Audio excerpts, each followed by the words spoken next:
The Book's Galaxy. The House on the Borderland. 1. The finding of the manuscript. Right away in the west of Ireland lies a tiny hamlet called Crichton. It is situated alone at the base of a low hill. Far around there spreads a waste of bleak and totally inhospitable country, where here and there at great intervals one may come upon the ruins of some long desolate cottage, unthatched and stark. The whole land is bare and unpeopled, the very earth scarcely covering the rock that lies beneath it, and with which the country abounds, in places rising out of the soil in wave-shaped ridges. Yet, in spite of its desolation, my friend Tonneson and I had elected to spend our vacation there. He had stumbled on the place by mere chance the year previously, during the course of a long walking tour, and discovered the possibilities for the angler in a small and unnamed river that runs past the outskirts of the little village. I have said that the river is without name. I may add that no map that I have hitherto consulted has shown either village or stream. They seem to have entirely escaped observation. Indeed, they might never exist for all that the average guide tells one. Possibly this can be partly accounted for by the fact that the nearest railway station, Ardrahan, is some 40 miles distant. It was early one warm evening when my friend and I arrived in Crichton.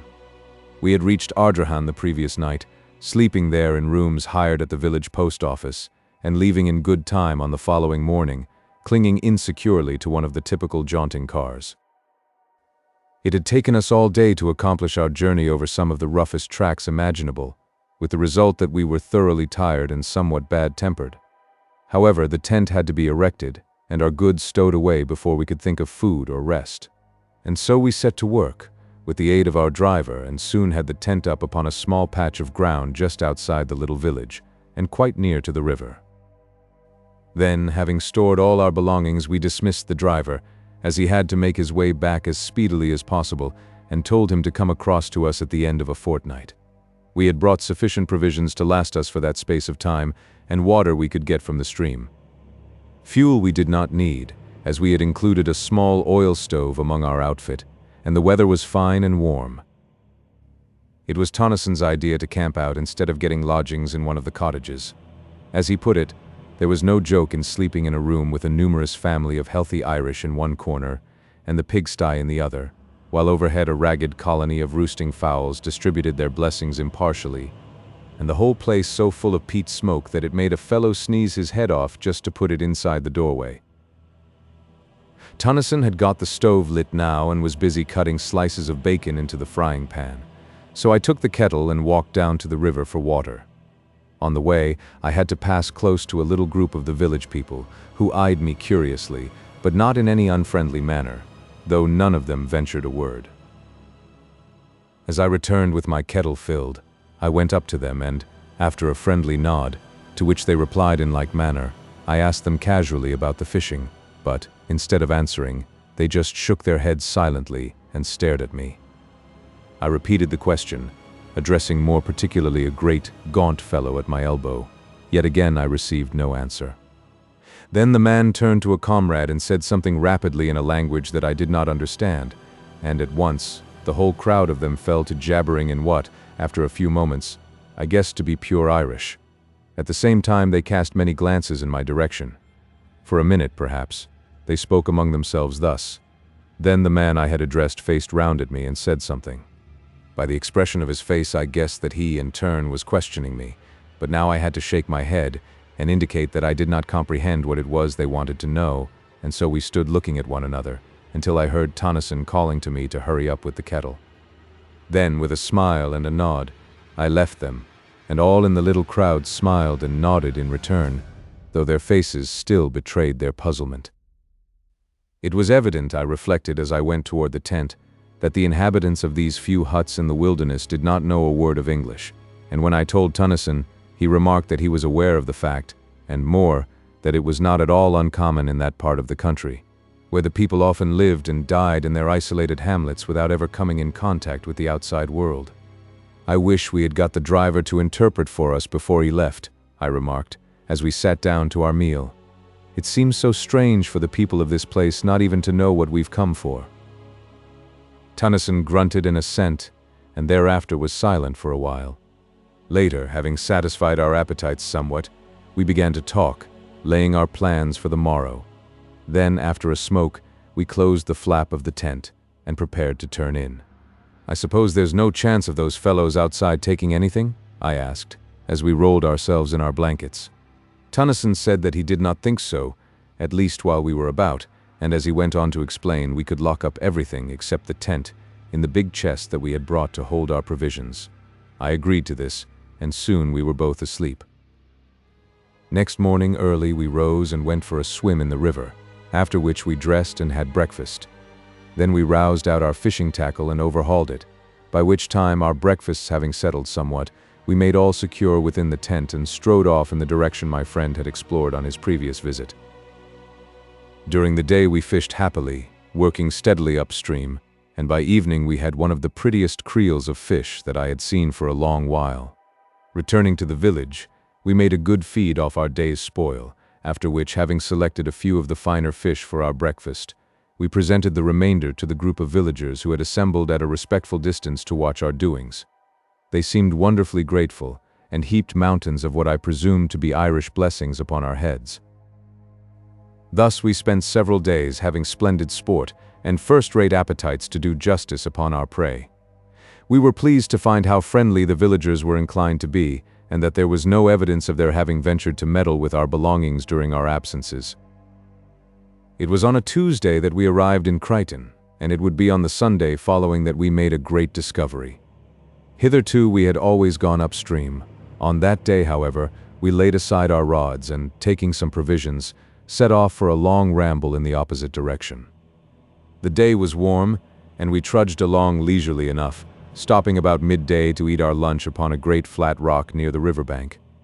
Afterward we sat and smoked a while, resuming our walk only when we were tired of inaction. For perhaps another hour we wandered onward, chatting quietly and comfortably on this and that matter, and on several occasions stopping while my companion, who is something of an artist, made rough sketches of striking bits of the wild scenery. And then, without any warning whatsoever, the river we had followed so confidently came to an abrupt end, vanishing into the earth. "Good Lord," I said, "whoever would have thought of this?" And I stared in amazement. Then I turned to Tennyson. He was looking, with a blank expression upon his face, at the place where the river disappeared. In a moment he spoke. "Let us go on a bit. It may reappear again anyhow. It is worth investigating." I agreed, and we went forward once more, though rather aimlessly, for we were not at all certain in which direction to prosecute our search. For perhaps a mile we moved onward. Then Tennyson, who had been gazing about curiously, stopped and shaded his eyes. "See?" he said after a moment. "Isn't that mist or something over there to the right, away in a line with that great piece of rock?" And he indicated with his hand. I stared, and, after a minute, seemed to see something but could not be certain, and said so. "Anyway," my friend replied, "we'll just go across and have a glance." And he started off in the direction he had suggested, I following. Presently, we came among bushes and, after a time, out upon the top of a high, boulder-strewn bank, from which we looked down into a wilderness of bushes and trees. "Seems as though we had come upon an oasis in this desert of stone," muttered Tennyson as he gazed interestedly. Then he was silent, his eyes fixed, and I looked also, for up from somewhere about the center of the wooded lowland there rose high into the quiet air a great column of haze-like spray, upon which the sun shone, causing innumerable rainbows. "How beautiful!" I exclaimed. "Yes," answered Tennyson thoughtfully. "There must be a waterfall or something over there. Perhaps it's our river come to light again. Let's go and see." Down the sloping bank we made our way and entered among the trees and shrubberies.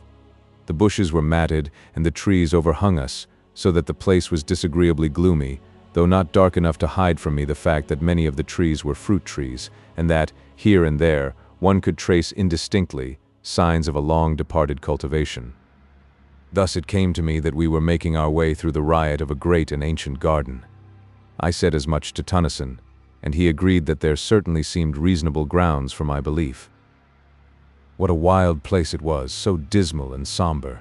Somehow, as we went forward, a sense of the silent loneliness and desertion of the old garden grew upon me, and I felt shivery. One could imagine things lurking among the tangled bushes, while, in the very air of the place, there seemed something uncanny. I think Tennyson was conscious of this also, though he said nothing. Suddenly, we came to a halt. Through the trees there had grown upon our ears a distant sound. Tennyson bent forward, listening. I could hear it more plainly now.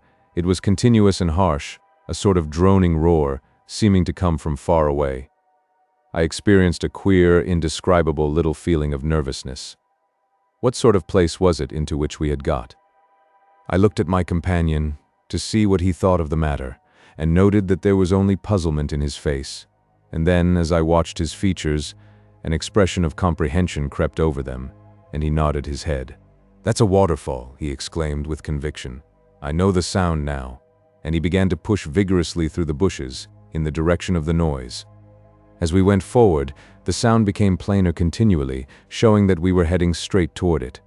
Steadily, the roaring grew louder and nearer, until it appeared, as I remarked to Tennyson, almost to come from under our feet, and still we were surrounded by the trees and shrubs. "Take care," Tennyson called to me. "Look where you're going." And then, suddenly, we came out from among the trees, onto a great open space, where, not 6 paces in front of us, yawned the mouth of a tremendous chasm, from the depths of which the noise appeared to rise, along with the continuous mist-like spray that we had witnessed from the top of the distant bank. For quite a minute we stood in silence, staring in bewilderment at the sight. Then my friend went forward cautiously to the edge of the abyss. I followed, and together, we looked down through a boil of spray at a monster cataract of frothing water that burst, spouting, from the side of the chasm, nearly 100 feet below. "Good Lord!" said Tennyson. I was silent and rather awed. The sight was so unexpectedly grand and eerie, though this latter quality came more upon me later. Presently, I looked up and across to the further side of the chasm. There I saw something towering up among the spray. It looked like a fragment of a great ruin, and I touched Tennyson on the shoulder. He glanced round with a start, and I pointed toward the thing. His gaze followed my finger, and his eyes lighted up with a sudden flash of excitement as the object came within his field of view. "Come along," he shouted above the uproar. "We'll have a look at it. There's something queer about this place. I feel it in my bones." And he started off, round the edge of the crater-like abyss. As we neared this new thing, I saw that I had not been mistaken in my first impression. It was undoubtedly a portion of some ruined building, yet now I made out that it was not built upon the edge of the chasm itself, as I had at first supposed, but perched almost at the extreme end of a huge spur of rock that jutted out some 50 or 60 feet over the abyss. In fact, the jagged mass of ruin was literally suspended in midair. Arriving opposite it, we walked out onto the projecting arm of rock, and I must confess to having felt an intolerable sense of terror as I looked down from that dizzy perch into the unknown depths below us, into the deeps from which there rose ever the thunder of the falling water and the shroud of rising spray. Reaching the ruin, we clambered round it cautiously, and, on the further side, came upon a mass of fallen stones and rubble. The ruin itself seemed to me, as I proceeded now to examine it minutely, to be a portion of the outer wall of some prodigious structure. It was so thick and substantially built, yet what it was doing in such a position I could by no means conjecture. Where was the rest of the house, or castle, or whatever there had been? I went back to the outer side of the wall, and thence to the edge of the chasm, leaving Tennyson rooting systematically among the heap of stones and rubbish on the outer side. Then I commenced to examine the surface of the ground, near the edge of the abyss, to see whether there were not left other remnants of the building to which the fragment of ruin evidently belonged. But though I scrutinized the earth with the greatest care, I could see no signs of anything to show that there had ever been a building erected on the spot, and I grew more puzzled than ever. Then I heard a cry from Tennyson. He was shouting my name excitedly, and without delay I hurried along the rocky promontory to the ruin. I wondered whether he had hurt himself, and then the thought came that perhaps he had found something. I reached the crumbled wall and climbed round. There I found Tennyson standing within a small excavation that he had made among the debris.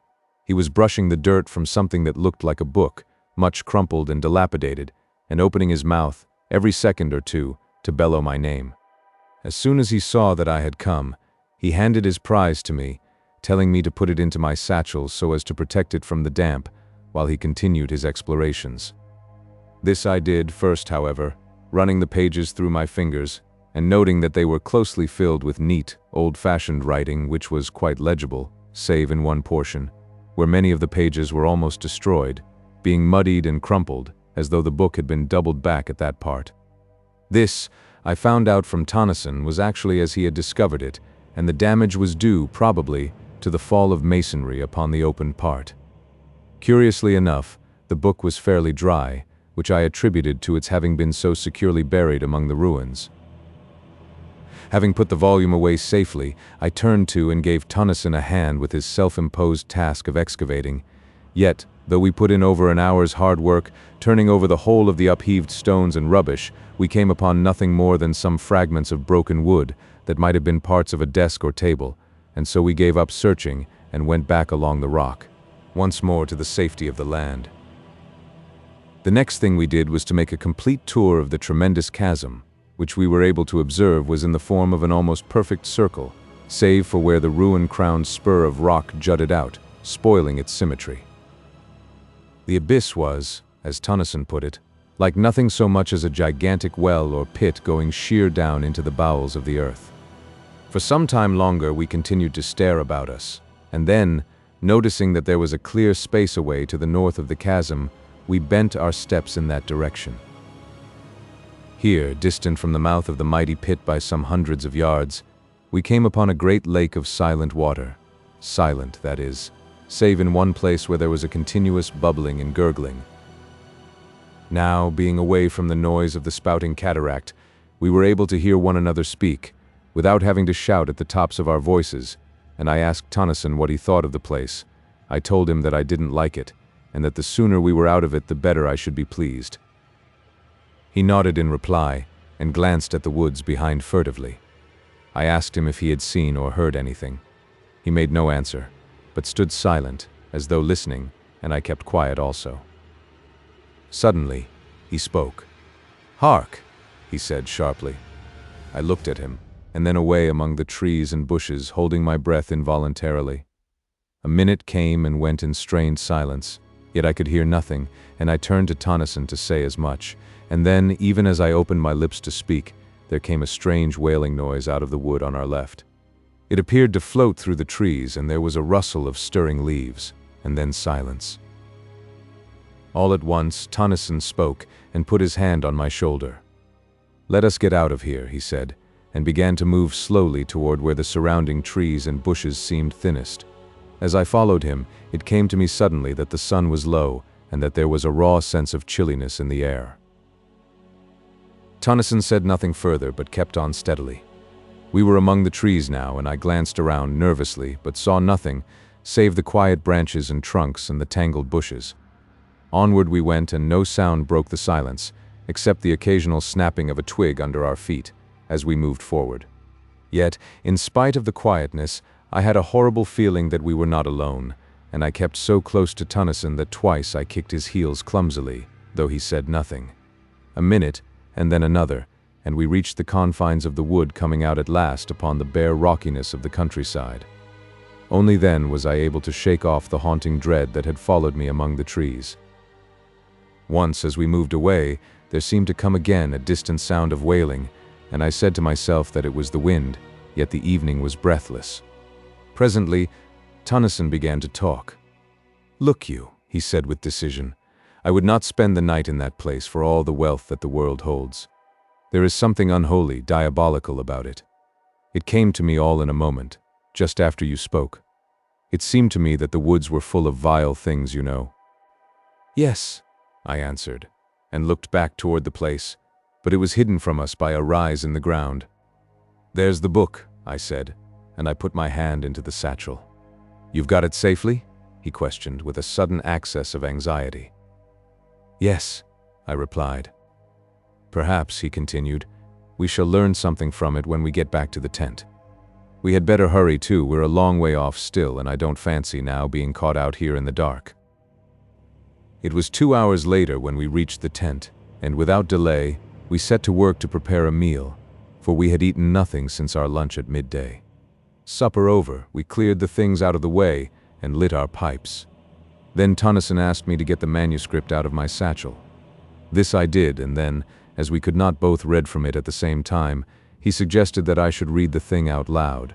And mind, he cautioned, knowing my propensities, don't go skipping half the book. Yet, had he but known what it contained, he would have realized how needless such advice was, for once at least. And there, seated in the opening of our little tent, I began the strange tale of the house on the borderland, for such was the title of the manuscript. This is told in the following pages. 2. The Plain of Silence.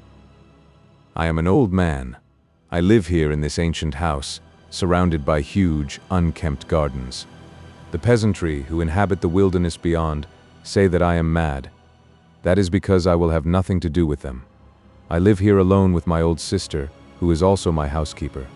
We keep no servants, I hate them. I have one friend, a dog. Yes, I would sooner have old Pepper than the rest of creation together.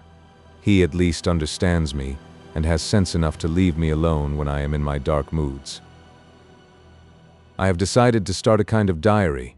It may enable me to record some of the thoughts and feelings that I cannot express to anyone, but, beyond this, I am anxious to make some record of the strange things that I have heard and seen during many years of loneliness in this weird old building. For a couple of centuries, this house has had a reputation, a bad one, and until I bought it, for more than 80 years no one had lived here. Consequently, I got the old place at a ridiculously low figure. I am not superstitious, but I have ceased to deny that things happen in this old house, things that I cannot explain, and therefore I must needs ease my mind by writing down an account of them to the best of my ability. Though should this, my diary, ever be read when I am gone, the readers will but shake their heads and be the more convinced that I was mad. This house, how ancient it is, though its age strikes one less perhaps than the quaintness of its structure, which is curious and fantastic to the last degree. Little curved towers and pinnacles, with outlines suggestive of leaping flames, predominate, while the body of the building is in the form of a circle. I have heard that there is an old story, told amongst the country people, to the effect that the devil built the place. However, that is as may be. True or not, I neither know nor care, save as it may have helped to cheapen it, ere I came. I must have been here some 10 years before I saw sufficient to warrant any belief in the stories current in the neighborhood about this house. It is true that I had, on at least a dozen occasions, seen vaguely things that puzzled me, and perhaps had felt more than I had seen. Then, as the years passed, bringing age upon me, I became often aware of something unseen, yet unmistakably present in the empty rooms and corridors. Still, it was as I have said many years before I saw any real manifestations of the so-called supernatural. It was not Halloween. If I were telling a story for amusement's sake, I should probably place it on that night of nights. But this is a true record of my own experiences, and I would not put pen to paper to amuse anyone. No. It was after midnight on the morning of the 21st day of January. I was sitting reading, as is often my custom, in my study. Pepper lay, sleeping, near my chair. Without warning, the flames of the 2 candles went low, and then shone with a ghastly green effulgence. I looked up quickly, and as I did so I saw the lights sink into a dull, ruddy tint, so that the room glowed with a strange, heavy, crimson twilight that gave the shadows behind the chairs and tables a double depth of blackness, and wherever the light struck, it was as though luminous blood had been splashed over the room. Down on the floor I heard a faint, frightened whimper, and something pressed itself in between my 2 feet. It was Pepper, cowering under my dressing gown. Pepper, usually as brave as a lion. It was this movement of the dog's, I think, that gave me the first twinge of real fear. I had been considerably startled when the lights burnt first green and then red, but had been momentarily under the impression that the change was due to some influx of noxious gas into the room. Now, however, I saw that it was not so, for the candles burned with a steady flame and showed no signs of going out, as would have been the case had the change been due to fumes in the atmosphere. I did not move. I felt distinctly frightened, but could think of nothing better to do than wait. For perhaps a minute, I kept my glance about the room nervously. Then I noticed that the lights had commenced to sink, very slowly, until presently they showed minute specks of red fire, like the gleamings of rubies in the darkness. Still, I sat watching, while a sort of dreamy indifference seemed to steal over me, banishing altogether the fear that had begun to grip me.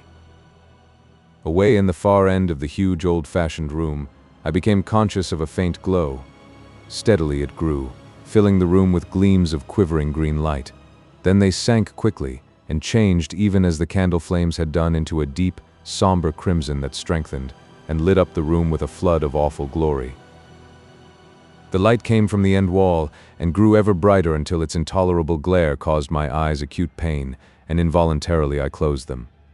It may have been a few seconds before I was able to open them. The first thing I noticed was that the light had decreased, greatly, so that it no longer tried my eyes. Then, as it grew still duller, I was aware, all at once, that instead of looking at the redness, I was staring through it, and through the wall beyond. Gradually, as I became more accustomed to the idea, I realized that I was looking out onto a vast plain, lit with the same gloomy twilight that pervaded the room. The immensity of this plain scarcely can be conceived. In no part could I perceive its confines.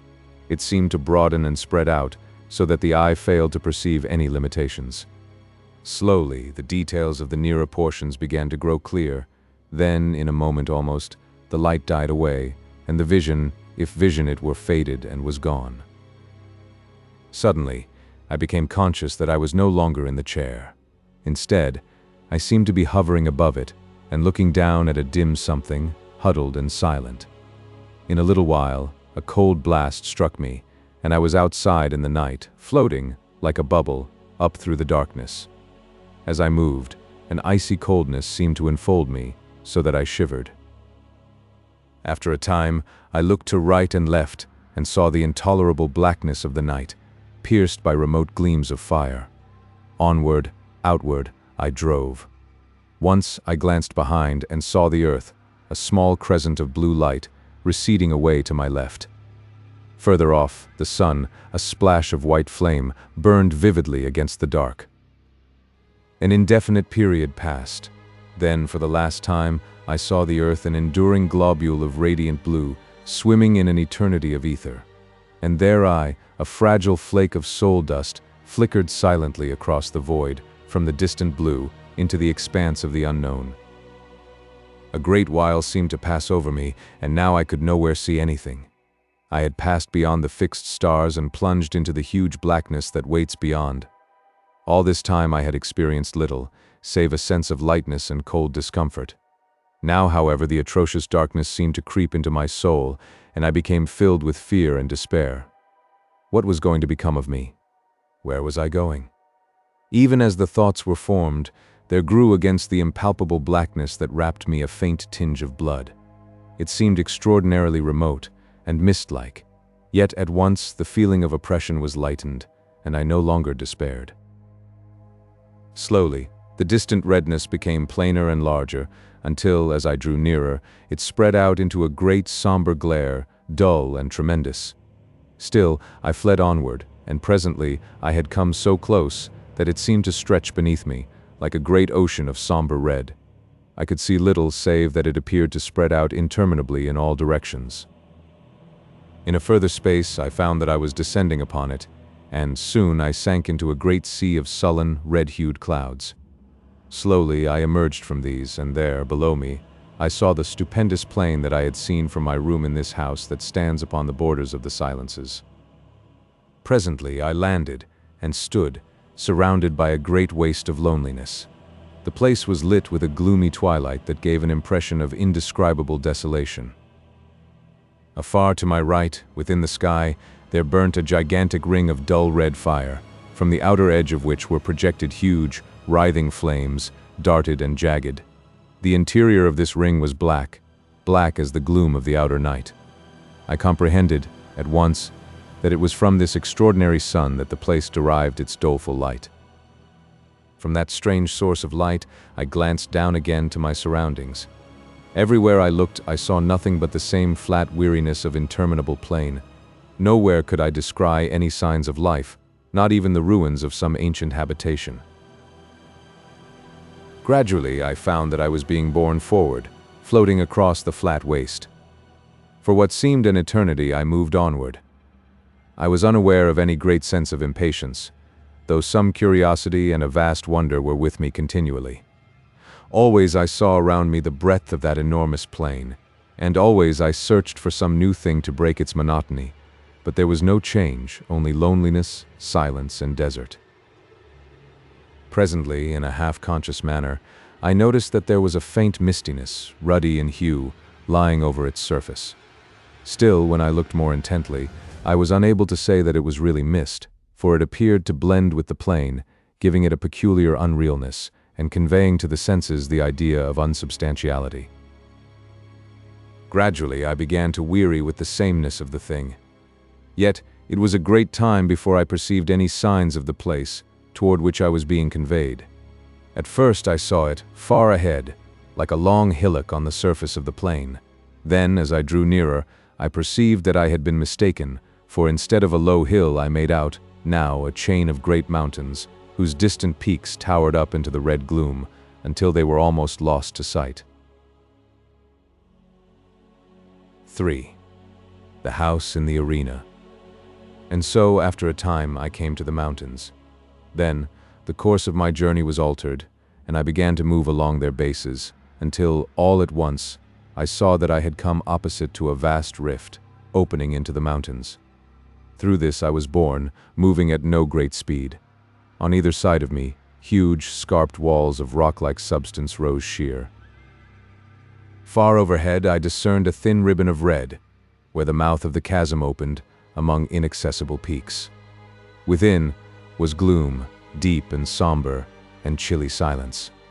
For a while I went onward steadily, and then, at last, I saw, ahead, a deep red glow that told me I was near upon the further opening of the gorge. A minute came and went, and I was at the exit of the chasm, staring out upon an enormous amphitheater of mountains. Yet, of the mountains, and the terrible grandeur of the place, I recked nothing, for I was confounded with amazement to behold, at a distance of several miles and occupying the center of the arena, a stupendous structure built apparently of green jade. Yet, in itself, it was not the discovery of the building that had so astonished me, but the fact, which became every moment more apparent, that in no particular, save in color and its enormous size, did the lonely structure vary from this house in which I live. For a while I continued to stare, fixedly. Even then I could scarcely believe that I saw right. In my mind a question formed, reiterating incessantly, "What does it mean? What does it mean?" And I was unable to make answer, even out of the depths of my imagination. I seemed capable only of wonder and fear. For a time longer I gazed, noting continually some fresh point of resemblance that attracted me. At last, wearied and sorely puzzled, I turned from it, to view the rest of the strange place on to which I had intruded. Hitherto I had been so engrossed in my scrutiny of the house that I had given only a cursory glance round. Now, as I looked, I began to realize upon what sort of a place I had come.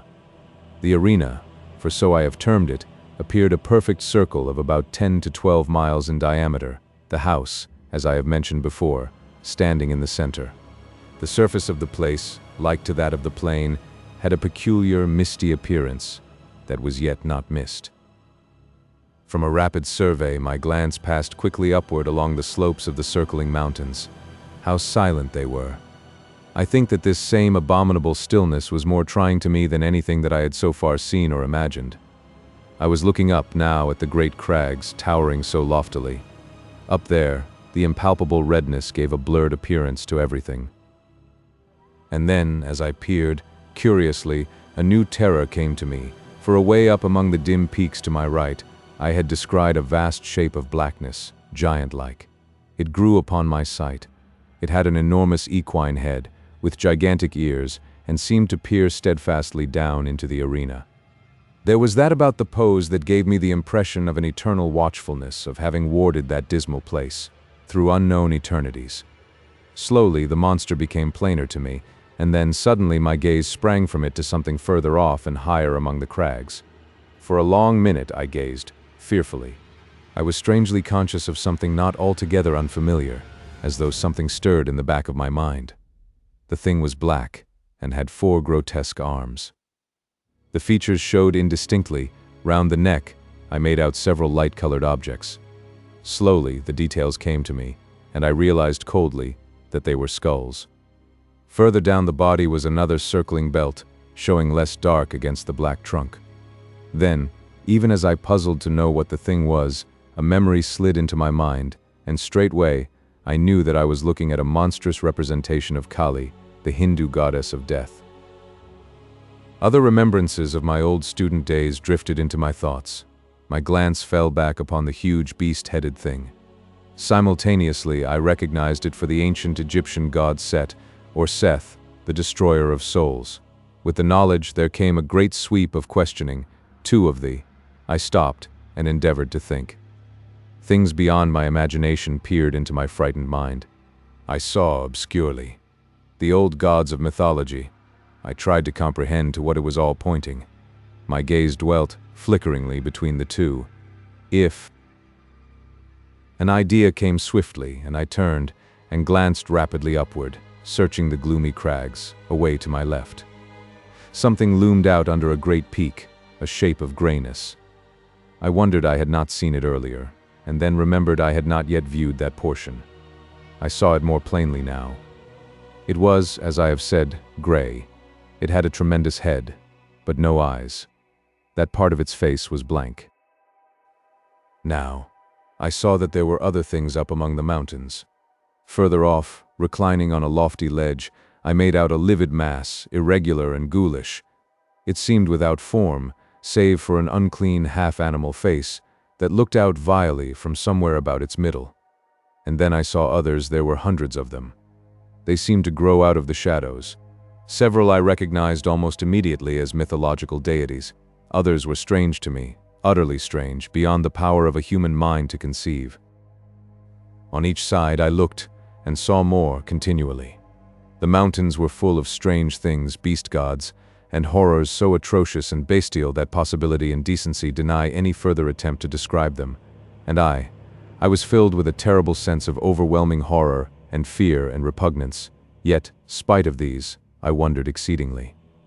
Was there then, after all, something in the old heathen worship? Something more than the mere deifying of men, animals, and elements? The thought gripped me. Was there? Later, a question repeated itself. What were they, those beast gods and the others? At first, they had appeared to me just sculptured monsters placed indiscriminately among the inaccessible peaks and precipices of the surrounding mountains. Now, as I scrutinized them with greater intentness, my mind began to reach out to fresh conclusions. There was something about them, an indescribable sort of silent vitality that suggested, to my broadening consciousness, a state of life and death, a something that was by no means life, as we understand it, but rather an inhuman form of existence that well might be likened to a deathless trance, a condition in which it was possible to imagine their continuing, eternally. Immortal, the word rose in my thoughts unbidden, and, straightway, I grew to wondering whether this might be the immortality of the gods. And then, in the midst of my wondering and musing, something happened. Until then, I had been staying just within the shadow of the exit of the great rift. Now, without volition on my part, I drifted out of the semi-darkness and began to move slowly across the arena toward the house. At this, I gave up all thoughts of those prodigious shapes above me and could only stare, frightenedly, at the tremendous structure toward which I was being conveyed so remorselessly. Yet, though I searched earnestly, I could discover nothing that I had not already seen, and so became gradually calmer. Presently, I had reached a point more than halfway between the house and the gorge. All around was spread the stark loneliness of the place and the unbroken silence. Steadily, I neared the great building. Then, all at once, something caught my vision, something that came round one of the huge buttresses of the house, and so into full view. It was a gigantic thing and moved with a curious lope, going almost upright, after the manner of a man. It was quite unclothed and had a remarkable luminous appearance. Yet it was the face that attracted and frightened me the most. It was the face of a swine.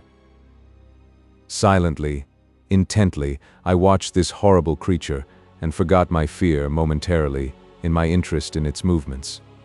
It was making its way cumbrously round the building, stopping as it came to each window to peer in and shake at the bars, with which, as in this house, they were protected, and whenever it came to a door it would push at it, fingering the fastening stealthily. Evidently it was searching for an ingress into the house. I had come now to within less than a quarter of a mile of the great structure, and still I was compelled forward. Abruptly, the thing turned and gazed hideously in my direction. It opened its mouth, and, for the first time, the stillness of that abominable place was broken by a deep, booming note that sent an added thrill of apprehension through me. Then, immediately, I became aware that it was coming toward me, swiftly and silently. In an instant, it had covered half the distance that lay between, and still I was borne helplessly to meet it. Only 100 yards, and the brutish ferocity of the giant face numbed me with a feeling of unmitigated horror. I could have screamed in the supremeness of my fear, and then, in the very moment of my extremity and despair, I became conscious that I was looking down upon the arena from a rapidly increasing height. I was rising. In an inconceivably short while, I had reached an altitude of many hundred feet. Beneath me, the spot that I had just left was occupied by the foul swine creature. It had gone down on all fours and was snuffing and rooting, like a veritable hog, at the surface of the arena. A moment and it rose to its feet, clutching upward, with an expression of desire upon its face such as I have never seen in this world. Continually, I mounted higher. A few minutes, it seemed, and I had risen above the great mountains, floating alone afar in the redness. At a tremendous distance below, the arena showed, dimly, with the mighty house looking no larger than a tiny spot of green. The swine thing was no longer visible. Presently I passed over the mountains, out above the huge breadth of the plain. Far away, on its surface, in the direction of the ring-shaped sun, there showed a confused blur. I looked toward it, indifferently. It reminded me somewhat of the first glimpse I had caught of the mountain amphitheater. With a sense of weariness, I glanced upward at the immense ring of fire.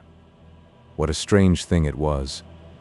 Then, as I stared out from the dark center, there spurted a sudden flare of extraordinary vivid fire. Compared with the size of the black center, it was as naught, yet in itself stupendous. With awakened interest, I watched it carefully, noting its strange boiling and glowing. Then, in a moment, the whole thing grew dim and unreal, and so passed out of sight. Much amazed, I glanced down to the plain from which I was still rising. Thus, I received a fresh surprise. The plain, everything had vanished, and only a sea of red mist was spread far below me. Gradually, as I stared, this grew remote, and died away into a dim far mystery of red against an unfathomable night. A while, and even this had gone, and I was wrapped in an impalpable, lightless gloom. 4. The earth. Thus I was, and only the memory that I had lived through the dark once before served to sustain my thoughts. A great time passed, ages, and then a single star broke its way through the darkness. It was the first of one of the outlying clusters of this universe. Presently, it was far behind, and all about me shone the splendor of the countless stars. Later years, it seemed, I saw the sun, a clot of flame. Around it I made out presently several remote specks of light, the planets of the solar system. And so I saw the earth again, blue and unbelievably minute. It grew larger and became defined. A long space of time came and went, and then at last I entered into the shadow of the world, plunging headlong into the dim and holy earth night. Overhead were the old constellations, and there was a crescent moon. Then, as I neared the earth's surface, a dimness swept over me, and I appeared to sink into a black mist. For a while, I knew nothing. I was unconscious. Gradually, I became aware of a faint, distant whining. It became plainer. A desperate feeling of agony possessed me. I struggled madly for breath and tried to shout. A moment, and I got my breath more easily. I was conscious that something was licking my hand. Something damp swept across my face. I heard a panting, and then again the whining. It seemed to come to my ears now with a sense of familiarity, and I opened my eyes. All was dark, but the feeling of oppression had left me. I was seated, and something was whining piteously and licking me. I felt strangely confused and, instinctively, tried to ward off the thing that licked. My head was curiously vacant, and for the moment, I seemed incapable of action or thought. Then, things came back to me, and I called Pepper faintly. I was answered by a joyful bark, and renewed and frantic caresses. In a little while, I felt stronger, and put out my hand for the matches. I groped about for a few moments blindly. Then my hands lit upon them, and I struck a light, and looked confusedly around. All about me, I saw the old familiar things. And there I sat, full of dazed wonders, until the flame of the match burnt my finger, and I dropped it, while a hasty expression of pain and anger escaped my lips, surprising me with the sound of my own voice. After a moment, I struck another match, and stumbling across the room, lit the candles. As I did so, I observed that they had not burned away, but had been put out. As the flames shot up, I turned and stared about the study, yet there was nothing unusual to see, and suddenly a gust of irritation took me. What had happened? I held my head with both hands and tried to remember. Ah, the great silent plain and the ring-shaped sun of red fire. Where were they? Where had I seen them? How long ago? I felt dazed and muddled. Once or twice I walked up and down the room unsteadily. My memory seemed dulled, and already the thing I had witnessed came back to me with an effort. I have a remembrance of cursing peevishly in my bewilderment. Suddenly I turned faint and giddy, and had to grasp at the table for support. During a few moments I held on weakly, and then managed to totter sideways into a chair. After a little time I felt somewhat better, and succeeded in reaching the cupboard where, usually, I keep brandy and biscuits. I poured myself out a little of the stimulant and drank it off.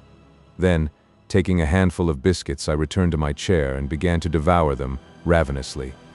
I was vaguely surprised at my hunger. I felt as though I had eaten nothing for an uncountably long while.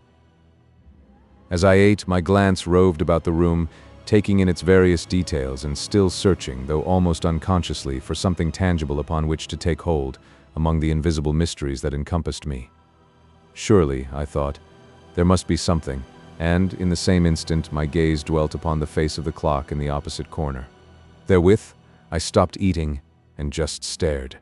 For, though its ticking indicated most certainly that it was still going, the hands were pointing to a little before the hour of midnight, whereas it was, as well I knew, considerably after that time when I had witnessed the first of the strange happenings I have just described.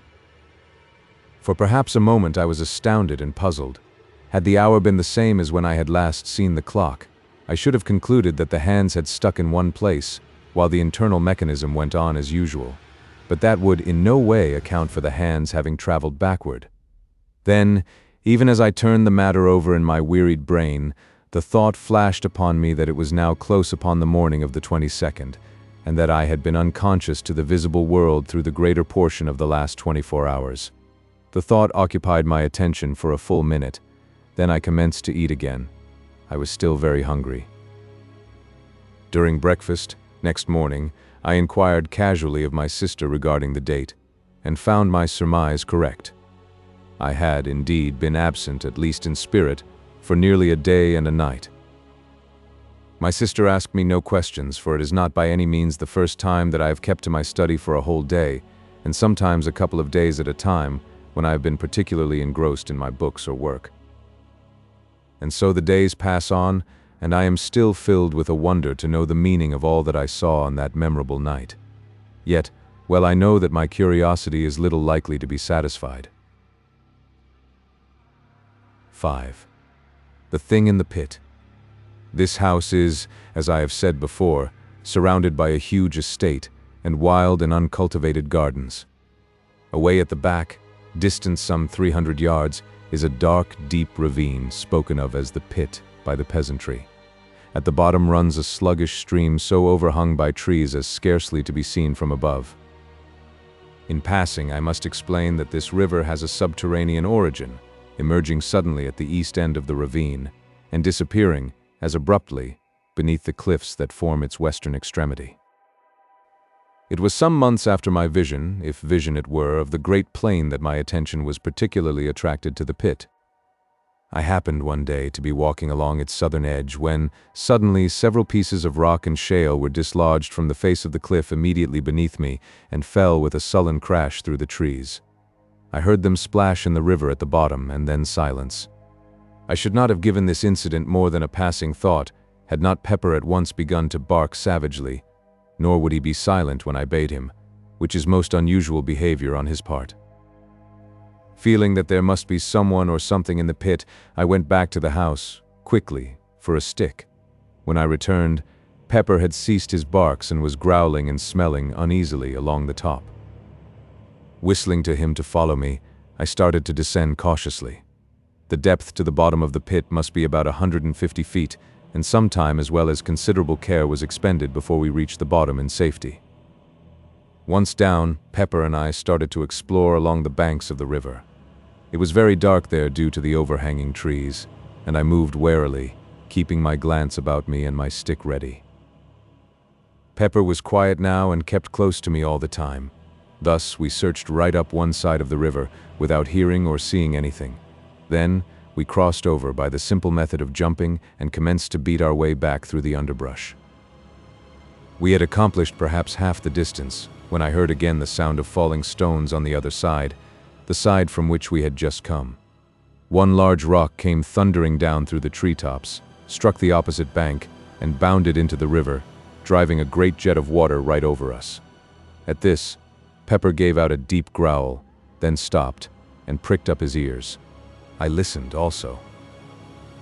A second later, a loud, half-human, half-pig-like squeal sounded from among the trees, apparently about halfway up the south cliff.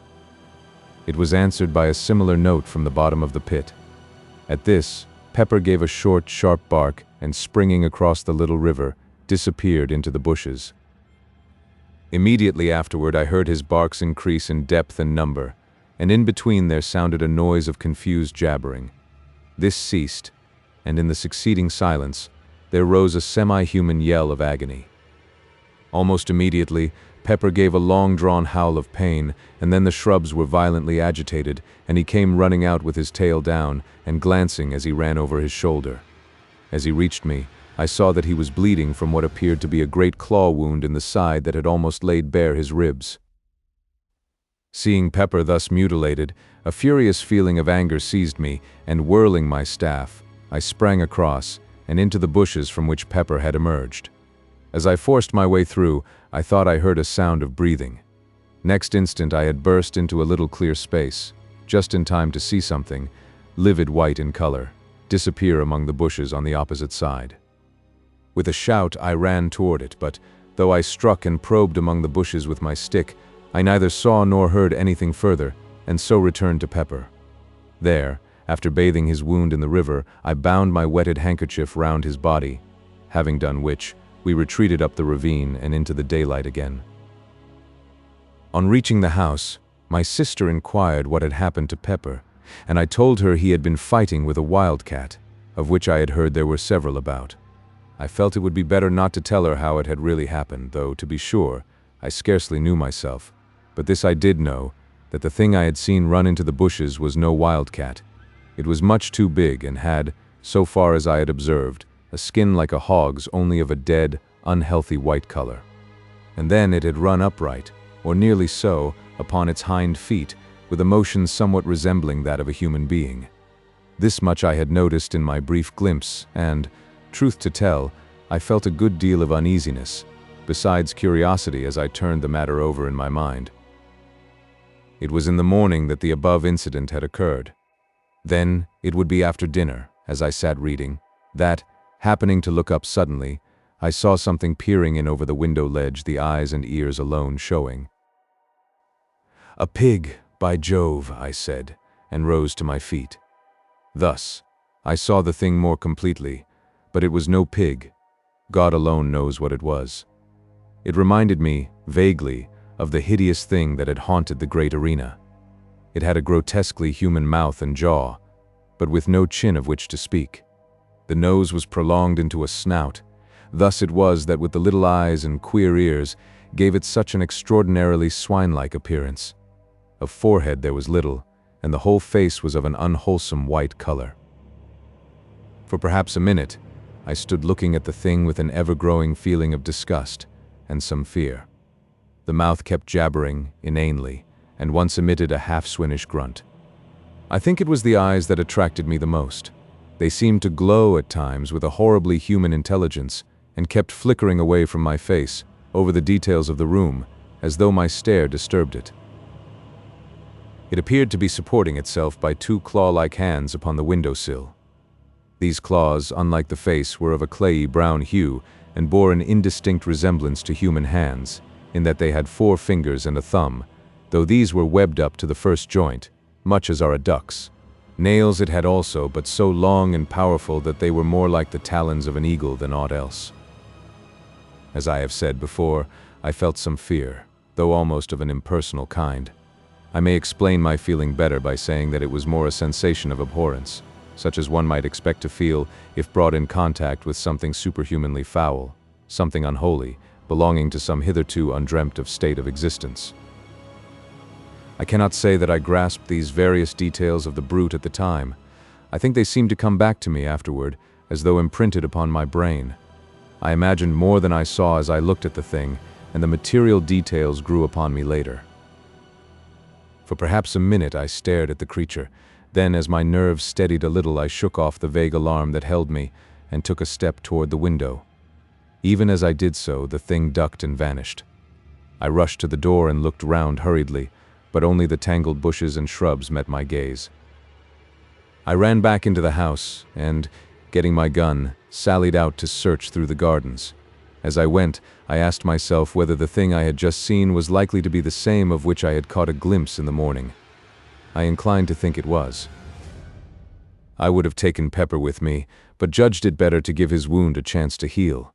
Besides, if the creature I had just seen was, as I imagined, his antagonist of the morning, it was not likely that he would be of much use. I began my search, systematically. I was determined, if it were possible, to find and put an end to that swine thing. This was, at least, a material horror. At first I searched cautiously, with the thought of Pepper's wound in my mind, but as the hours passed and not a sign of anything living showed in the great lonely gardens, I became less apprehensive. I felt almost as though I would welcome the sight of it. Anything seemed better than this silence, with the ever-present feeling that the creature might be lurking in every bush I passed. Later I grew careless of danger, to the extent of plunging right through the bushes, probing with my gun barrel as I went. At times I shouted, but only the echoes answered back. I thought thus perhaps to frighten or stir the creature to showing itself, but only succeeded in bringing my sister Mary out to know what was the matter. I told her that I had seen the wildcat that had wounded Pepper, and that I was trying to hunt it out of the bushes. She seemed only half satisfied, and went back into the house, with an expression of doubt upon her face. I wondered whether she had seen or guessed anything. For the rest of the afternoon, I prosecuted the search anxiously. I felt that I should be unable to sleep, with that bestial thing haunting the shrubberies, and yet, when evening fell, I had seen nothing. Then, as I turned homeward, I heard a short, unintelligible noise among the bushes to my right. Instantly I turned and, aiming quickly, fired in the direction of the sound. Immediately afterward, I heard something scuttling away among the bushes. It moved rapidly, and in a minute had gone out of hearing. After a few steps I ceased my pursuit, realizing how futile it must be in the fast-gathering gloom, and so, with a curious feeling of depression, I entered the house. That night, after my sister had gone to bed, I went round to all the windows and doors on the ground floor, and saw to it that they were securely fastened. This precaution was scarcely necessary as regards the windows, as all of those on the lower story are strongly barred, but with the doors of which there are 5, it was wisely thought, as not one was locked. Having secured these, I went to my study, yet somehow, for once, the place jarred upon me. It seemed so huge and echoey. For some time I tried to read, but at last, finding it impossible, I carried my book down to the kitchen where a large fire was burning, and sat there. I dare say I had read for a couple of hours when suddenly I heard a sound that made me lower my book and listen intently. It was a noise of something rubbing and fumbling against the back door. Once the door creaked, loudly, as though force were being applied to it. During those few short moments, I experienced an indescribable feeling of terror, such as I should have believed impossible. My hands shook, a cold sweat broke out on me, and I shivered violently. Gradually, I calmed. The stealthy movements outside had ceased. Then for an hour I sat silent and watchful. All at once the feeling of fear took me again. I felt as I imagine an animal must, under the eye of a snake. Yet now I could hear nothing. Still, there was no doubting that some unexplained influence was at work. Gradually, imperceptibly almost, something stole on my ear, a sound that resolved itself into a faint murmur. Quickly it developed and grew into a muffled but hideous chorus of bestial shrieks. It appeared to rise from the bowels of the earth. I heard a thud and realized in a dull, half-comprehending way that I had dropped my book. After that, I just sat, and thus the daylight found me, when it crept wanly in through the barred high windows of the great kitchen. With the dawning light, the feeling of stupor and fear left me, and I came more into possession of my senses. Thereupon I picked up my book and crept to the door to listen. Not a sound broke the chilly silence. For some minutes I stood there, then, very gradually and cautiously, I drew back the bolt and opening the door peeped out. My caution was unneeded. Nothing was to be seen, save the gray vista of dreary, tangled bushes and trees extending to the distant plantation. With a shiver I closed the door and made my way quietly up to bed. 6.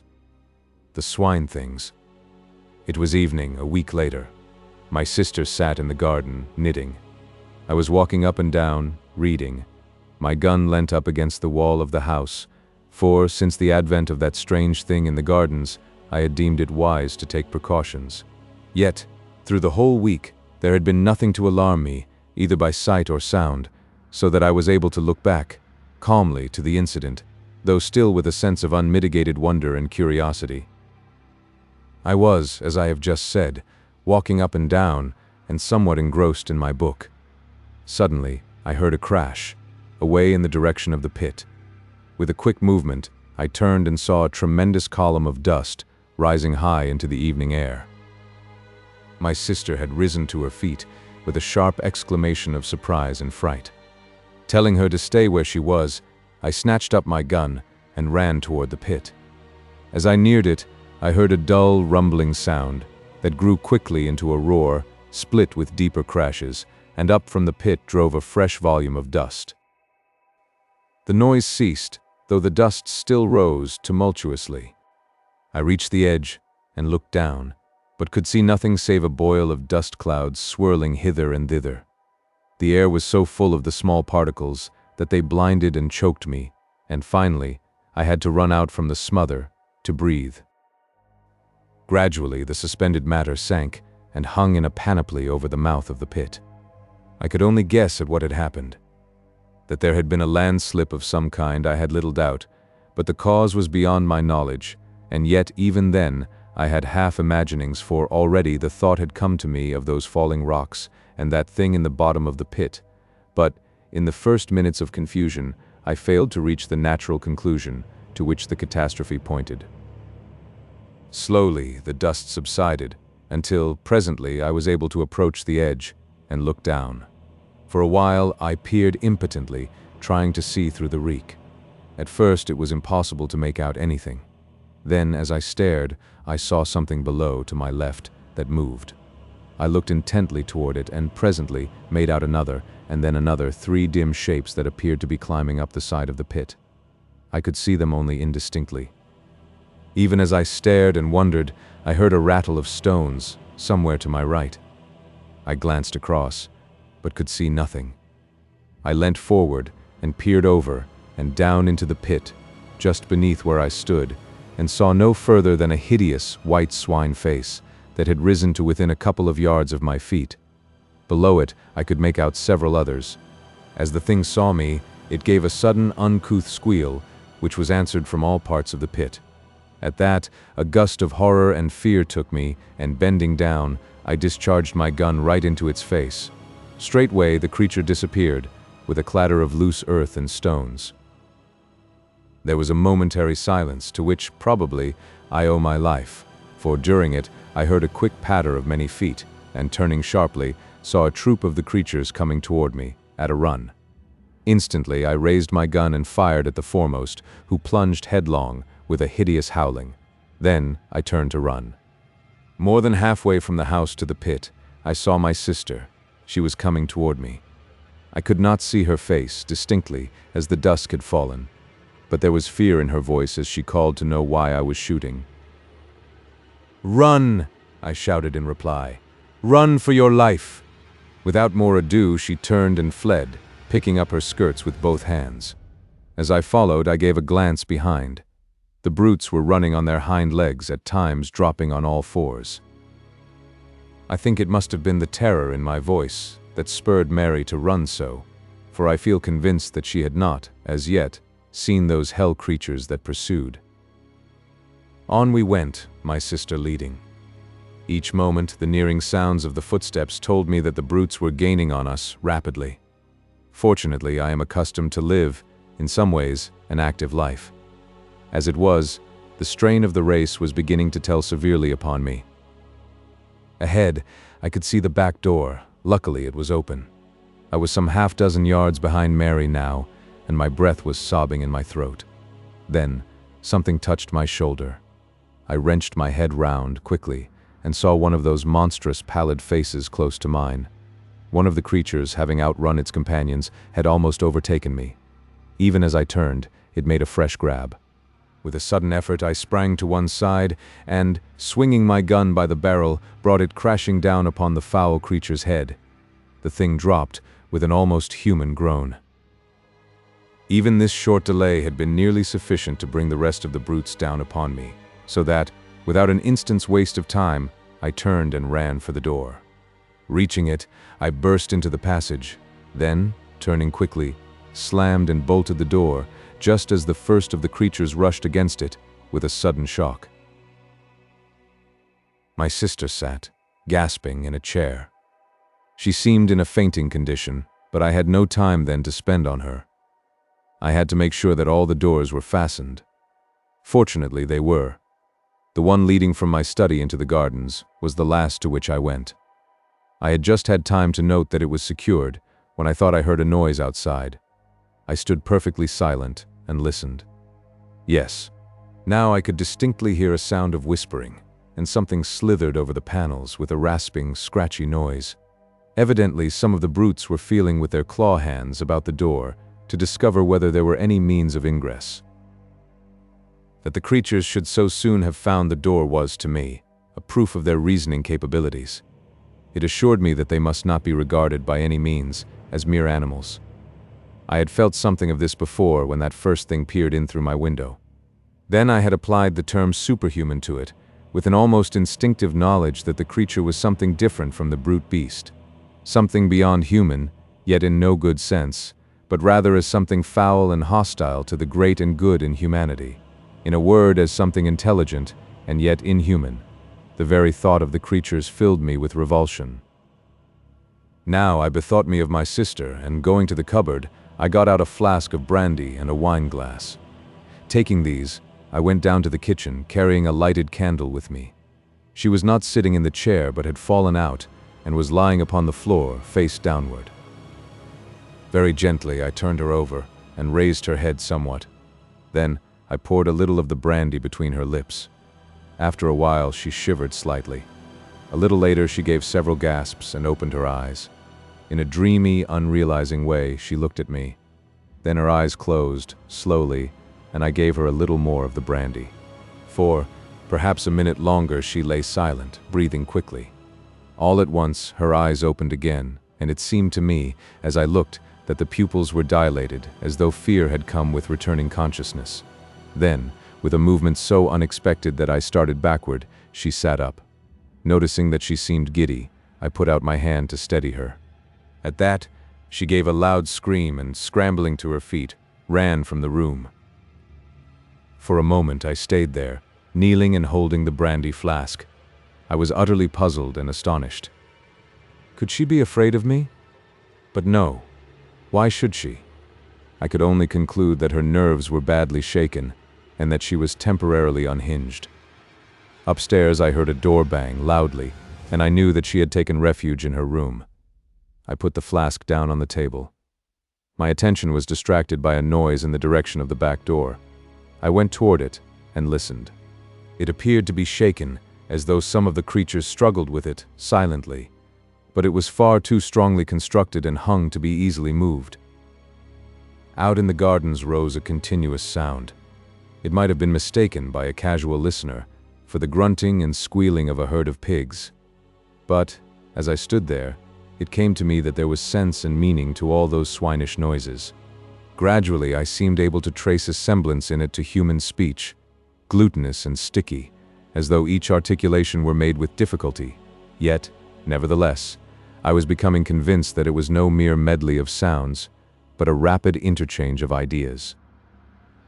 By this time, it had grown quite dark in the passages, and from these came all the varied cries and groans of which an old house is so full after nightfall.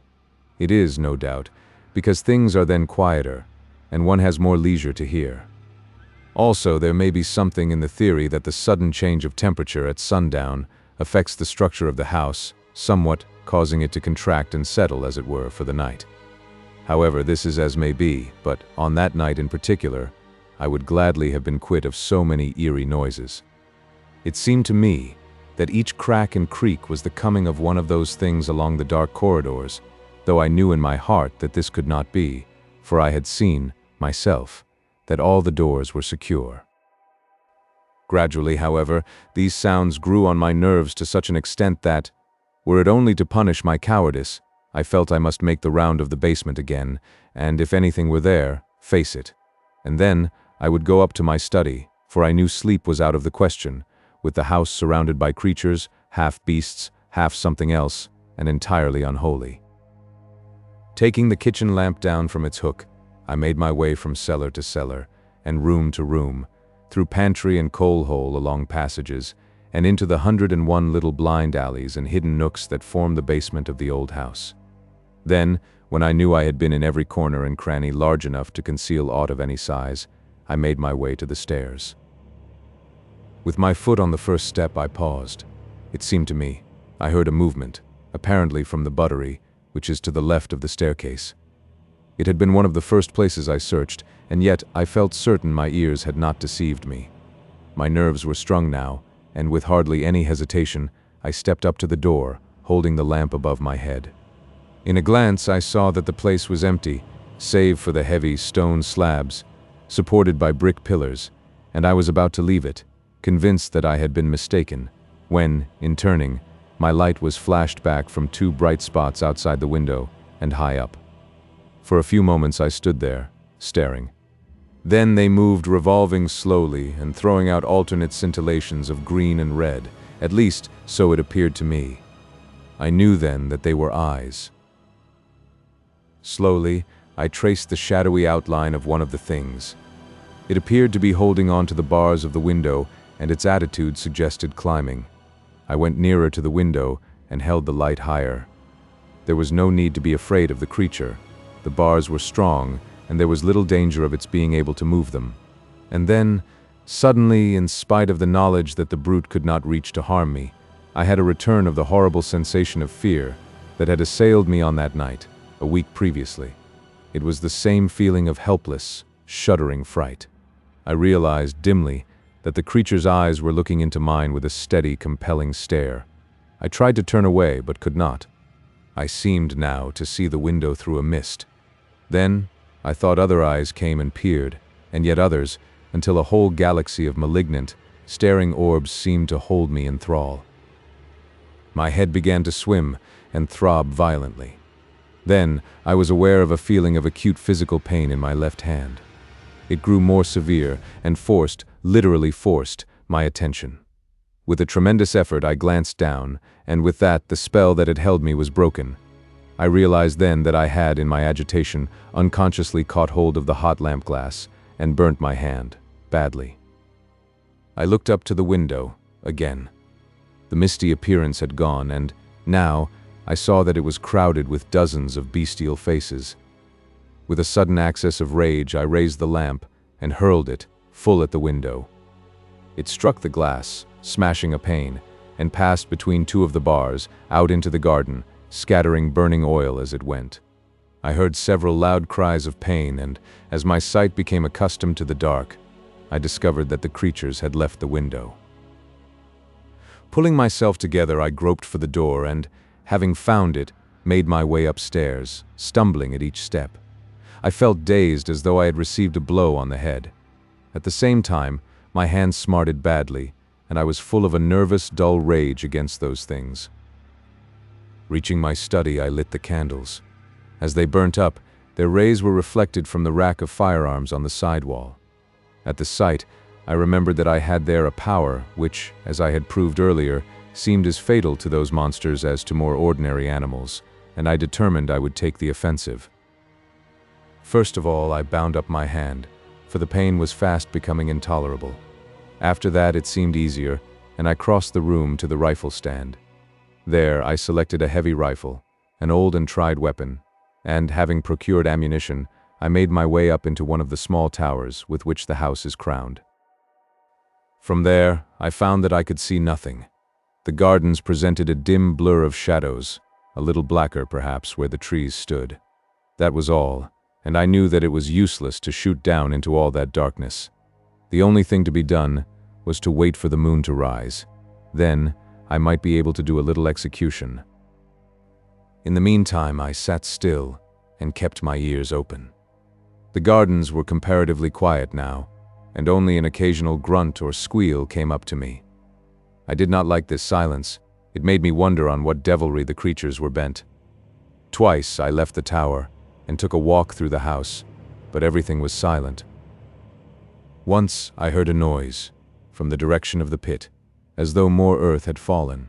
Following this, and lasting for some 15 minutes, there was a commotion among the denizens of the gardens. This died away, and after that all was again quiet. About an hour later, the moon's light showed above the distant horizon. From where I sat, I could see it over the trees, but it was not until it rose clear of them that I could make out any of the details in the gardens below. Even then, I could see none of the brutes, until, happening to crane forward, I saw several of them lying prone, up against the wall of the house. What they were doing I could not make out. It was, however, a chance too good to be ignored, and taking aim, I fired at the one directly beneath. There was a shrill scream, and, as the smoke cleared away, I saw that it had turned on its back and was writhing feebly. Then it was quiet. The others had disappeared. Immediately after this, I heard a loud squeal in the direction of the pit. It was answered 100 times from every part of the garden. This gave me some notion of the number of the creatures, and I began to feel that the whole affair was becoming even more serious than I had imagined. As I sat there, silent and watchful, the thought came to me, why was all this? What were these things? What did it mean? Then my thoughts flew back to that vision, though even now I doubt whether it was a vision of the plane of silence. What did that mean? I wondered. And that thing in the arena? Ugh. Lastly, I thought of the house I had seen in that faraway place. That house so like this in every detail of external structure, that it might have been modeled from it, or this from that. I had never thought of that. At this moment there came another long squeal from the pit, followed a second later by a couple of shorter ones. At once the garden was filled with answering cries. I stood up quickly and looked over the parapet. In the moonlight, it seemed as though the shrubberies were alive. They tossed hither and thither, as though shaken by a strong, irregular wind, while a continuous rustling and a noise of scampering feet rose up to me. Several times I saw the moonlight gleam on running, white figures among the bushes, and twice I fired. The second time, my shot was answered by a short squeal of pain. A minute later, the gardens lay silent. From the pit came a deep, hoarse babble of swine talk. At times, angry cries smote the air, and they would be answered by multitudinous gruntings.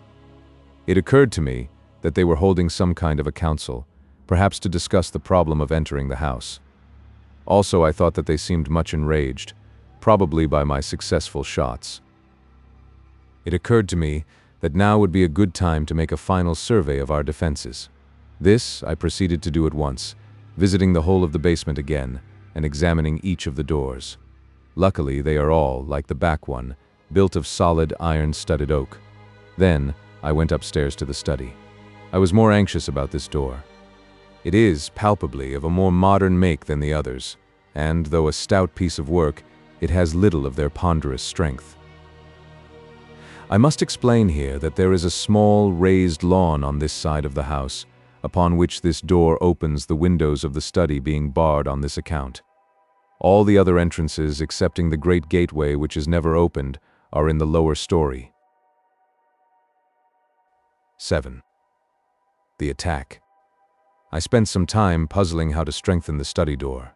Finally, I went down to the kitchen and with some trouble, brought up several heavy pieces of timber. These I wedged up slantwise against it, from the floor, nailing them top and bottom. For half an hour I worked hard, and at last got it shored to my mind. Then, feeling easier, I resumed my coat, which I had laid aside, and proceeded to attend to one or two matters before returning to the tower. It was whilst thus employed that I heard a fumbling at the door, and the latch was tried. Keeping silence, I waited. Soon I heard several of the creatures outside. They were grunting to one another, softly. Then, for a minute, there was quietness. Suddenly there sounded a quick, low grunt, and the door creaked under a tremendous pressure. It would have burst inward but for the supports I had placed. The strain ceased, as quickly as it had begun, and there was more talk. Presently, one of the things squealed, softly, and I heard the sound of others approaching. There was a short confabulation, then again silence, and I realized that they had called several more to assist. Feeling that now was the supreme moment, I stood ready with my rifle presented. If the door gave, I would, at least, slay as many as possible. Again came the low signal, and, once more, the door cracked, under a huge force.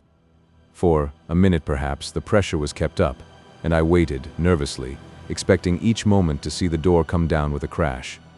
But no, the struts held, and the attempt proved abortive.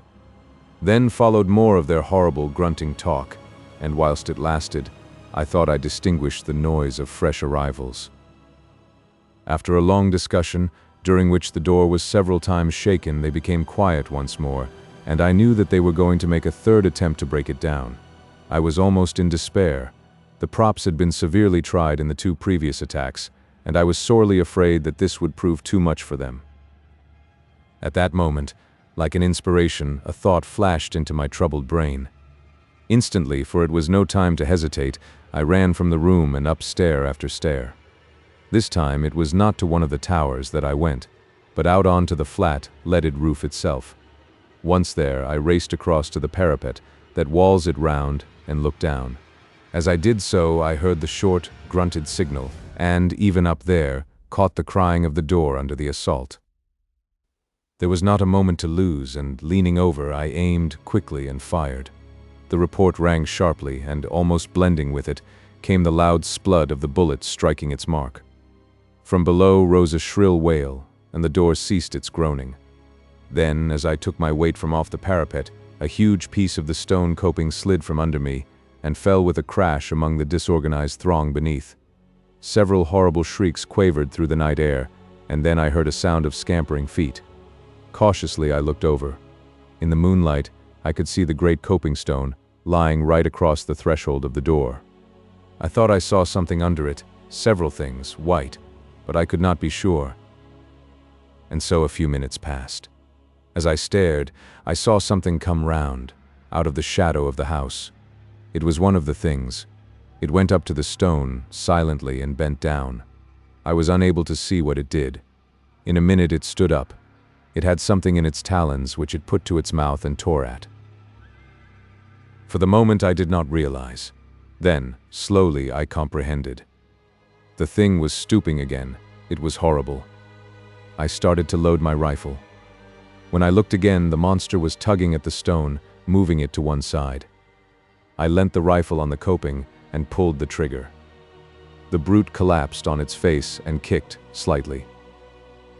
Simultaneously, almost with the report, I heard another sound, that of breaking glass. Waiting only to recharge my weapon, I ran from the roof and down the first 2 flights of stairs. Here, I paused to listen. As I did so, there came another tinkle of falling glass. It appeared to come from the floor below. Excitedly, I sprang down the steps and, guided by the rattle of the window sash, reached the door of one of the empty bedrooms at the back of the house. I thrust it open. The room was but dimly illuminated by the moonlight, most of the light being blotted out by moving figures at the window. Even as I stood, one crawled through, into the room. Leveling my weapon, I fired point blank at it, filling the room with a deafening bang. When the smoke cleared, I saw that the room was empty, and the window free. The room was much lighter. The night air blew in, coldly, through the shattered panes. Down below, in the night, I could hear a soft moaning and a confused murmur of swine voices.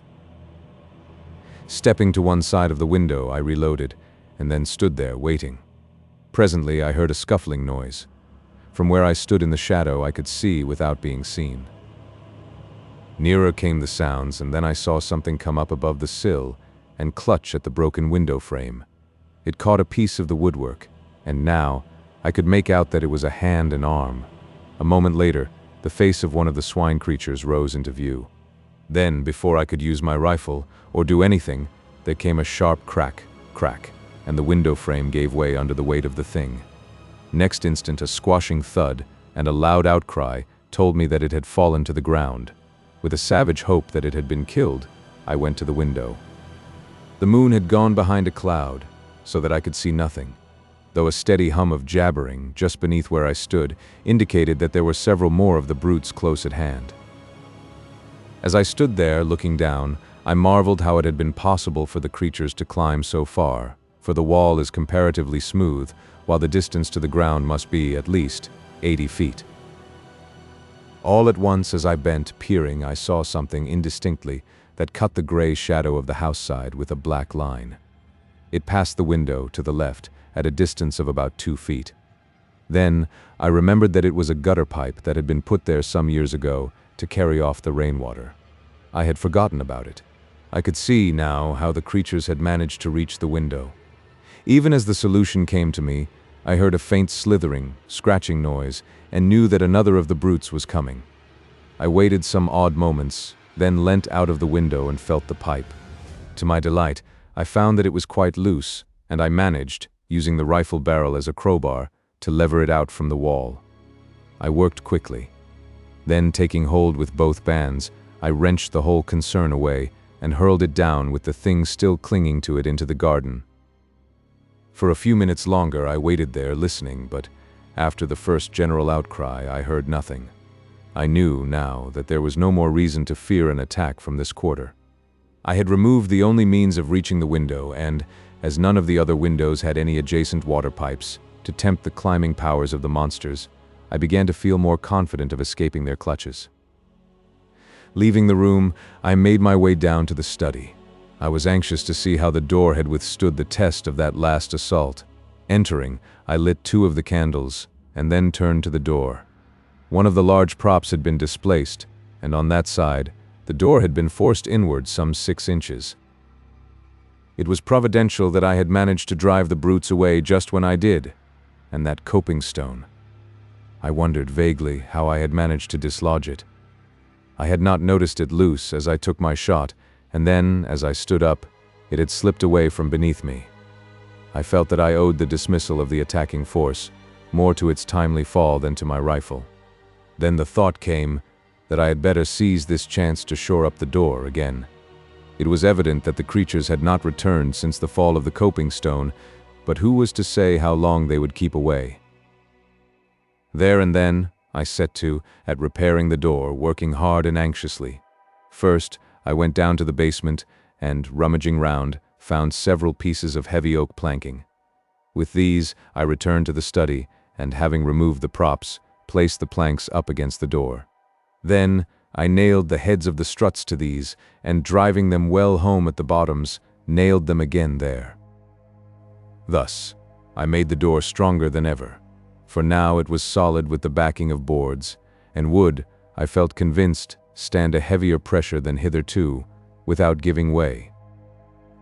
After that, I lit the lamp which I had brought from the kitchen, and went down to have a look at the lower windows. Now that I had seen an instance of the strength the creatures possessed, I felt considerable anxiety about the windows on the ground floor, in spite of the fact that they were so strongly barred. I went first to the buttery, having a vivid remembrance of my late adventure there.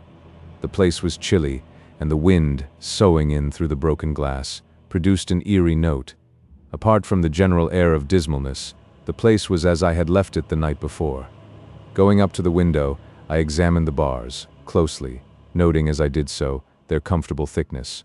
Still, as I looked more intently, it seemed to me that the middle bar was bent slightly from the straight, yet it was but trifling, and it might have been so for years. I had never before noticed them particularly. I put my hand through the broken window and shook the bar. It was as firm as a rock. Perhaps the creatures had tried to start it, and finding it beyond their power, ceased from the effort. After that, I went round to each of the windows in turn, examining them with careful attention, but nowhere else could I trace anything to show that there had been any tampering. Having finished my survey, I went back to the study and poured myself out a little brandy, then to the tower to watch. 8. After the attack. It was now about 3 in the morning, and presently the eastern sky began to pale with the coming of dawn. Gradually the day came, and by its light I scanned the gardens earnestly, but nowhere could I see any signs of the brutes. I leant over and glanced down to the foot of the wall to see whether the body of the thing I had shot the night before was still there. It was gone. I supposed that others of the monsters had removed it during the night. Then I went down onto the roof and crossed over to the gap from which the coping stone had fallen. Reaching it, I looked over. Yes, there was the stone, as I had seen it last, but there was no appearance of anything beneath it, nor could I see the creatures I had killed after its fall. Evidently, they also had been taken away. I turned and went down to my study. There, I sat down, wearily. I was thoroughly tired. It was quite light now, though the sun's rays were not as yet perceptibly hot. A clock chimed the hour of 4. I awoke with a start and looked round hurriedly. The clock in the corner indicated that it was 3 o'clock. It was already afternoon. I must have slept for nearly 11 hours. With a jerky movement, I sat forward in the chair and listened. The house was perfectly silent. Slowly, I stood up and yawned. I felt desperately tired still, and sat down again, wondering what it was that had waked me. It must have been the clock striking, I concluded presently, and was commencing to doze off when a sudden noise brought me back, once more, to life. It was the sound of a step, as of a person moving cautiously down the corridor toward my study. In an instant, I was on my feet and grasping my rifle. Noiselessly, I waited. Had the creatures broken in whilst I slept? Even as I questioned, the steps reached my door, halted momentarily, and then continued down the passage. Silently, I tiptoed to the doorway and peeped out. Then, I experienced such a feeling of relief as must a reprieved criminal. It was my sister. She was going toward the stairs.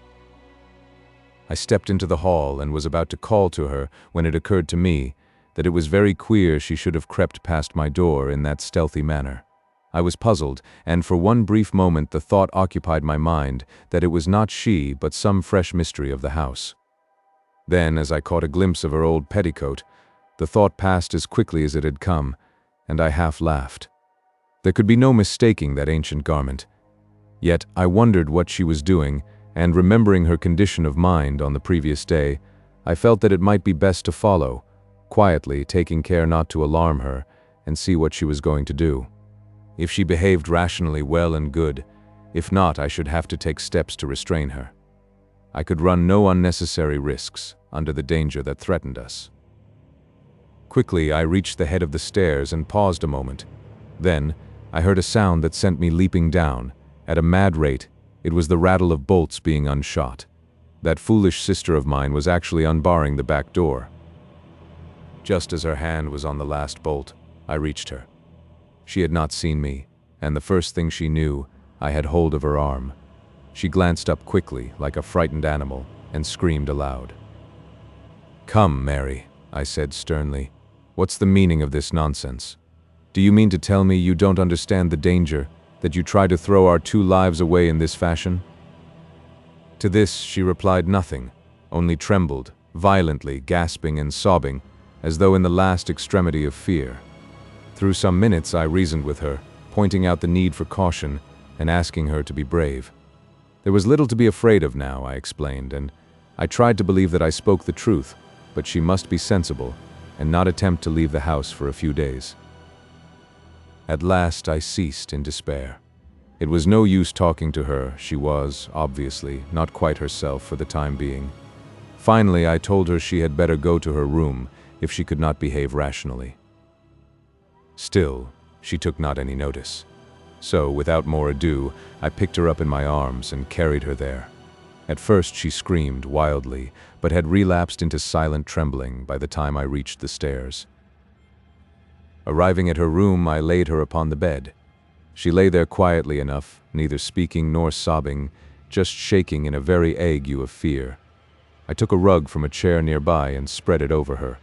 I could do nothing more for her, and so crossed to where Pepper lay in a big basket. My sister had taken charge of him since his wound, to nurse him, for it had proved more severe than I had thought, and I was pleased to note that, in spite of her state of mind, she had looked after the old dog, carefully. Stooping, I spoke to him, and, in reply, he licked my hand, feebly. He was too ill to do more. Then, going to the bed, I bent over my sister, and asked her how she felt, but she only shook the more, and, much as it pained me, I had to admit that my presence seemed to make her worse. And so, I left her locking the door and pocketing the key. It seemed to be the only course to take. The rest of the day I spent between the tower and my study. For food, I brought up a loaf from the pantry, and on this, and some claret, I lived for that day. What a long, weary day it was. If only I could have gone out into the gardens, as is my wont, I should have been content enough. But to be cooped in this silent house, with no companion, save a mad woman and a sick dog, was enough to prey upon the nerves of the hardiest. And out in the tangled shrubberies that surrounded the house, lurked, for all I could tell, those infernal swine creatures waiting their chance. Was ever a man in such straits? Once in the afternoon and again later, I went to visit my sister. The second time I found her tending Pepper, but, at my approach, she slid over, unobtrusively, to the far corner, with a gesture that saddened me beyond belief. Poor girl. Her fear cut me intolerably, and I would not intrude on her unnecessarily. She would be better, I trusted, in a few days. Meanwhile, I could do nothing, and I judged it still needful, hard as it seemed to keep her confined to her room. One thing there was that I took for encouragement. She had eaten some of the food I had taken to her on my first visit. And so the day passed. As the evening drew on, the air grew chilly, and I began to make preparations for passing a second night in the tower, taking up 2 additional rifles and a heavy ulster. The rifles I loaded and laid alongside my other, as I intended to make things warm for any of the creatures who might show during the night. I had plenty of ammunition, and I thought to give the brutes such a lesson as should show them the uselessness of attempting to force an entrance. After that, I made the round of the house again, paying particular attention to the props that supported the study door. Then, feeling that I had done all that lay in my power to ensure our safety, I returned to the tower, calling in on my sister and Pepper for a final visit, on the way. Pepper was asleep, but woke, as I entered, and wagged his tail, in recognition. I thought he seemed slightly better. My sister was lying on the bed, though whether asleep or not, I was unable to tell, and thus I left them.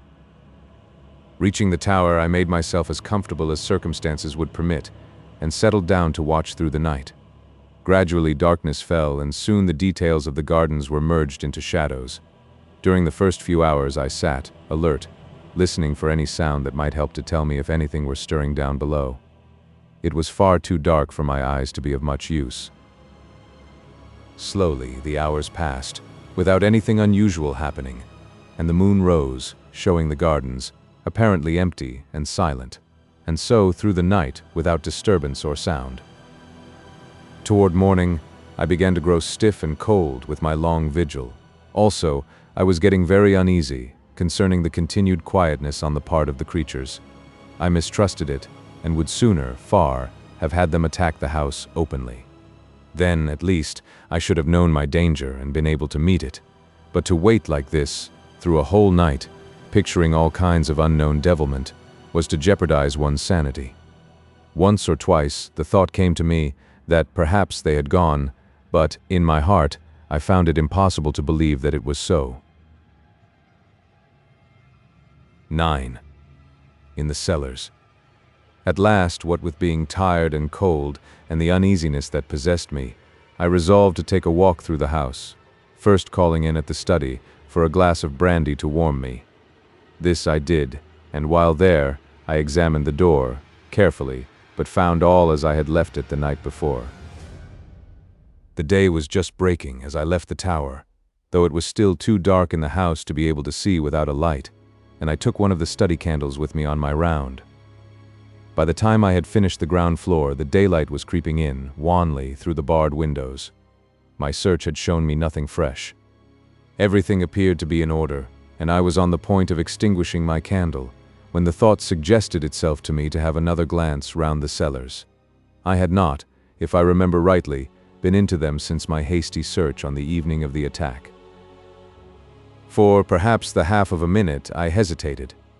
I would have been very willing to forego the task, as, indeed, I am inclined to think any man well might, for of all the great, awe-inspiring rooms in this house, the cellars are the hugest and weirdest. Great gloomy caverns of places, unlit by any ray of daylight. Yet, I would not shirk the work. I felt that to do so would smack of sheer cowardice. Besides, as I reassured myself, the cellars were really the most unlikely places in which to come across anything dangerous, considering that they can be entered only through a heavy oaken door, the key of which I carry always on my person. It is in the smallest of these places that I keep my wine, a gloomy hole close to the foot of the cellar stairs and beyond which I have seldom proceeded.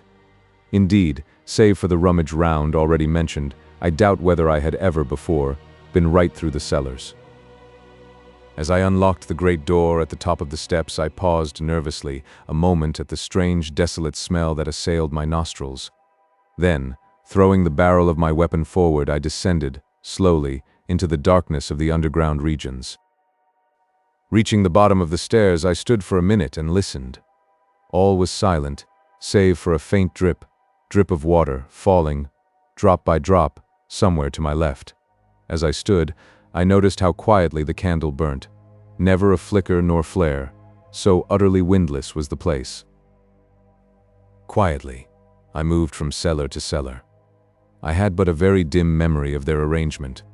The impressions left by my first search were blurred. I had recollections of a succession of great cellars, and of one greater than the rest, the roof of which was upheld by pillars. Beyond that my mind was hazy, and predominated by a sense of cold and darkness and shadows. Now, however, it was different, for, although nervous, I was sufficiently collected to be able to look about me and note the structure and size of the different vaults I entered. Of course, with the amount of light given by my candle, it was not possible to examine each place minutely, but I was enabled to notice, as I went along, that the walls appeared to be built with wonderful precision and finish, while here and there, an occasional, massive pillar shot up to support the vaulted roof. Thus I came, at last, to the great cellar that I remembered. It is reached through a huge arched entrance on which I observed strange, fantastic carvings which threw queer shadows under the light of my candle. As I stood and examined these, thoughtfully, it occurred to me how strange it was that I should be so little acquainted with my own house. Yet this may be easily understood when one realizes the size of this ancient pile, and the fact that only my old sister and I live in it, occupying a few of the rooms, such as our wants decide. Holding the light high, I passed on into the cellar and, keeping to the right, paced slowly up until I reached the further end. I walked quietly and looked cautiously about as I went. But, so far as the light showed, I saw nothing unusual.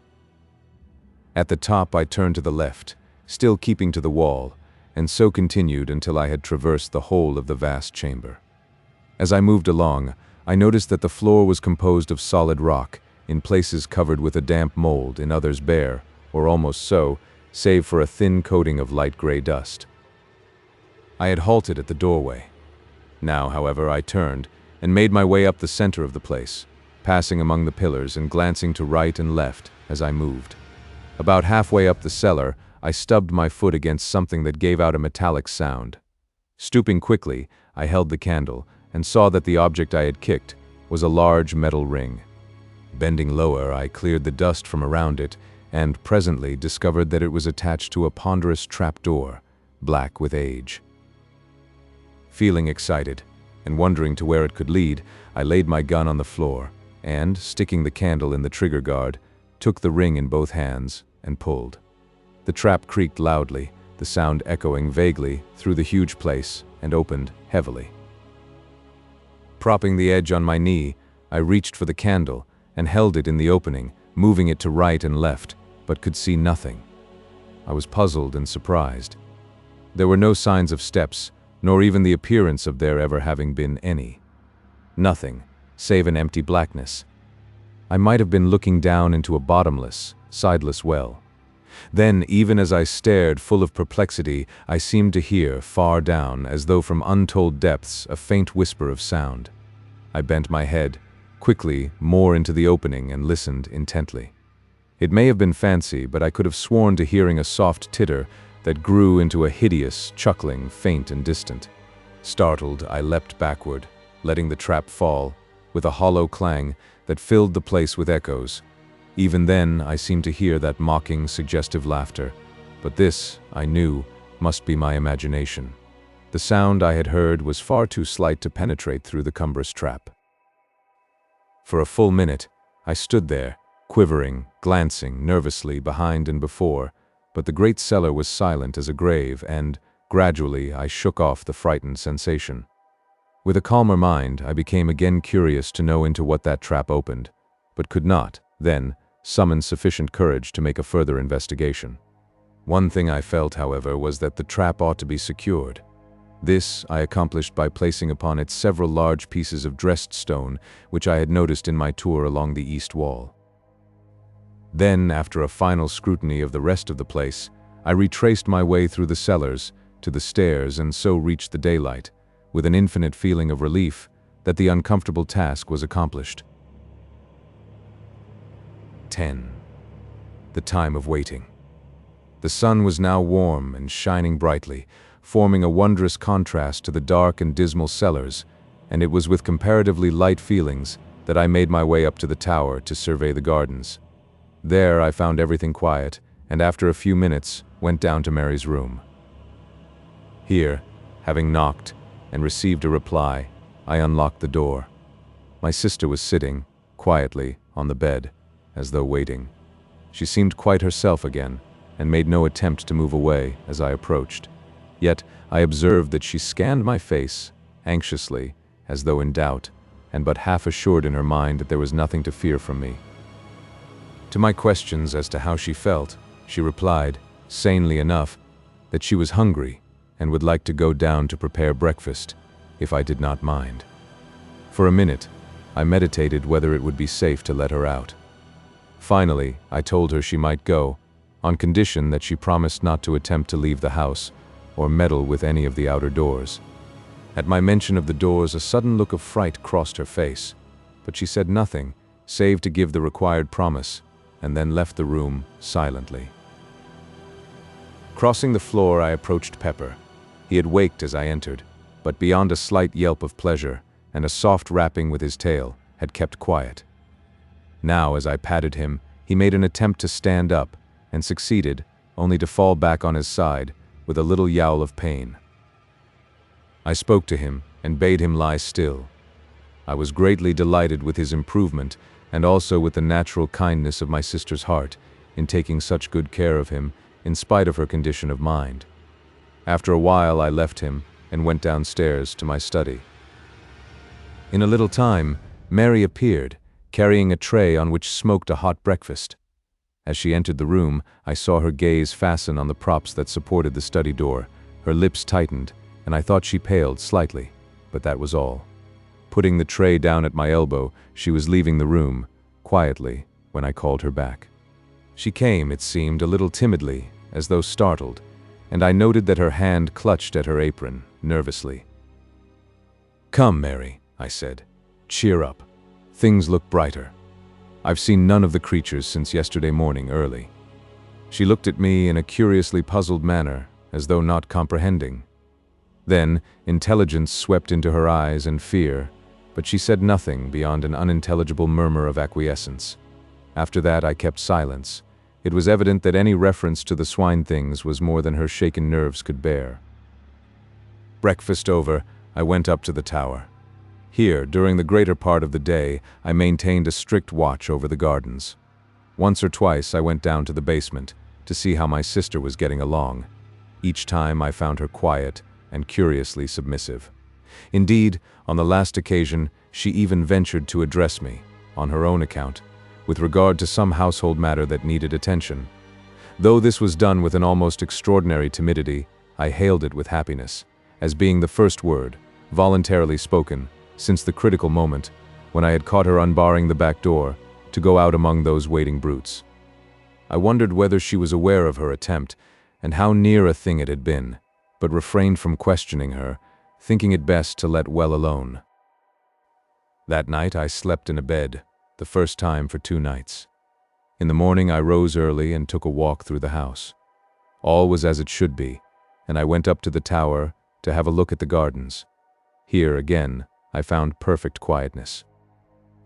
At breakfast, when I met Mary, I was greatly pleased to see that she had sufficiently regained command over herself to be able to greet me in a perfectly natural manner. She talked sensibly and quietly, only keeping carefully from any mention of the past couple of days. In this, I humored her to the extent of not attempting to lead the conversation in that direction. Earlier in the morning, I had been to see Pepper. He was mending rapidly and bade fair to be on his legs, in earnest, in another day or 2.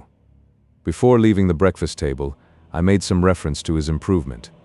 In the short discussion that followed, I was surprised to gather, from my sister's remarks, that she was still under the impression that his wound had been given by the wildcat of my invention.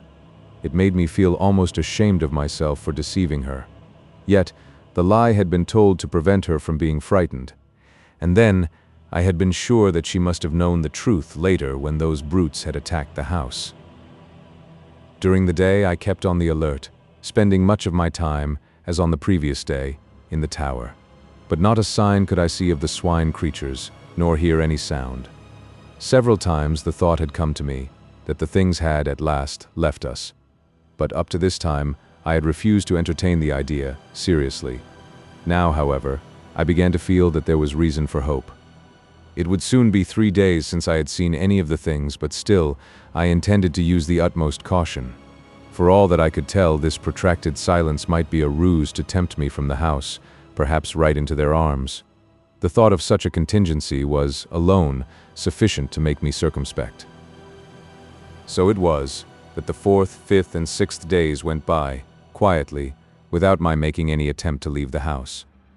On the 6th day, I had the pleasure of seeing Pepper once more upon his feet, and, though still very weak, he managed to keep me company during the whole of that day.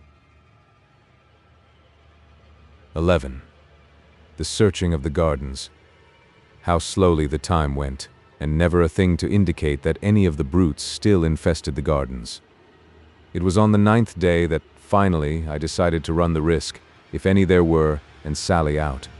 With this purpose in view, I loaded one of the shotguns, carefully choosing it as being more deadly than a rifle at close quarters, and then, after a final scrutiny of the grounds from the tower, I called Pepper to follow me and made my way down to the basement.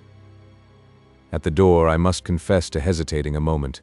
The thought of what might be awaiting me among the dark shrubberies was by no means calculated to encourage my resolution.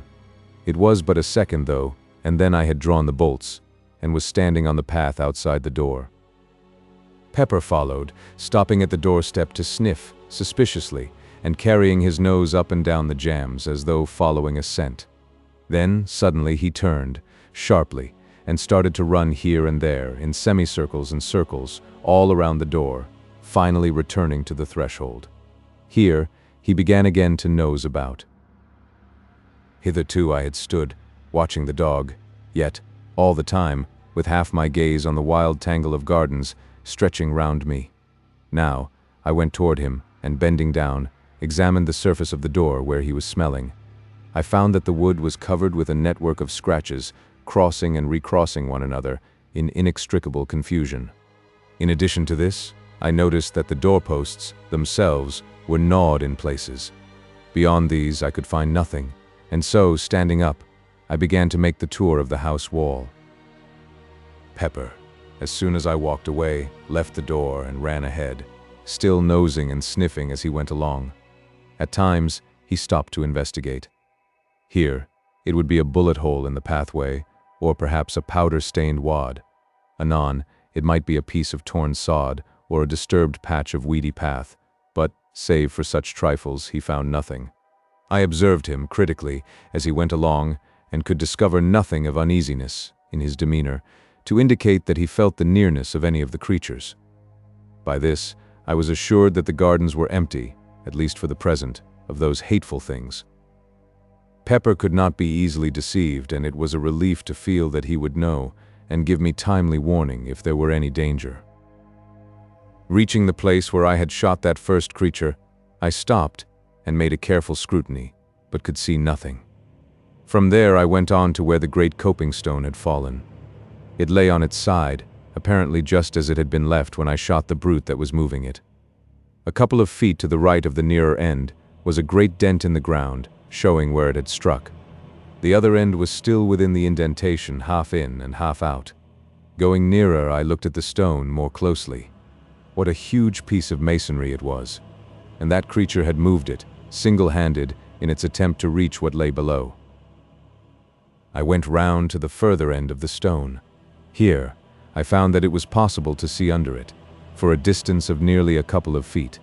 Still, I could see nothing of the stricken creatures, and I felt much surprised. I had, as I have before said, guessed that the remains had been removed, yet I could not conceive that it had been done so thoroughly as not to leave some certain sign beneath the stone indicative of their fate. I had seen several of the brutes struck down beneath it, with such force that they must have been literally driven into the earth, and now, not a vestige of them was to be seen, not even a bloodstain. I felt more puzzled than ever as I turned the matter over in my mind, but could think of no plausible explanation, and so, finally, gave it up, as one of the many things that were unexplainable. From there, I transferred my attention to the study door. I could see, now even more plainly, the effects of the tremendous strain to which it had been subjected, and I marveled how, even with the support afforded by the props, it had withstood the attacks so well. There were no marks of blows, indeed. None had been given, but the door had been literally riven from its hinges by the application of enormous silent force. One thing that I observed affected me profoundly: the head of one of the props had been driven right through a panel. This was of itself sufficient to show how huge an effort the creatures had made to break down the door, and how nearly they had succeeded. Leaving, I continued my tour round the house, finding little else of interest, save at the back, where I came across the piece of piping I had torn from the wall, lying among the long grass underneath the broken window. Then, I returned to the house and, having rebolted the back door, went up to the tower. Here I spent the afternoon reading and occasionally glancing down into the gardens. I had determined, if the night passed quietly, to go as far as the pit on the morrow. Perhaps I should be able to learn then something of what had happened. The day slipped away, and the night came and went much as the last few nights had gone. When I rose, the morning had broken, fine and clear, and I determined to put my project into action. During breakfast, I considered the matter carefully, after which I went to the study for my shotgun. In addition, I loaded and slipped into my pocket a small but heavy pistol. I quite understood that, if there were any danger, it lay in the direction of the pit and I intended to be prepared. Leaving the study, I went down to the back door, followed by Pepper. Once outside, I took a quick survey of the surrounding gardens, and then set off toward the pit. On the way, I kept a sharp outlook, holding my gun handily. Pepper was running ahead, I noticed, without any apparent hesitation. From this, I augured that there was no imminent danger to be apprehended, and I stepped out more quickly in his wake. He had reached the top of the pit now, and was nosing his way along the edge. A minute later, I was beside him, looking down into the pit. For a moment, I could scarcely believe that it was the same place, so greatly was it changed. The dark, wooded ravine of a fortnight ago with a foliage-hidden stream running sluggishly at the bottom existed no longer. Instead, my eyes showed me a ragged chasm, partly filled with a gloomy lake of turbid water. All one side of the ravine was stripped of underwood, showing the bare rock. A little to my left, the side of the pit appeared to have collapsed altogether, forming a deep V-shaped cleft in the face of the rocky cliff. This rift ran, from the upper edge of the ravine, nearly down to the water, and penetrated into the pit side, to a distance of some 40 feet. Its opening was at least 6 yards across, and from this, it seemed to taper into about 2. But what attracted my attention, more than even the stupendous split itself, was a great hole, some distance down the cleft, and right in the angle of the V. It was clearly defined, and not unlike an arched doorway in shape, though lying as it did in the shadow, I could not see it very distinctly. The opposite side of the pit still retained its verdure, but so torn in places, and everywhere covered with dust and rubbish, that it was hardly distinguishable as such. My first impression that there had been a landslip was, I began to see, not sufficient of itself to account for all the changes I witnessed. And the water? I turned, suddenly, for I had become aware that somewhere to my right there was a noise of running water. I could see nothing, but now that my attention had been caught, I distinguished easily that it came from somewhere at the east end of the pit. Slowly, I made my way in that direction, the sound growing plainer as I advanced, until in a little I stood right above it. Even then I could not perceive the cause until I knelt down and thrust my head over the cliff. Here, the noise came up to me, plainly, and I saw below me a torrent of clear water, issuing from a small fissure in the pit side and rushing down the rocks into the lake beneath. A little further along the cliff, I saw another, and beyond that again, 2 smaller ones. These then would help to account for the quantity of water in the pit, and, if the fall of rock and earth had blocked the outlet of the stream at the bottom, there was little doubt but that it was contributing a very large share. Yet, I puzzled my head to account for the generally shaken appearance of the place, these streamlets, and that huge cleft, further up the ravine. It seemed to me that more than the landslip was necessary to account for these. I could imagine an earthquake or a great explosion creating some such condition of affairs as existed, but, of these, there had been neither. Then, I stood up, quickly, remembering that crash and the cloud of dust that had followed, directly, rushing high into the air. But I shook my head, unbelievingly. No. It must have been the noise of the falling rocks and earth I had heard. Of course, the dust would fly, naturally. Still, in spite of my reasoning, I had an uneasy feeling that this theory did not satisfy my sense of the probable, and yet, was any other, that I could suggest, likely to be half so plausible? Pepper had been sitting on the grass, while I conducted my examination. Now, as I turned up the north side of the ravine, he rose and followed. Slowly, and keeping a careful watch in all directions, I made the circuit of the pit, but found little else that I had not already seen. From the west end, I could see the 4 waterfalls uninterruptedly. They were some considerable distance up from the surface of the lake, about 50 feet, I calculated. For a little while longer I loitered about, keeping my eyes and ears open, but still, without seeing or hearing anything suspicious. The whole place was wonderfully quiet. Indeed, save for the continuous murmur of the water, at the top end, no sound of any description broke the silence. All this while, Pepper had shown no signs of uneasiness. This seemed to me to indicate that, for the time being at least, there was none of the swine creatures in the vicinity. So far as I could see, his attention appeared to have been taken, chiefly, with scratching and sniffing among the grass at the edge of the pit. At times, he would leave the edge and run along toward the house, as though following invisible tracks, but, in all cases, returning after a few minutes. I had little doubt but that he was really tracing out the footsteps of the swine-things, and the very fact that each one seemed to lead him back to the pit appeared to me a proof that the brutes had all returned whence they came. At noon I went home for dinner. During the afternoon I made a partial search of the gardens accompanied by Pepper, but without coming upon anything to indicate the presence of the creatures. Once, as we made our way through the shrubberies, Pepper rushed in among some bushes with a fierce yelp. At that, I jumped back, in sudden fright, and threw my gun forward in readiness, only to laugh nervously as Pepper reappeared, chasing an unfortunate cat. Toward evening, I gave up the search and returned to the house. All at once, as we were passing a great clump of bushes on our right, Pepper disappeared, and I could hear him sniffing and growling among them in a suspicious manner. With my gun barrel, I parted the intervening shrubbery and looked inside.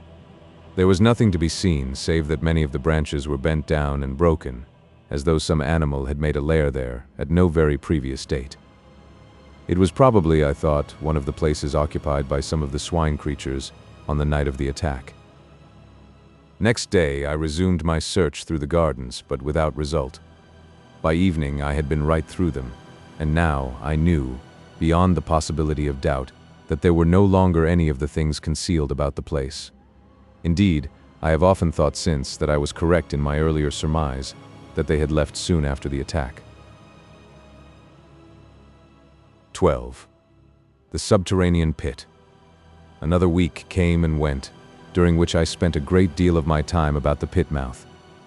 I had come to the conclusion a few days earlier that the arched hole in the angle of the great rift was the place through which the swine-things had made their exit from some unholy place in the bowels of the world. How near the probable truth this went, I was to learn later. It may be easily understood that I was tremendously curious, though in a frightened way, to know to what infernal place that hole led, though so far the idea had not struck me, seriously, of making an investigation.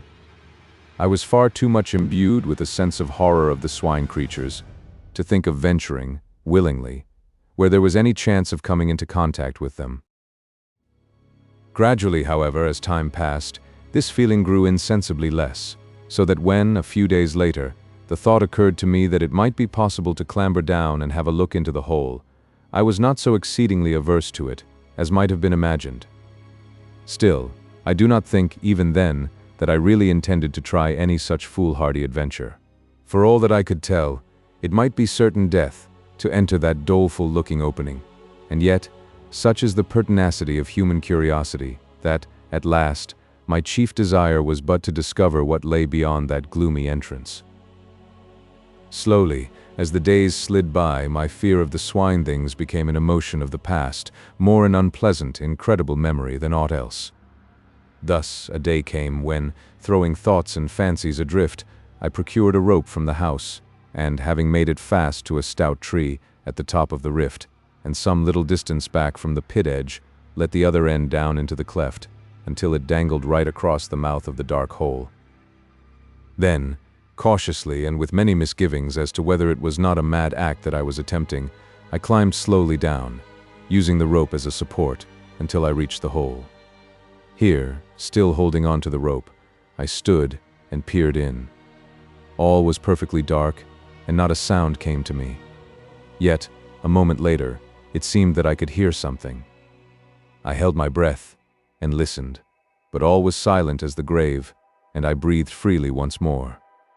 At the same instant, I heard the sound again. It was like a noise of labored breathing, deep and sharp-drawn. For a short second I stood, petrified, not able to move. But now the sounds had ceased again, and I could hear nothing. As I stood there, anxiously, my foot dislodged a pebble, which fell inward, into the dark, with a hollow chink. At once, the noise was taken up and repeated a score of times, each succeeding echo being fainter and seeming to travel away from me, as though into remote distance. Then, as the silence fell again, I heard that stealthy breathing, For each respiration I made, I could hear an answering breath. The sounds appeared to be coming nearer, and then I heard several others, but fainter and more distant. Why I did not grip the rope and spring up out of danger, I cannot say. It was as though I had been paralyzed. I broke out into a profuse sweat and tried to moisten my lips with my tongue. My throat had gone suddenly dry and I coughed huskily. It came back to me in a dozen horrible throaty tones mockingly. I peered helplessly into the gloom, but still nothing showed. I had a strange, choky sensation, and again I coughed, dryly.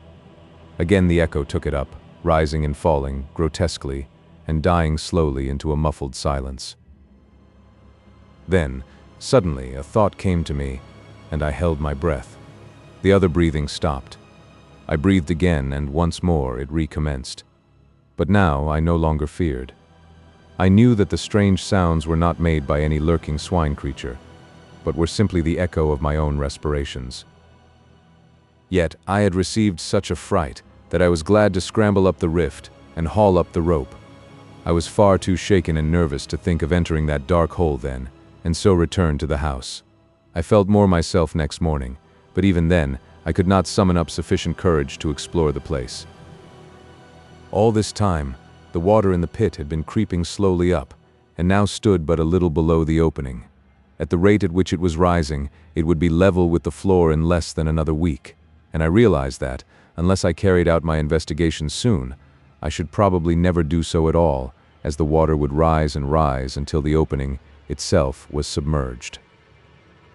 It may have been that this thought stirred me to act, but whatever it was, a couple of days later, saw me standing at the top of the cleft, fully equipped for the task. This time, I was resolved to conquer my shirking and go right through with the matter. With this intention I had brought, in addition to the rope, a bundle of candles, meaning to use them as a torch, also my double-barreled shotgun. In my belt, I had a heavy horse pistol, loaded with buckshot. As before, I fastened the rope to the tree. Then, having tied my gun across my shoulders, with a piece of stout cord, I lowered myself over the edge of the pit. At this movement, Pepper, who had been eyeing my actions watchfully, rose to his feet and ran to me, with a half-bark, half-wail, it seemed to me, of warning. But I was resolved on my enterprise, and bade him lie down. I would much have liked to take him with me, but this was next to impossible, in the existing circumstances. As my face dropped level with the pit edge, he licked me, right across the mouth, and then, seizing my sleeve between his teeth, began to pull back strongly. It was very evident that he did not want me to go. Yet, having made up my mind, I had no intention of giving up the attempt, and with a sharp word to Pepper to release me, I continued my descent, leaving the poor old fellow at the top, barking and crying like a forsaken pup. Carefully, I lowered myself from projection to projection. I knew that a slip might mean a wetting.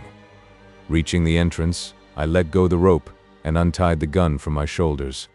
Then, with a last look at the sky, which I noticed was clouding over, rapidly, I went forward a couple of paces, so as to be shielded from the wind, and lit one of the candles. Holding it above my head and grasping my gun firmly, I began to move on, slowly, throwing my glances in all directions. For the first minute, I could hear the melancholy sound of Pepper's howling coming down to me. Gradually, as I penetrated further into the darkness, it grew fainter, until, in a little while, I could hear nothing. The path tended downward somewhat, and to the left. Thence it kept on, still running to the left, until I found that it was leading me right in the direction of the house. Very cautiously I moved onward, stopping every few steps, to listen. I had gone perhaps 100 yards when, suddenly, it seemed to me that I caught a faint sound, somewhere along the passage behind. With my heart thudding heavily, I listened. The noise grew plainer and appeared to be approaching rapidly. I could hear it distinctly, now. It was the soft padding of running feet. In the first moments of fright, I stood, irresolute, not knowing whether to go forward or backward. Then, with a sudden realization of the best thing to do, I backed up to the rocky wall on my right, and, holding the candle above my head, waited, gun in hand, cursing my foolhardy curiosity for bringing me into such a strait. I had not long to wait, but a few seconds, before two eyes reflected back from the gloom the rays of my candle. I raised my gun using my right hand only and aimed quickly. Even as I did so, something leapt out of the darkness, with a blustering bark of joy that woke the echoes like thunder. It was Pepper. How he had contrived to scramble down the cleft, I could not conceive. As I brushed my hand nervously over his coat, I noticed that he was dripping and concluded that he must have tried to follow me and fallen into the water, from which he would not find it very difficult to climb. Having waited a minute or so to steady myself, I proceeded along the way, Pepper following, quietly. I was curiously glad to have the old fellow with me. He was company, and somehow, with him at my heels, I was less afraid. Also, I knew how quickly his keen ears would detect the presence of any unwelcome creature, should there be such, amid the darkness that wrapped us. For some minutes we went slowly along, the path still leading straight toward the house. Soon, I concluded, we should be standing right beneath it, did the path but carry far enough. I led the way, cautiously, for another 50 yards or so. Then I stopped, and held the light high, and reason enough I had to be thankful that I did so. For there, not 3 paces forward, the path vanished, and, in place, showed a hollow blackness that sent sudden fear through me. Very cautiously, I crept forward and peered down, but could see nothing. Then, I crossed to the left of the passage to see whether there might be any continuation of the path. Here, right against the wall, I found that a narrow track, some 3 feet wide, led onward. Carefully, I stepped onto it, but had not gone far before I regretted venturing thereon. For, after a few paces, the already narrow way resolved itself into a mere ledge with, on the one side, the solid, unyielding rock, towering up in a great wall to the unseen roof, and, on the other, that yawning chasm. I could not help reflecting how helpless I was, should I be attacked there, with no room to turn, and where even the recoil of my weapon might be sufficient to drive me headlong into the depths below. To my great relief, a little further on, the track suddenly broadened out again to its original breadth. Gradually, as I went onward, I noticed that the path trended steadily to the right, and so, after some minutes, I discovered that I was not going forward, but simply circling the huge abyss. I had, evidently, come to the end of the great passage. 5 minutes later, I stood on the spot from which I had started, having been completely round, what I guessed now to be a vast pit, the mouth of which must be at least 100 yards across. For some little time I stood there, lost in perplexing thought. What does it all mean? Was the cry that had begun to reiterate through my brain. A sudden idea struck me, and I searched round for a piece of stone. Presently, I found a bit of rock, about the size of a small loaf. Sticking the candle upright in a crevice of the floor, I went back from the edge somewhat, and, taking a short run, launched the stone forward into the chasm, my idea being to throw it far enough to keep it clear of the sides. Then I stooped forward and listened, but though I kept perfectly quiet, for at least a full minute, no sound came back to me from out of the dark.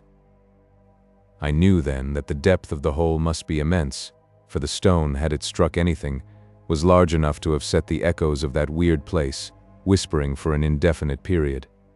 Even as it was, the cavern had given back the sounds of my footfalls, multitudinously. The place was awesome, and I would willingly have retraced my steps, and left the mysteries of its solitudes unsolved. Only to do so meant admitting defeat. Then, a thought came, to try to get a view of the abyss. It occurred to me that, if I placed my candles round the edge of the hole, I should be able to get, at least, some dim sight of the place. I found on counting that I had brought 15 candles in the bundle, my first intention having been, as I have already said, to make a torch of the lot. These I proceeded to place round the pit mouth, with an interval of about 20 yards between each. Having completed the circle, I stood in the passage and endeavored to get an idea of how the place looked. But I discovered, immediately, that they were totally insufficient for my purpose. They did little more than make the gloom visible. One thing they did, however, and that was, they confirmed my opinion of the size of the opening, and, although they showed me nothing that I wanted to see, yet the contrast they afforded to the heavy darkness pleased me curiously. It was as though 15 tiny stars shone through the subterranean night.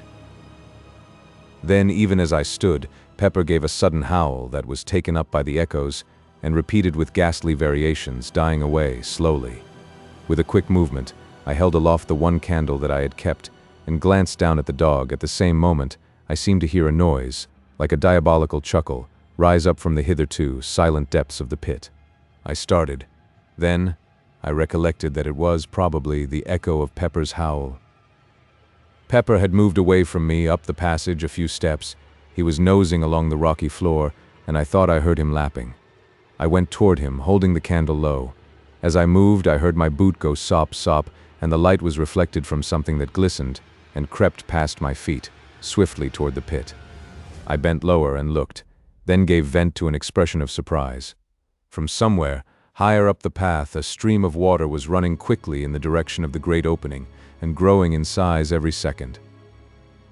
Again, Pepper gave vent to that deep-drawn howl and, running at me, seized my coat and attempted to drag me up the path toward the entrance.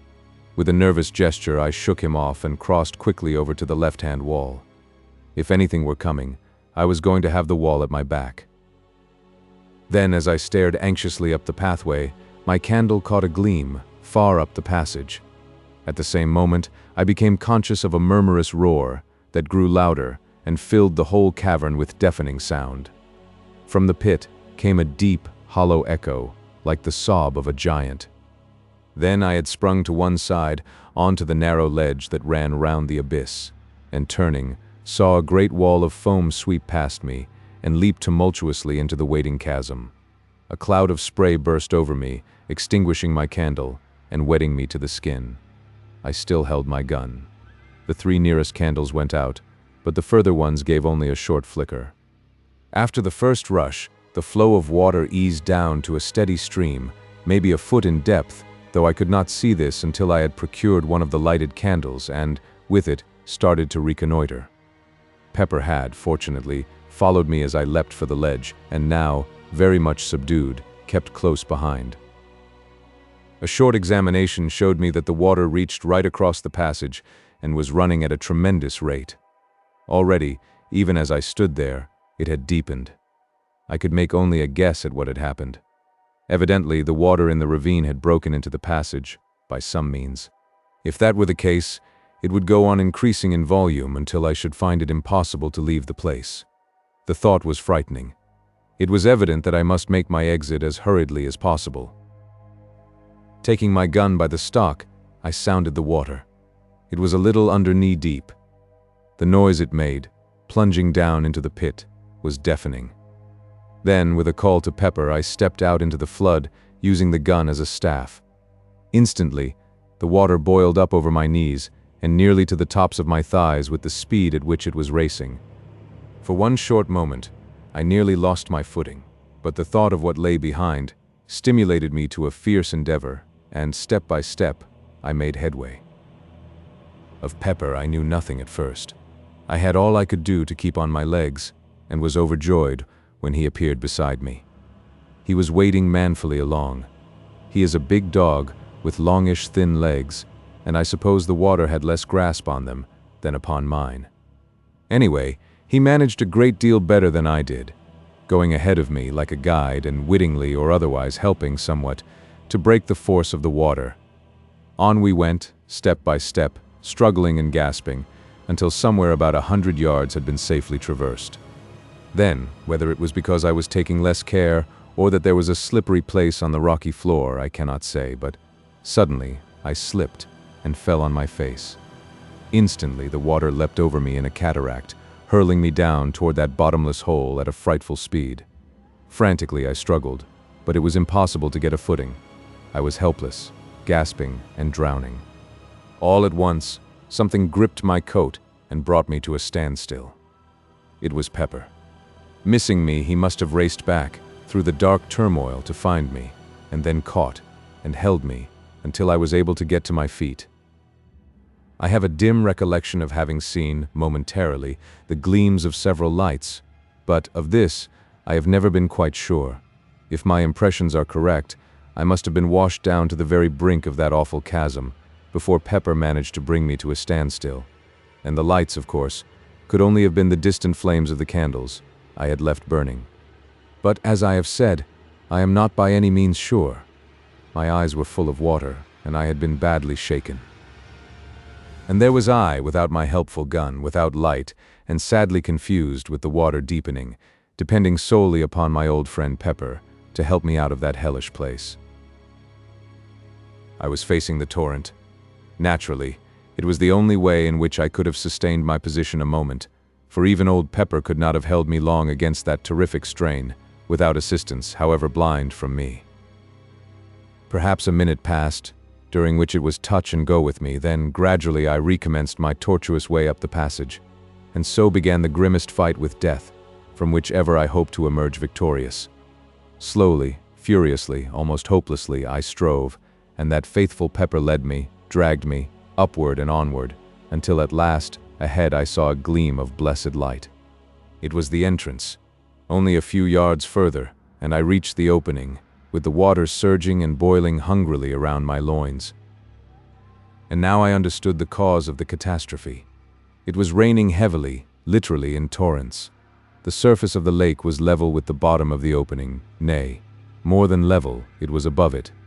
Evidently the rain had swollen the lake and caused this premature rise, for at the rate the ravine had been filling, it would not have reached the entrance for a couple more days. Luckily, the rope by which I had descended was streaming into the opening upon the inrushing waters.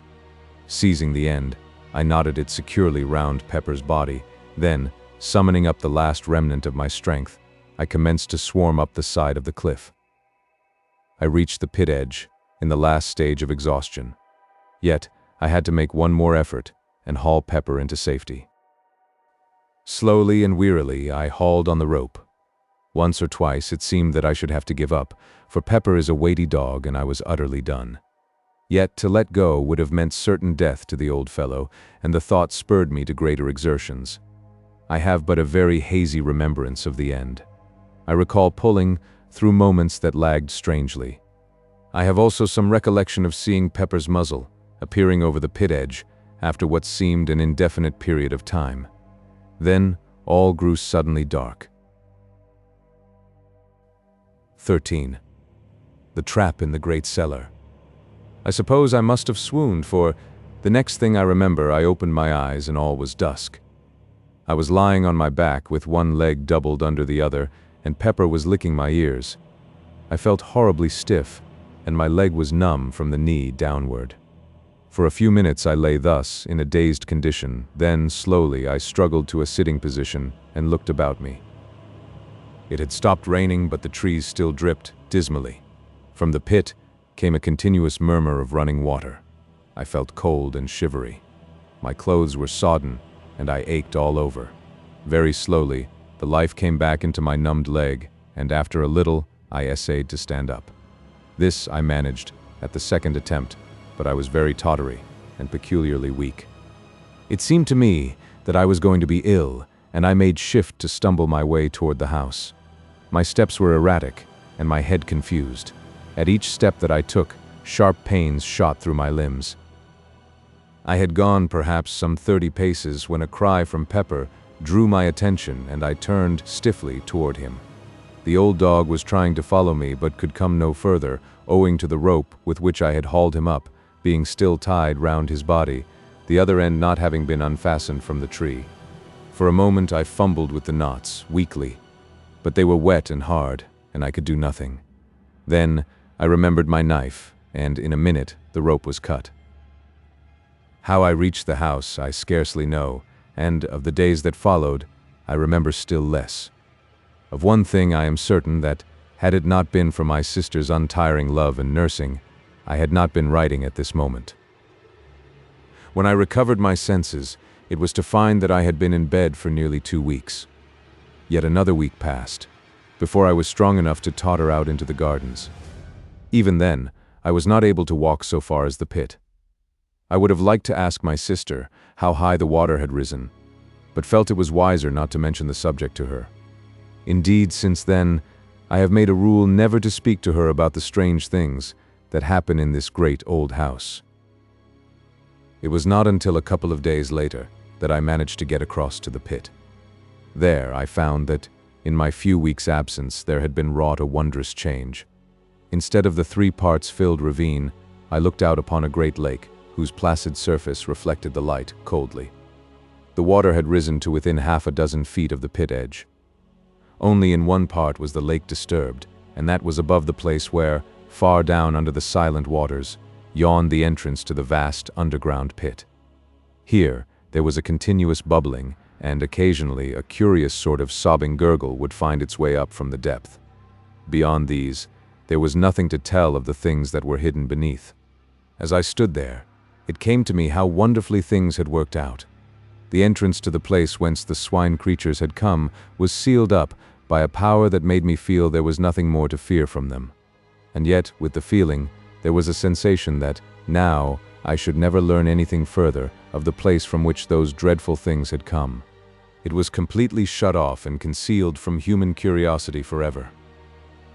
Strange in the knowledge of that underground hellhole how apposite has been the naming of the pit. One wonders how it originated, and when. Naturally, one concludes that the shape and depth of the ravine would suggest the name pit. Yet, is it not possible that it has all along held a deeper significance, a hint, could one but have guessed, of the greater, more stupendous pit that lies far down in the earth, beneath this old house? Under this house. Even now the idea is strange and terrible to me. For I have proved, beyond doubt, that the pit yawns right below the house, which is evidently supported, somewhere above the center of it, upon a tremendous arched roof of solid rock. It happened in this wise that, having occasion to go down to the cellars, the thought occurred to me to pay a visit to the great vault, where the trap is situated, and see whether everything was as I had left it. Reaching the place, I walked slowly up the center, until I came to the trap. There it was, with the stones piled upon it, just as I had seen it last. I had a lantern with me, and the idea came to me that now would be a good time to investigate whatever lay under the great oak slab. Placing the lantern on the floor, I tumbled the stones off the trap, and grasping the ring, pulled the door open. As I did so, the cellar became filled with the sound of a murmurous thunder that rose from far below. At the same time, a damp wind blew up into my face, bringing with it a load of fine spray. Therewith I dropped the trap, hurriedly, with a half-frightened feeling of wonder. For a moment I stood puzzled. I was not particularly afraid. The haunting fear of the swine things had left me long ago, but I was certainly nervous and astonished. Then, a sudden thought possessed me, and I raised the ponderous door with a feeling of excitement. Leaving it standing upon its end, I seized the lantern, and kneeling down, thrust it into the opening. As I did so, the moist wind and spray drove in my eyes, making me unable to see for a few moments. Even when my eyes were clear, I could distinguish nothing below me save darkness and whirling spray. Seeing that it was useless to expect to make out anything, with the lights so high, I felt in my pockets for a piece of twine, with which to lower it further into the opening. Even as I fumbled, the lantern slipped from my fingers and hurtled down into the darkness. For a brief instant, I watched its fall, and saw the light shine on a tumult of white foam, some 80 or 100 feet below me. Then it was gone. My sudden surmise was correct, and now I knew the cause of the wet and noise. The great cellar was connected with the pit by means of the trap which opened right above it, and the moisture was the spray rising from the water falling into the depths. In an instant I had an explanation of certain things that had hitherto puzzled me.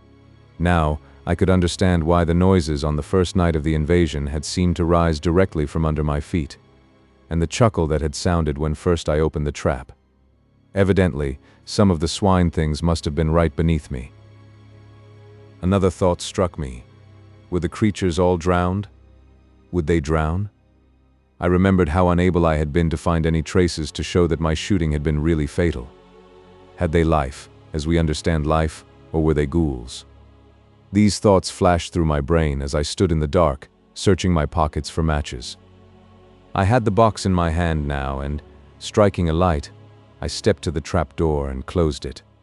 Then, I piled the stones back upon it, after which I made my way out from the cellars. And so, I suppose the water goes on, thundering down into that bottomless hell pit. Sometimes, I have an inexplicable desire to go down to the great cellar, open the trap, and gaze into the impenetrable, spray-damp darkness. At times, the desire becomes almost overpowering in its intensity. It is not mere curiosity that prompts me, but more as though some unexplained influence were at work. Still, I never go, and intend to fight down the strange longing and crush it, even as I would the unholy thought of self-destruction.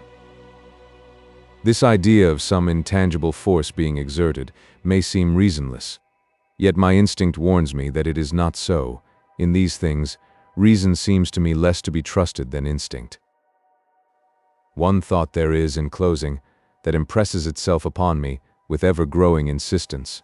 It is that I live in a very strange house, a very awful house, and I have begun to wonder whether I am doing wisely in staying here. Yet, if I left, where could I go, and still obtain the solitude and the sense of her presence? That alone make my old life bearable. 14.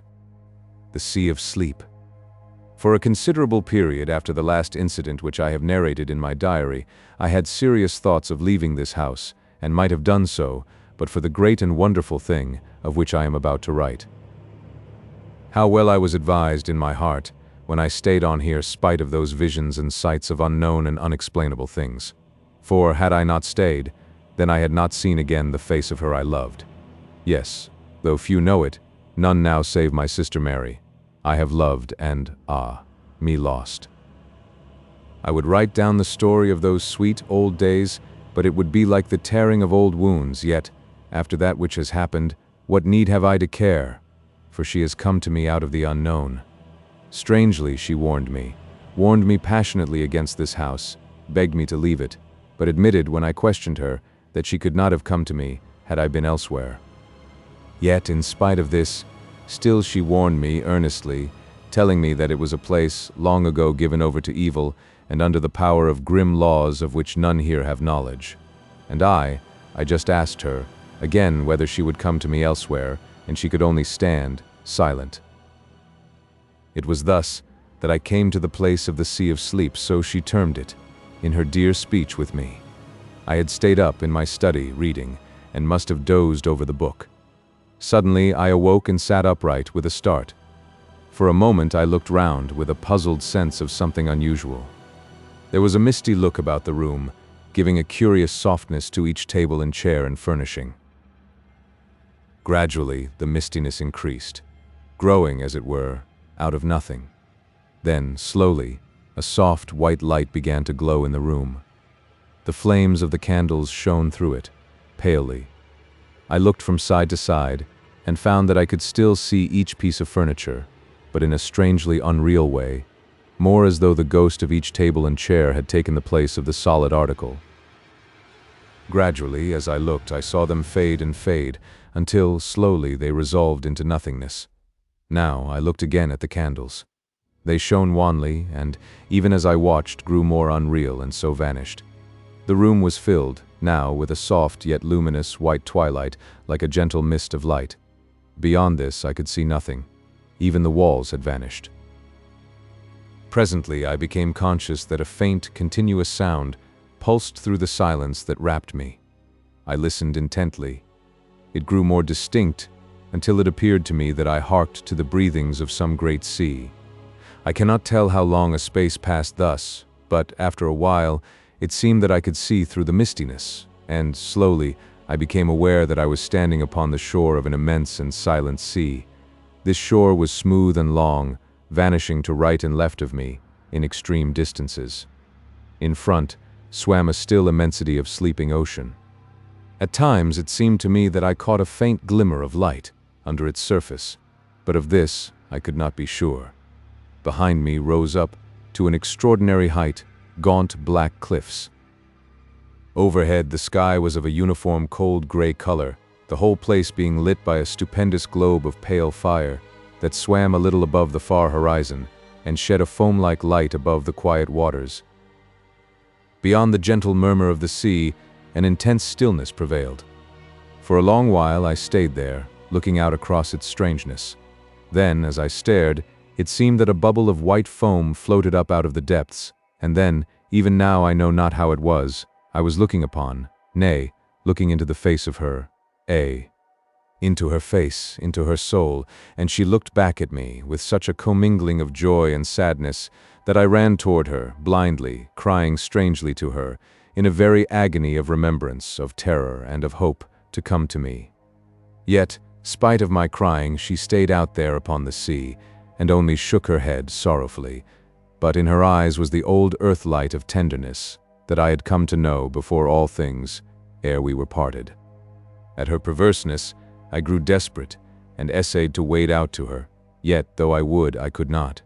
Something, some invisible barrier, held me back, and I was fain to stay where I was, and cry out to her in the fullness of my soul, "Oh, my darling," but could say no more, for very intensity.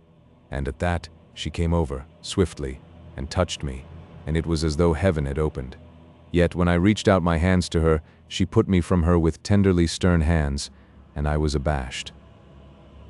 The fragments, the legible portions of the mutilated leaves, through tears, noise of eternity in my ears, we parted. She whom I love, oh my God. I was a great time dazed, and then I was alone in the blackness of the night.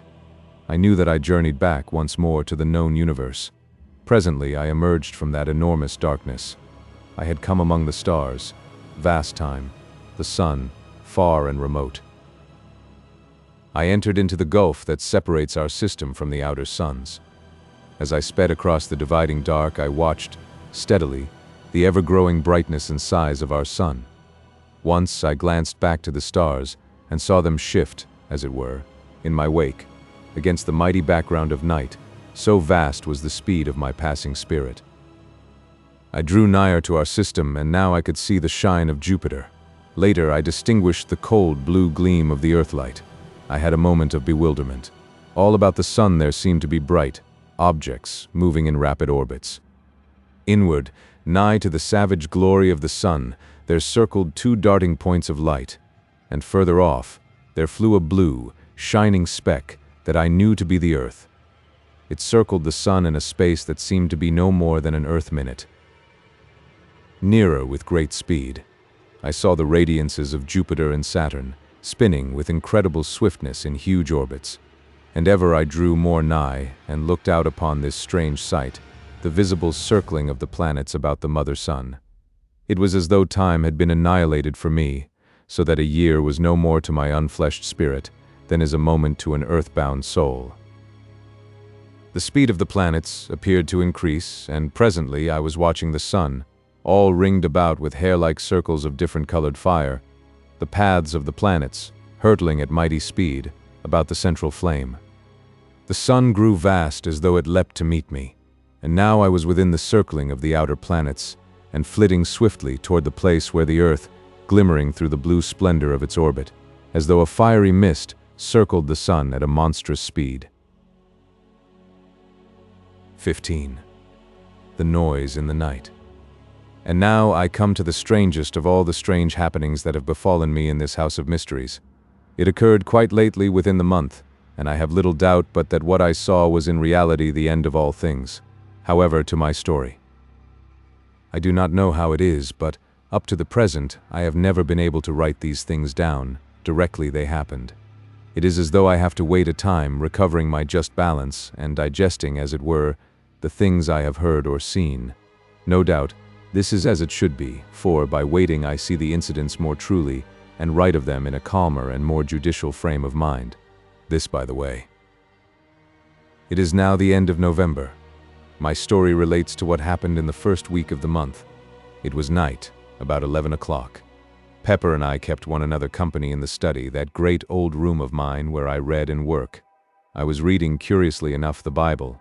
I have begun, in these later days, to take a growing interest in that great and ancient book. Suddenly a distinct tremor shook the house, and there came a faint and distant whirring buzz that grew rapidly into a far muffled screaming. It reminded me, in a queer, gigantic way, of the noise that a clock makes when the catch is released and it is allowed to run down.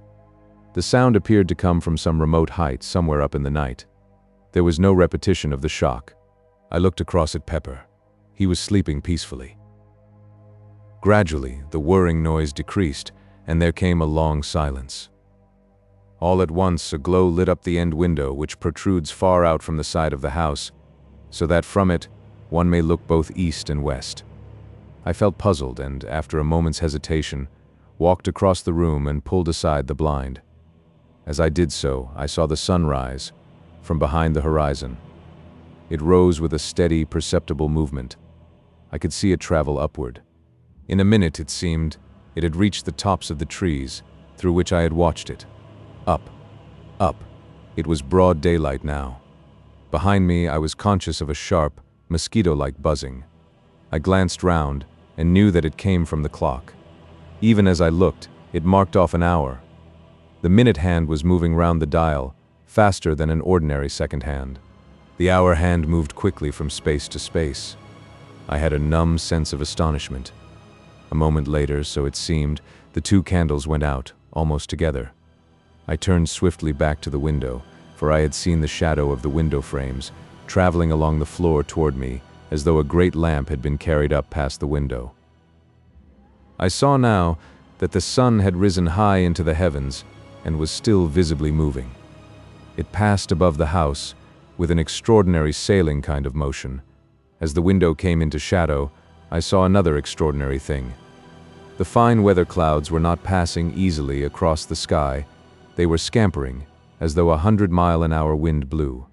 As they passed, they changed their shapes 1,000 times a minute, as though writhing with a strange life, and so were gone, and presently others came, and whisked away likewise. To the west I saw the sun drop with an incredible, smooth, swift motion. Eastward, the shadows of every seen thing crept toward the coming grayness, and the movement of the shadows was visible to me, a stealthy, writhing creep of the shadows of the wind-stirred trees. It was a strange sight. Quickly, the room began to darken. The sun slid down to the horizon and seemed, as it were, to disappear from my sight, almost with a jerk. Through the grayness of the swift evening, I saw the silver crescent of the moon falling out of the southern sky toward the west. The evening seemed to merge into an almost instant night. Above me, the many constellations passed in a strange, noiseless circling westward. The moon fell through that last 1,000 fathoms of the night gulf, and there was only the starlight. About this time, the buzzing in the corners ceased, telling me that the clock had run down. A few minutes passed, and I saw the eastward sky lighten. A gray, sullen morning spread through all the darkness and hid the march of the stars. Overhead there moved, with a heavy, everlasting rolling, a vast, seamless sky of gray clouds, a cloud sky that would have seemed motionless through all the length of an ordinary Earth day. The sun was hidden from me, but from moment to moment, the world would brighten and darken beneath waves of subtle light and shadow. The light shifted ever westward, and the night fell upon the earth. A vast rain seemed to come with it, and a wind of a most extraordinary loudness, as though the howling of a night-long gale were packed into the space of no more than a minute. This noise passed, almost immediately, and the clouds broke, so that once more I could see the sky.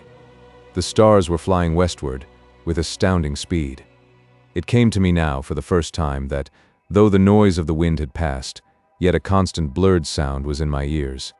Now that I noticed it, I was aware that it had been with me all the time. It was the world noise. And then, even as I grasped at so much comprehension, there came the eastward light. No more than a few heartbeats, and the sun rose swiftly. Through the trees I saw it, and then it was above the trees. Up, up, it soared, and all the world was light. It passed, with a swift, steady swing to its highest altitude, and fell thence westward. I saw the day roll visibly over my head. A few light clouds flittered northward and vanished. The sun went down with one swift, clear plunge, and there was about me, for a few seconds, the darker growing gray of the gloaming. Southward and westward, the moon was sinking rapidly. The night had come already. A minute it seemed, and the moon fell those remaining fathoms of dark sky. Another minute or so, and the eastward sky glowed with the coming dawn. The sun leapt upon me with a frightening abruptness, and soared ever more swiftly toward the zenith. Then, suddenly, a fresh thing came to my sight. A black thundercloud rushed up out of the south and seemed to leap all the arc of the sky in a single instant. As it came, I saw that its advancing edge flapped, like a monstrous black cloth in the heaven, twirling and undulating rapidly, with a horrid suggestiveness. In an instant, all the air was full of rain, and 100 lightning flashes seemed to flood downward, as it were in one great shower. In the same second of time, the world noise was drowned in the roar of the wind, and then my ears ached under the stunning impact of the thunder. And in the midst of this storm, the night came, and then, within the space of another minute, the storm had passed, and there was only the constant blur of the world noise on my hearing. Overhead, the stars were sliding quickly westward, and something, mayhaps the particular speed to which they had attained, brought home to me, for the first time, a keen realization of the knowledge that it was the world that revolved. I seemed to see suddenly the world, a vast, dark mass, revolving visibly against the stars. The dawn and the sun seemed to come together, so greatly had the speed of the world revolution increased.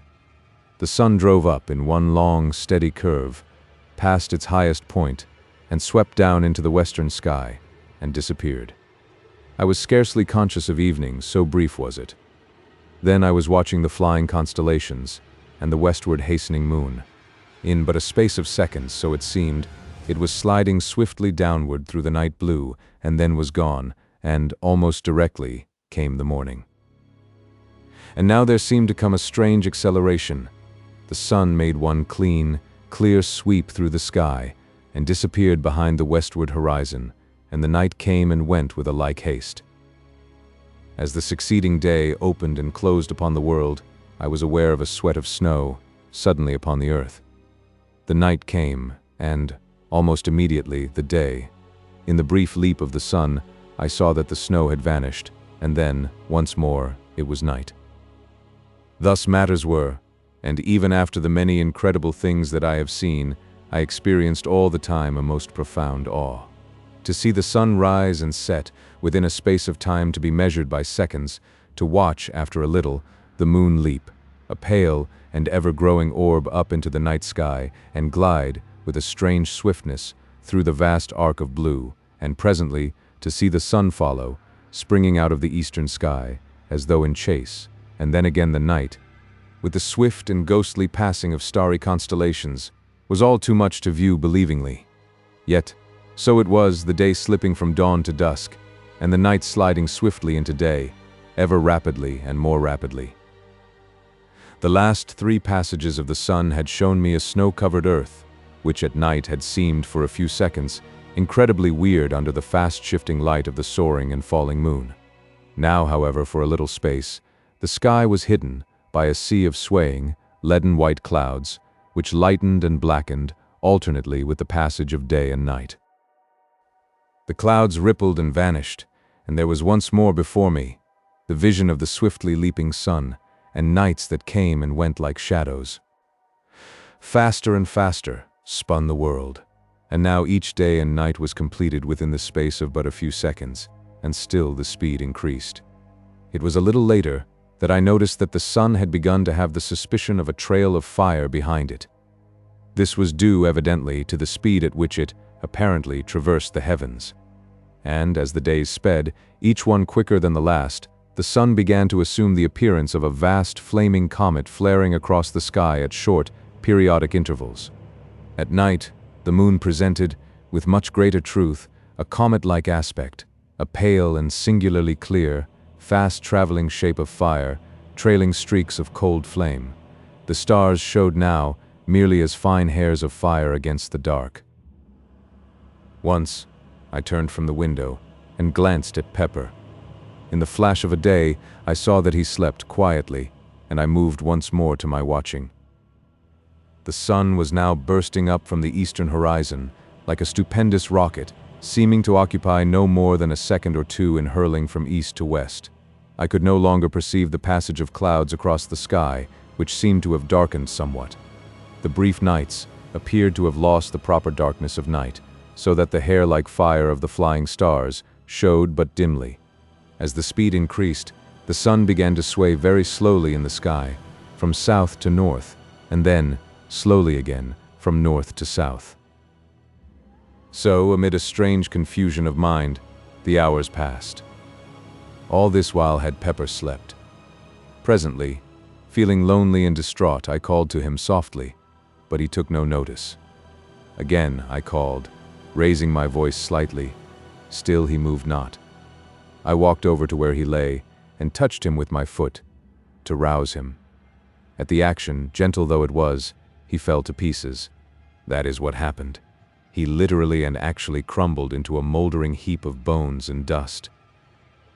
For the space of perhaps a minute, I stared down at the shapeless heap that had once been Pepper. I stood, feeling stunned. What can have happened, I asked myself, not at once grasping the grim significance of that little hill of ash. Then, as I stirred the heap with my foot, it occurred to me that this could only happen in a great space of time, years and years. Outside, the weaving, fluttering light held the world. Inside I stood, trying to understand what it meant, what that little pile of dust and dry bones on the carpet meant. But I could not think coherently. I glanced away round the room and now, for the first time, noticed how dusty and old the place looked. Dust and dirt everywhere, piled in little heaps in the corners and spread about upon the furniture. The very carpet itself was invisible beneath a coating of the same, all-pervading material. As I walked, little clouds of the stuff rose up from under my footsteps and assailed my nostrils with a dry, bitter odor that made me wheeze, huskily. Suddenly, as my glance fell again upon Pepper's remains, I stood still and gave voice to my confusion, questioning aloud whether the years were indeed passing, whether this, which I had taken to be a form of vision, was, in truth, a reality. I paused. A new thought had struck me. Quickly, but with steps which, for the first time, I noticed, tottered, I went across the room to the great pier glass and looked in. It was too covered with grime to give back any reflection, and, with trembling hands, I began to rub off the dirt. Presently, I could see myself. The thought that had come to me was confirmed. Instead of the great hale man who scarcely looked 50, I was looking at a bent, decrepit man whose shoulders stooped and whose face was wrinkled with the years of a century.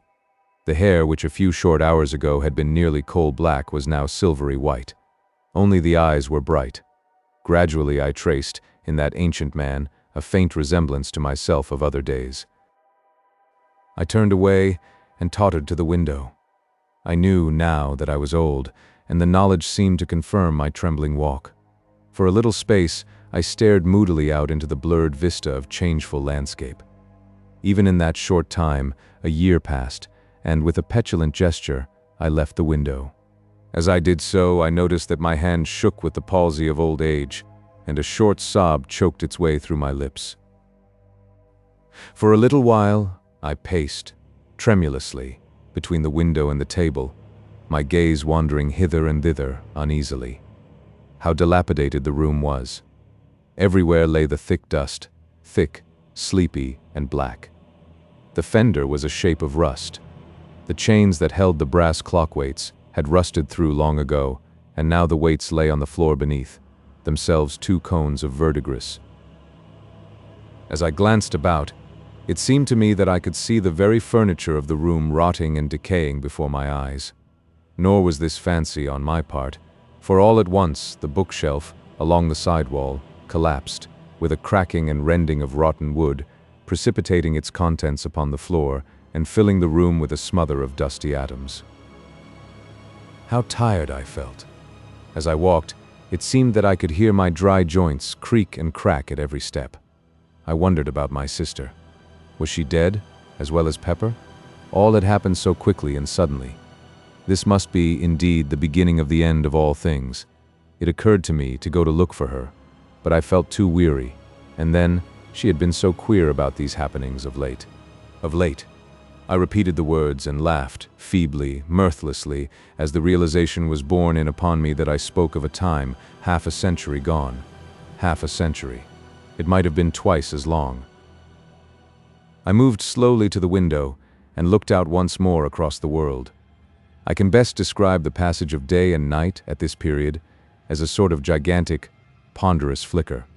Moment by moment, the acceleration of time continued, so that at nights now I saw the moon only as a swaying trail of palish fire that varied from a mere line of light to a nebulous path, and then dwindled again, disappearing periodically. The flicker of the days and nights quickened. The days had grown perceptibly darker, and a queer quality of dusk lay, as it were, in the atmosphere. The nights were so much lighter that the stars were scarcely to be seen, saving here and there an occasional hair-like line of fire that seemed to sway a little with the moon. Quicker and ever quicker ran the flicker of day and night, and suddenly it seemed I was aware that the flicker had died out, and instead there reigned a comparatively steady light, which was shed upon all the world from an eternal river of flame that swung up and down, north and south in stupendous, mighty swings. The sky was now grown very much darker, and there was in the blue of it a heavy gloom, as though a vast blackness peered through it upon the earth. Yet there was in it also a strange and awful clearness and emptiness. Periodically, I had glimpses of a ghostly track of fire that swayed thin and darkly toward the sunstream, vanished and reappeared. It was the scarcely visible moonstream. Looking out at the landscape, I was conscious again of a blurring sort of flitter that came either from the light of the ponderous swinging sunstream or was the result of the incredibly rapid changes of the Earth's surface. And every few moments, so it seemed, the snow would lie suddenly upon the world and vanish as abruptly, as though an invisible giant flitted, a white sheet off and on the earth. Time fled, and the weariness that was mine grew insupportable. I turned from the window and walked once across the room, the heavy dust deadening the sound of my footsteps. Each step that I took seemed a greater effort than the one before. An intolerable ache knew me in every joint and limb as I trod my way with a weary uncertainty. By the opposite wall I came to a weak pause and wondered, dimly, what was my intent. I looked to my left and saw my old chair. The thought of sitting in it brought a faint sense of comfort to my bewildered wretchedness. Yet, because I was so weary and old and tired, I would scarcely brace my mind to do anything but stand and wish myself past those few yards. I rocked as I stood. The floor, even, seemed a place for rest, but the dust lay so thick and sleepy and black. I turned with a great effort of will and made toward my chair. I reached it with a groan of thankfulness. I sat down. Everything about me appeared to be growing dim. It was all so strange and unthought of. Last night, I was a comparatively strong, though elderly man, and now only a few hours later. I looked at the little dust heap that had once been Pepper. Hours, and I laughed, a feeble, bitter laugh, a shrill, cackling laugh that shocked my dimming senses. For a while, I must have dozed. Then I opened my eyes with a start. Somewhere across the room there had been a muffled noise of something falling. I looked and saw, vaguely, a cloud of dust hovering above a pile of debris. Nearer the door, something else tumbled with a crash. It was one of the cupboards, but I was tired and took little notice. I closed my eyes and sat there in a state of drowsy semi-unconsciousness. Once or twice, as though coming through thick mists, I heard noises faintly. Then I must have slept. 16. The Awakening. I awoke with a start. For a moment I wondered where I was. Then memory came to me. The room was still lit with that strange light, half sun, half moon light. I felt refreshed and the tired, weary ache had left me. I went slowly across to the window and looked out. Overhead, the river of flame drove up and down, north and south, in a dancing semicircle of fire. As a mighty sleigh in the loom of time, it seemed, in a sudden fancy of mine, to be beating home the picks of the years. For, so vastly had the passage of time been accelerated, that there was no longer any sense of the sun passing from east to west. The only apparent movement was the north and south beat of the sunstream that had become so swift now as to be better described as a quiver. As I peered out, there came to me a sudden, inconsequent memory of that last journey among the outer worlds.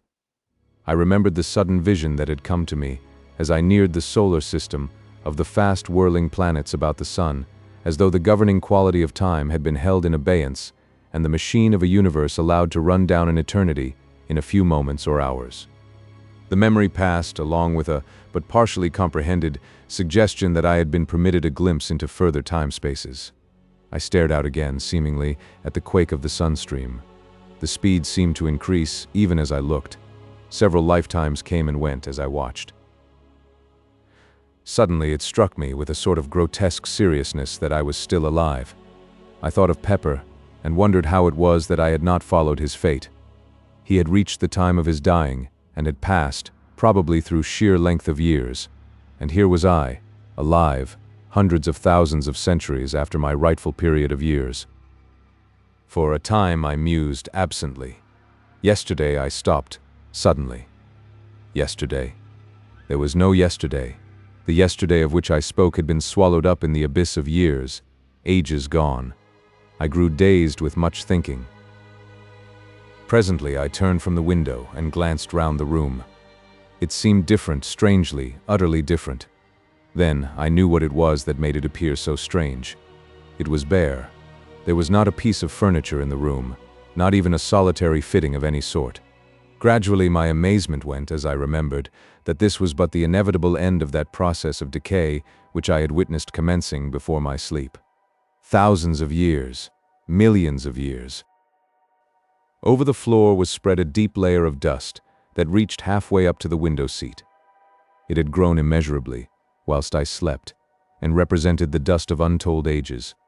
Undoubtedly, atoms of the old, decayed furniture helped to swell its bulk, and somewhere among it all moldered the long-ago dead Pepper. All at once it occurred to me that I had no recollection of wading knee-deep through all that dust after I awoke. True, an incredible age of years had passed since I approached the window, but that was evidently as nothing compared with the countless spaces of time that, I conceived, had vanished whilst I was sleeping. I remembered now that I had fallen asleep, sitting in my old chair. Had it gone?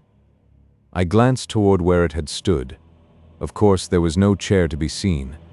I could not satisfy myself whether it had disappeared after my waking or before. If it had moldered under me, surely I should have been waked by the collapse. Then I remembered that the thick dust which covered the floor would have been sufficient to soften my fall, so that it was quite possible I had slept upon the dust for 1,000,000 years or more. As these thoughts wandered through my brain, I glanced again casually to where the chair had stood. Then, for the first time, I noticed that there were no marks in the dust of my footprints between it and the window. But then, ages of years had passed since I had awaked, tens of thousands of years. My look rested thoughtfully again upon the place where once had stood my chair. Suddenly, I passed from abstraction to intentness, for there, in its standing place, I made out a long undulation, rounded off with the heavy dust. Yet it was not so much hidden, but that I could tell what had caused it.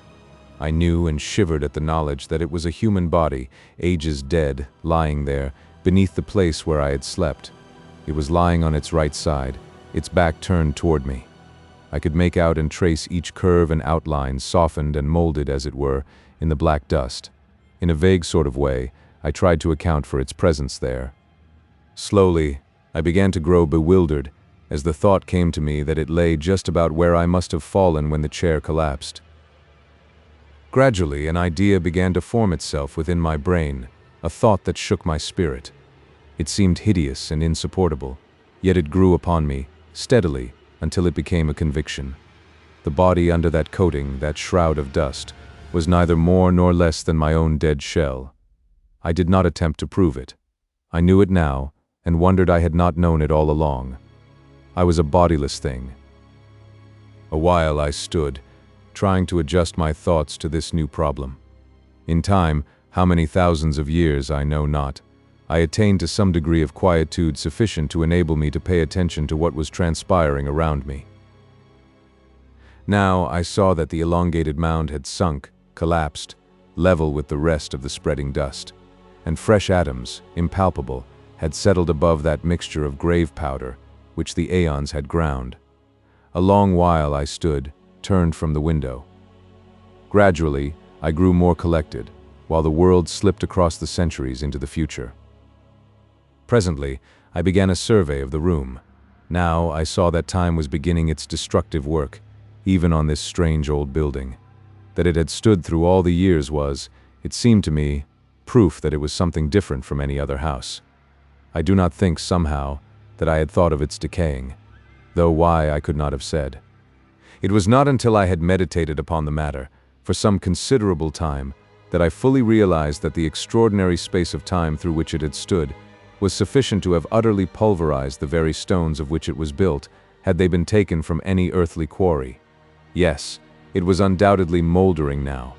All the plaster had gone from the walls, even as the woodwork of the room had gone many ages before. While I stood, in contemplation, a piece of glass, from one of the small, diamond-shaped panes, dropped, with a dull tap, amid the dust upon the sill behind me, and crumbled into a little heap of powder. As I turned from contemplating it, I saw light between a couple of the stones that formed the outer wall. Evidently, the mortar was falling away. After a while, I turned once more to the window and peered out. I discovered now that the speed of time had become enormous. The lateral quiver of the sunstream had grown so swift as to cause the dancing semicircle of flame to merge into, and disappear in, a sheet of fire that covered half the southern sky from east to west. From the sky, I glanced down to the gardens. They were just a blur of a palish, dirty green. I had a feeling that they stood higher than in the old days, a feeling that they were nearer my window, as though they had risen bodily. Yet, they were still a long way below me, for the rock over the mouth of the pit, on which this house stands, arches up to a great height. It was later that I noticed a change in the constant color of the gardens. The pale, dirty green was growing ever paler and paler toward white. At last, after a great space, they became grayish-white and stayed thus for a very long time. Finally, however, the grayness began to fade, even as had the green, into a dead white, and this remained, constant and unchanged. And by this I knew that, at last, snow lay upon all the northern world. And so, by millions of years, time winged onward through eternity, to the end of which, in the old earth days, I had thought remotely, and in hazily speculative fashion. And now it was approaching in a manner of which none had ever dreamed. I recollect that, about this time I began to have a lively, though morbid, curiosity as to what would happen when the end came, but I seemed strangely without imaginings. All this while, the steady process of decay was continuing. The few remaining pieces of glass had long ago vanished, and every now and then a soft thud and a little cloud of rising dust would tell of some fragment of fallen mortar or stone. I looked up again, to the fiery sheet that quaked in the heavens above me and far down into the southern sky. As I looked, the impression was borne in upon me that it had lost some of its first brilliancy, that it was duller, deeper hued. I glanced down, once more, to the blurred white of the worldscape. Sometimes my look returned to the burning sheet of dulling flame that was, and yet hid, the sun. At times, I glanced behind me, into the growing dusk of the great silent room, with its aeon carpet of sleeping dust. So, I watched through the fleeting ages, lost in soul-wearing thoughts and wonderings, and possessed with a new weariness. 17. The slowing rotation. It might have been a million years later that I perceived, beyond possibility of doubt, that the fiery sheet that lit the world was indeed darkening. Another vast space went by, and the whole enormous flame had sunk to a deep copper color. Gradually, it darkened from copper to copper red, and from this, at times, to a deep, heavy, purplish tint, with, in it, a strange loom of blood.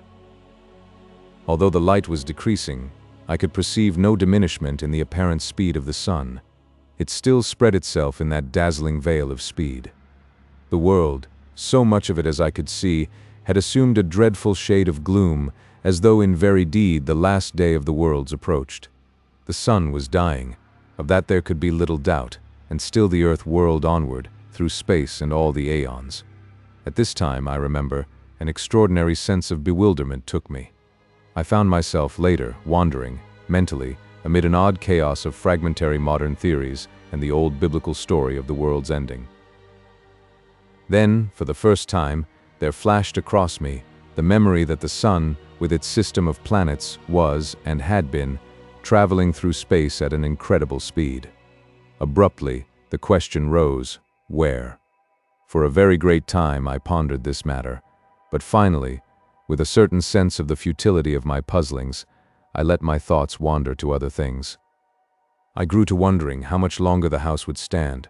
Also, I queried to myself whether I should be doomed to stay, bodiless, upon the earth through the dark time that I knew was coming. From these thoughts I fell again to speculations upon the possible direction of the sun's journey through space, and so another great while passed. Gradually, as time fled, I began to feel the chill of a great winter. Then, I remembered that, with the sun dying, the cold must be, necessarily, extraordinarily intense. Slowly, as the aeons slipped into eternity, the earth sank into a heavier and redder gloom. The dull flame in the firmament took on a deeper tint, very somber and turbid. Then, at last, it was borne upon me that there was a change. The fiery, gloomy curtain of flame that hung quaking overhead and down away into the southern sky began to thin and contract, and in it, as one sees the fast vibrations of a jarred harp string, I saw once more the sunstream quivering giddily north and south. Slowly, the likeness to a sheet of fire disappeared, and I saw plainly the slowing beat of the sunstream. Yet, even then, the speed of its swing was inconceivably swift, and all the time, the brightness of the fiery arc grew ever duller. Underneath, the world loomed dimly an indistinct, ghostly region. Overhead, the river of flame swayed slower and even slower until, at last, it swung to the north and south in great, ponderous beats that lasted through seconds. A long space went by, and now each sway of the great belt lasted nigh a minute, so that after a great while I ceased to distinguish it as a visible movement, and the streaming fire ran in a steady river of dull flame across the deadly-looking sky.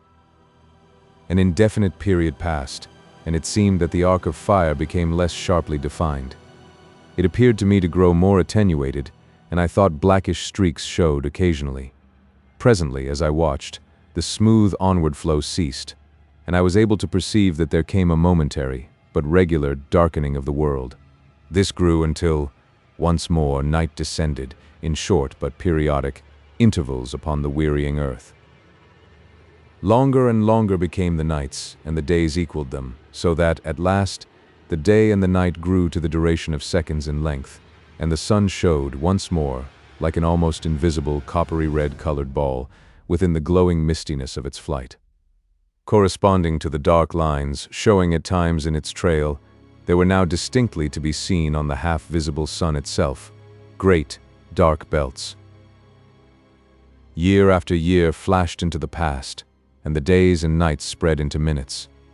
The sun had ceased to have the appearance of a tail, and now rose and set, a tremendous globe of a glowing copper-bronze hue, in parts ringed with blood-red bands, in others with the dusky ones that I have already mentioned. These circles, both red and black, were of varying thicknesses. For a time, I was at a loss to account for their presence. Then it occurred to me that it was scarcely likely that the sun would cool evenly all over, and that these markings were due, probably, to differences in temperature of the various areas, the red representing those parts where the heat was still fervent, and the black those portions which were already comparatively cool. It struck me, as a peculiar thing, that the sun should cool in evenly defined rings, until I remembered that possibly they were but isolated patches, to which the enormous rotatory speed of the sun had imparted a belt-like appearance. The sun itself was very much greater than the sun I had known in the old world days, and from this I argued that it was considerably nearer. At nights the moon still showed, but small and remote, and the light she reflected was so dull and weak that she seemed little more than the small, dim ghost of the olden moon that I had known. Gradually, the days and nights lengthened out, until they equaled a space somewhat less than one of the old earth hours, the sun rising and setting like a great, ruddy bronze disk, crossed with ink-black bars. About this time I found myself able once more to see the gardens with clearness. for the world had now grown very still and changeless. Yet, I am not correct in saying gardens, for there were no gardens, nothing that I knew or recognized. In place thereof, I looked out upon a vast plain, stretching away into distance. A little to my left, there was a low range of hills. Everywhere there was a uniform, white covering of snow, in places rising into hummocks and ridges. It was only now that I recognized how really great had been the snowfall. In places it was vastly deep, as was witnessed by a great upleaping, wave-shaped hill away to my right, though it is not impossible that this was due, in part, to some rise in the surface of the ground. Strangely enough, the range of low hills to my left already mentioned was not entirely covered with the universal snow. Instead, I could see their bare, dark sides showing in several places, and everywhere and always there reigned an incredible death silence and desolation, the immutable, awful quiet of a dying world. All this time, the days and nights were lengthening perceptibly. Already, each day occupied, maybe, some 2 hours from dawn to dusk. At night, I had been surprised to find that there were very few stars overhead, and these small, though of an extraordinary brightness, which I attributed to the peculiar but clear blackness of the nighttime. Away to the north, I could discern a nebulous sort of mistiness, not unlike, in appearance, a small portion of the Milky Way. It might have been an extremely remote star cluster, or the thought came to me suddenly, perhaps it was the sidereal universe that I had known and now left far behind, forever a small, dimly glowing mist of stars, far in the depths of space. Still, the days and nights lengthened, slowly. Each time, the sun rose duller than it had set, and the dark belts increased in breadth. About this time, there happened a fresh thing. The sun, earth, and sky were suddenly darkened and, apparently, blotted out for a brief space. I had a sense, a certain awareness, I could learn little by sight, that the earth was enduring a very great fall of snow. Then, in an instant, the veil that had obscured everything vanished, and I looked out once more. A marvelous sight met my gaze. The hollow in which this house with its gardens stands was brimmed with snow. It lipped over the sill of my window. Everywhere it lay, a great level stretch of white, which caught and reflected, gloomily, the somber coppery glows of the dying sun. The world had become a shadowless plain, from horizon to horizon. I glanced up at the sun. It shone with an extraordinary, dull clearness. I saw it, now as one who until then had seen it, only through a partially obscuring medium. All about it, the sky had become black, with a clear, deep blackness, frightful in its nearness, and its unmeasured deep, and its utter unfriendliness. For a great time I looked into it, newly and shaken and fearful. It was so near. Had I been a child, I might have expressed some of my sensation and distress by saying that the sky had lost its roof. Later I turned and peered about me into the room. Everywhere, it was covered with a thin shroud of the all-pervading white. I could see it but dimly, by reason of the somber light that now lit the world. It appeared to cling to the ruined walls, and the thick, soft dust of the years that covered the floor knee-deep was nowhere visible. The snow must have blown in through the open framework of the windows, yet in no place had it drifted, but lay everywhere about the great, old room, smooth and level. Moreover, there had been no wind these many thousand years, but there was the snow, as I have told. And all the earth was silent, and there was a cold, such as no living man can ever have known.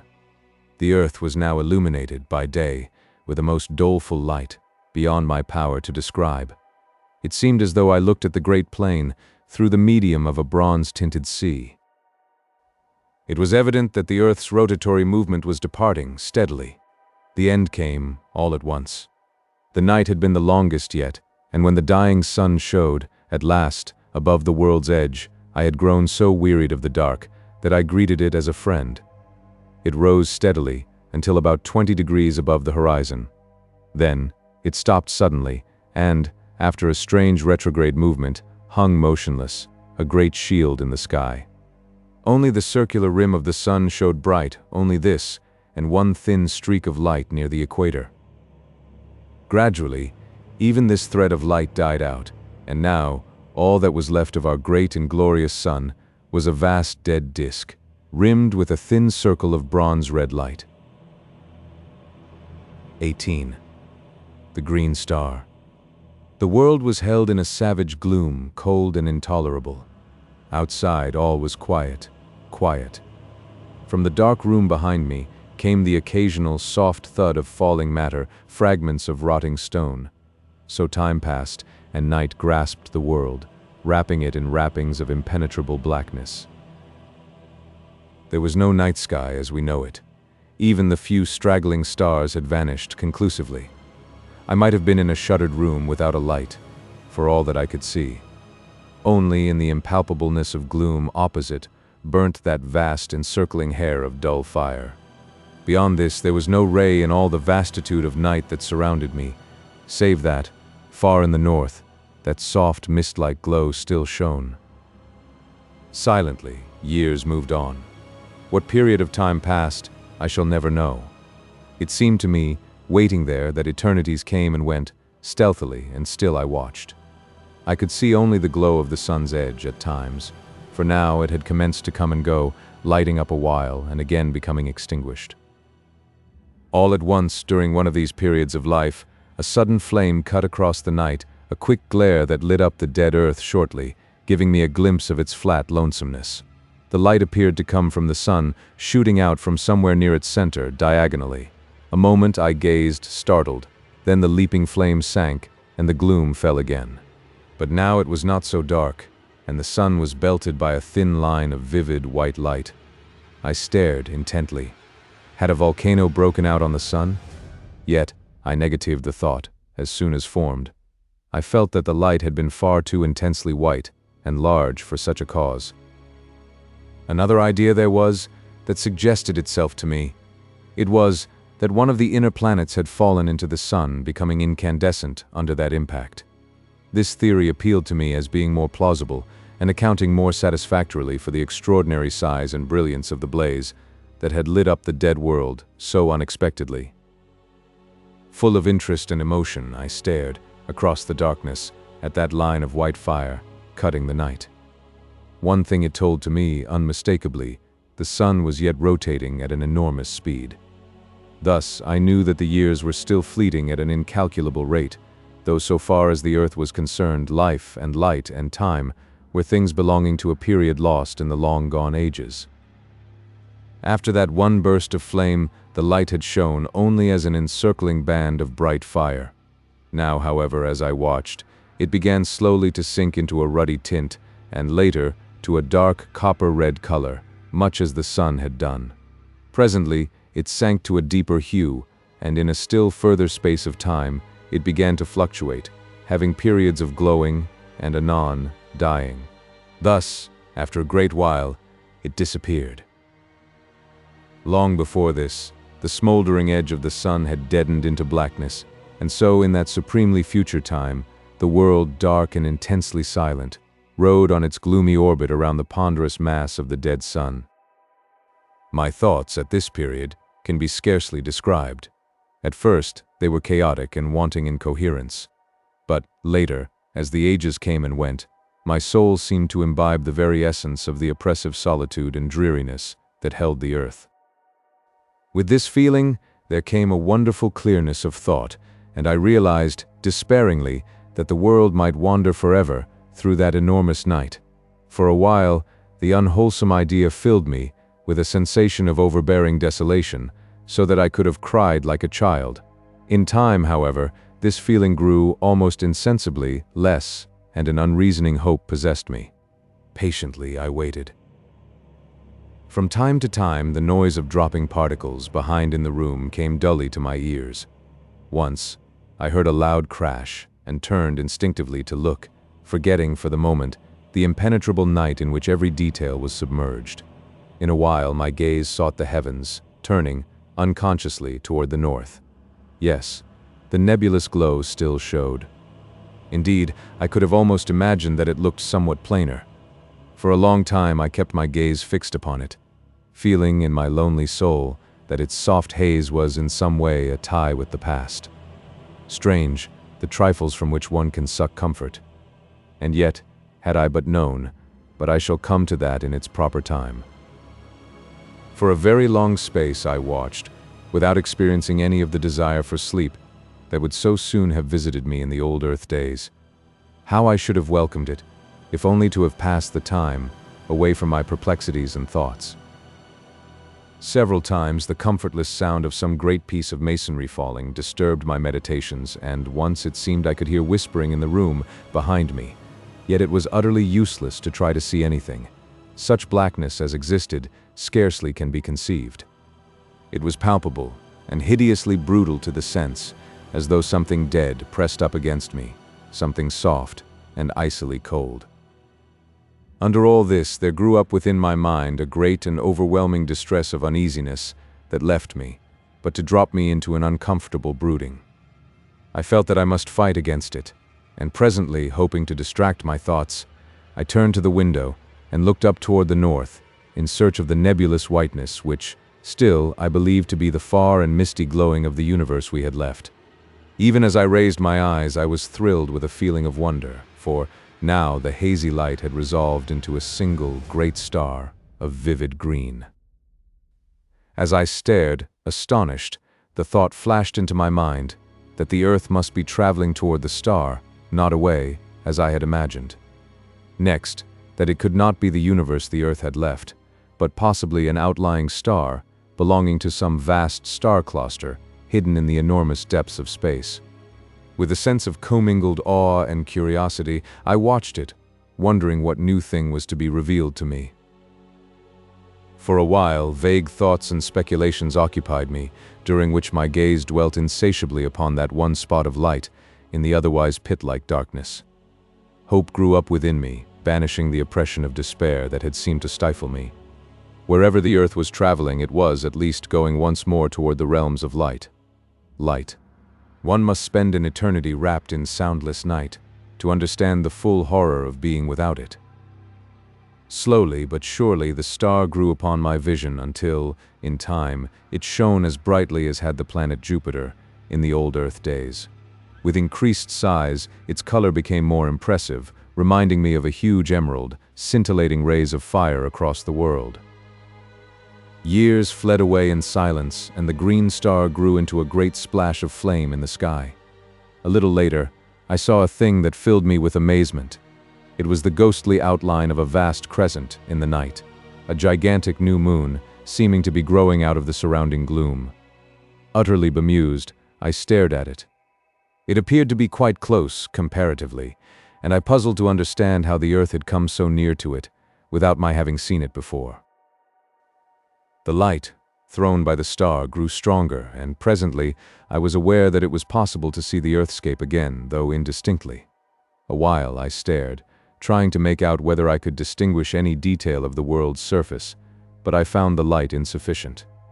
In a little I gave up the attempt, and glanced once more toward the star. Even in the short space that my attention had been diverted, it had increased considerably, and seemed now, to my bewildered sight, about a quarter of the size of the full moon.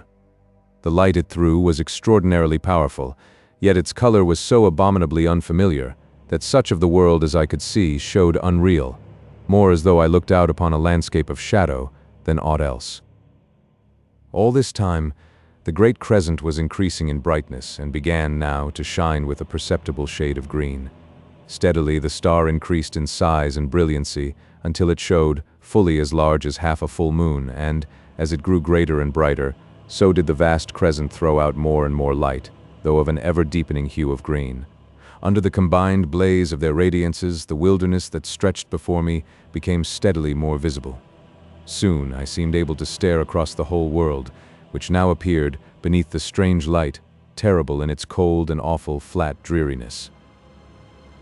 It was a little later that my attention was drawn to the fact that the great star of green flame was slowly sinking out of the north, toward the east.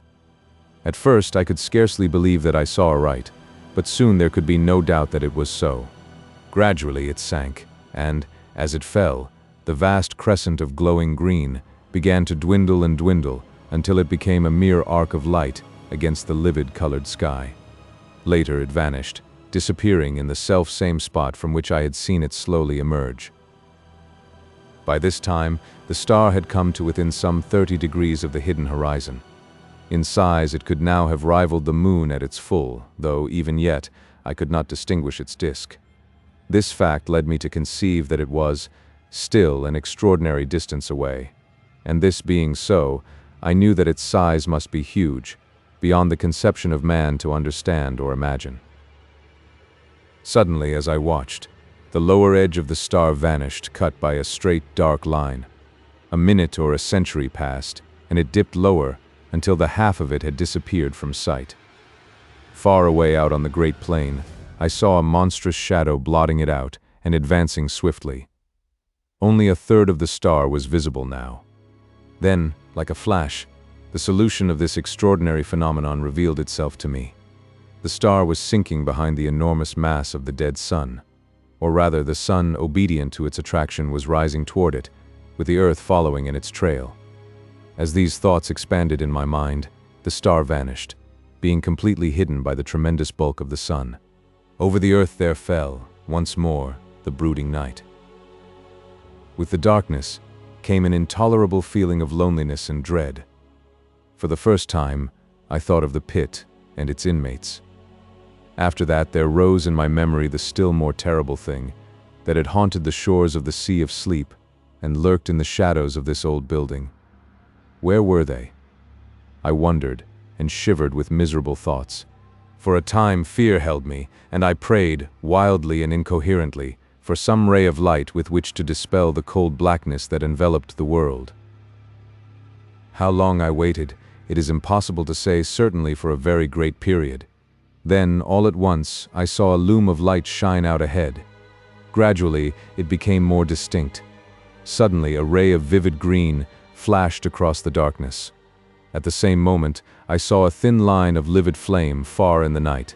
An instant, it seemed, and it had grown into a great clot of fire, beneath which the world lay bathed in a blaze of emerald green light. Steadily it grew, until presently the whole of the green star had come into sight again. But now it could be scarcely called a star, for it had increased to vast proportions, being incomparably greater than the sun had been in the olden time. Then, as I stared, I became aware that I could see the edge of the lifeless sun, glowing like a great crescent moon. Slowly, its lighted surface broadened out to me until half of its diameter was visible, and the star began to drop away on my right. Time passed, and the earth moved on, slowly traversing the tremendous face of the dead sun. Gradually, as the earth traveled forward, the star fell still more to the right, until, at last, it shone on the back of the house, sending a flood of broken rays in through the skeleton-like walls. Glancing upward, I saw that much of the ceiling had vanished, enabling me to see that the upper stories were even more decayed. The roof had, evidently, gone entirely, and I could see the green effulgence of the starlight shining in, slantingly. 19. The end of the solar system. From the abutment, where once had been the windows, through which I had watched that first fatal dawn, I could see that the sun was hugely greater than it had been when first the star lit the world. So great was it that its lower edge seemed almost to touch the far horizon. Even as I watched, I imagined that it drew closer. The radiance of green that lit the frozen earth grew steadily brighter. Thus, for a long space, things were. Then, on a sudden, I saw that the sun was changing shape and growing smaller, just as the moon would have done in past time. In a while, only a third of the illuminated part was turned toward the earth. The star bore away on the left. Gradually, as the world moved on, the star shone upon the front of the house, once more, while the sun showed only as a great bow of green fire. An instant, it seemed, and the sun had vanished. The star was still fully visible. Then the earth moved into the black shadow of the sun, and all was night, black, starless, and intolerable. Filled with tumultuous thoughts, I watched across the night, waiting. Years, it may have been, and then, in the dark house behind me, the clotted stillness of the world was broken. I seemed to hear a soft padding of many feet, and a faint, inarticulate whisper of sound grew on my sense. I looked round into the blackness, and saw a multitude of eyes. As I stared, they increased, and appeared to come toward me. For an instant I stood, unable to move. Then a hideous swine noise rose up into the night, and at that, I leapt from the window, out onto the frozen world. I have a confused notion of having run a while, and after that, I just waited. Several times I heard shrieks, but always as though from a distance. Except for these sounds, I had no idea of the whereabouts of the house. Time moved onward. I was conscious of little, save a sensation of cold and hopelessness and fear. An age it seemed, and there came a glow that told of the coming light. It grew, tardily. Then, with a loom of unearthly glory, the first ray from the green star struck over the edge of the dark sun and lit the world. It fell upon a great, ruined structure, some 200 yards away. It was the house. Staring, I saw a fearsome sight. Over its walls crawled a legion of unholy things, almost covering the old building, from tottering towers to base. I could see them, plainly. They were the swine creatures. The world moved out into the light of the star, and I saw that now it seemed to stretch across a quarter of the heavens. The glory of its livid light was so tremendous that it appeared to fill the sky with quivering flames. Then I saw the sun. It was so close that half of its diameter lay below the horizon, and as the world circled across its face, it seemed to tower right up into the sky, a stupendous dome of emerald-colored fire.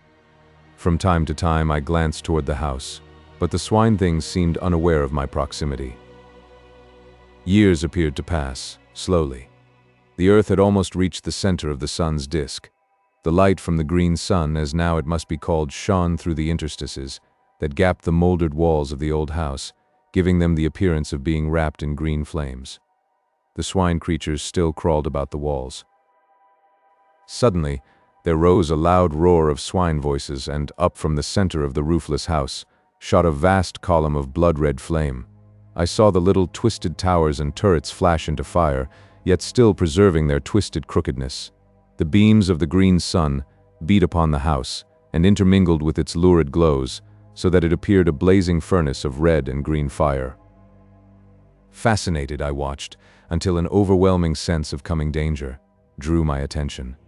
I glanced up, and, at once, it was borne upon me that the sun was closer, so close, in fact, that it seemed to overhang the world. Then I know not how I was caught up into strange heights, floating like a bubble in the awful effulgence.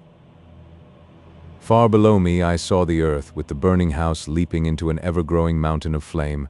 Round about it, the ground appeared to be glowing, and in places heavy wreaths of yellow smoke ascended from the earth. It seemed as though the world were becoming ignited from that one plague spot of fire. Faintly, I could see the swine-things. They appeared quite unharmed. Then the ground seemed to cave in suddenly, and the house, with its load of foul creatures, disappeared into the depths of the earth, sending a strange blood-colored cloud into the heights. I remembered the hell pit under the house. In a while, I looked round. The huge bulk of the sun rose high above me. The distance between it and the earth grew rapidly less. Suddenly, the earth appeared to shoot forward. In a moment, it had traversed the space between it and the sun. I heard no sound, but out from the sun's face gushed an ever-growing tongue of dazzling flame. It seemed to leap, almost to the distant green sun shearing through the emerald light, a very cataract of blinding fire. It reached its limit and sank, and on the sun glowed a vast splash of burning white, the grave of the earth. The sun was very close to me now. Presently, I found that I was rising higher, until at last I rode above it, in the emptiness. The green sun was now so huge that its breadth seemed to fill up all the sky ahead. I looked down, and noted that the sun was passing directly beneath me. A year may have gone by, or a century, and I was left, suspended, alone. The sun showed far in front, a black, circular mass, against the molten splendor of the great, green orb. Near one edge, I observed that a lurid glow had appeared, marking the place where the earth had fallen. By this, I knew that the long-dead sun was still revolving, though with great slowness. Afar to my right, I seemed to catch, at times, a faint glow of whitish light. For a great time, I was uncertain whether to put this down to fancy or not. Thus, for a while, I stared, with fresh wonderings. until at last I knew that it was no imaginary thing, but a reality. It grew brighter, and presently there slid out of the green a pale globe of softest white. It came nearer, and I saw that it was apparently surrounded by a robe of gently glowing clouds. Time passed. I glanced toward the diminishing sun. It showed, only as a dark blot on the face of the green sun. As I watched, I saw it grow smaller, steadily, as though rushing toward the superior orb at an immense speed. Intently, I stared. What would happen? I was conscious of extraordinary emotions as I realized that it would strike the green sun. It grew no bigger than a pea, and I looked, with my whole soul, to witness the final end of our system, that system which had borne the world through so many aeons, with its multitudinous sorrows and joys, and now, suddenly something crossed my vision, cutting from sight all vestige of the spectacle I watched with such sole interest. What happened to the dead sun I did not see, but I have no reason in the light of that which I saw afterward to disbelieve that it fell into the strange fire of the green sun, and so perished. And then, suddenly, an extraordinary question rose in my mind, whether this stupendous globe of green fire might not be the vast central sun, the great sun, round which our universe and countless others revolve. I felt confused. I thought of the probable end of the dead sun, and another suggestion came: dumbly, do the dead stars make the green sun their grave? The idea appealed to me with no sense of grotesqueness, but rather as something both possible and probable. 20. The celestial globes. For a while, many thoughts crowded my mind, so that I was unable to do aught save stare blindly before me. I seemed whelmed in a sea of doubt and wonder and sorrowful remembrance. It was later that I came out of my bewilderment. I looked about, dazedly. Thus I saw so extraordinary a sight that, for a while, I could scarcely believe I was not still wrapped in the visionary tumult of my own thoughts. Out of the reigning green had grown a boundless river of softly shimmering globes, each one enfolded in a wondrous fleece of pure cloud. They reached, both above and below me, to an unknown distance, and not only hid the shining of the green sun, but supplied in place thereof a tender glow of light that suffused itself around me, like unto nothing I have ever seen, before or since. In a little, I noticed that there was about these spheres a sort of transparency, almost as though they were formed of clouded crystal, within which burned a radiance, gentle and subdued. They moved on, past me, continually, floating onward at no great speed, but rather as though they had eternity before them. A great while I watched, and could perceive no end to them. At times I seemed to distinguish faces amid the cloudiness, but strangely indistinct, as though partly real, and partly formed of the mistiness through which they showed. For a long time I waited passively with a sense of growing content. I had no longer that feeling of unutterable loneliness, but felt rather that I was less alone than I had been for kalpas of years. This feeling of contentment increased, so that I would have been satisfied to float in company with those celestial globules forever. Ages slipped by, and I saw the shadowy faces with increased frequency, also with greater plainness. Whether this was due to my soul having become more attuned to its surroundings, I cannot tell. Probably it was so. But, however this may be, I am assured now only of the fact that I became steadily more conscious of a new mystery about me, telling me that I had indeed penetrated within the borderland of some unthought-of region, some subtle, intangible place or form of existence. The enormous stream of luminous spheres continued to pass me, at an unvarying rate, countless millions, and still they came, showing no signs of ending, nor even diminishing. Then, as I was borne silently upon the unbuoying ether, I felt a sudden, irresistible forward movement toward one of the passing globes. An instant, and I was beside it. Then I slid through into the interior without experiencing the least resistance of any description. For a short while I could see nothing, and waited, curiously. All at once I became aware that a sound broke the inconceivable stillness. It was like the murmur of a great sea at calm, a sea breathing in its sleep. Gradually the mist that obscured my sight began to thin away, and so in time my vision dwelt once again upon the silent surface of the Sea of Sleep. For a little I gazed, and could scarcely believe I saw aright. I glanced round. There was the great globe of pale fire, swimming, as I had seen it before, a short distance above the dim horizon. To my left, far across the sea, I discovered, presently, a faint line, as of thin haze, which I guessed to be the shore where my love and I had met, during those wonderful periods of soul-wandering that had been granted to me in the old earth days.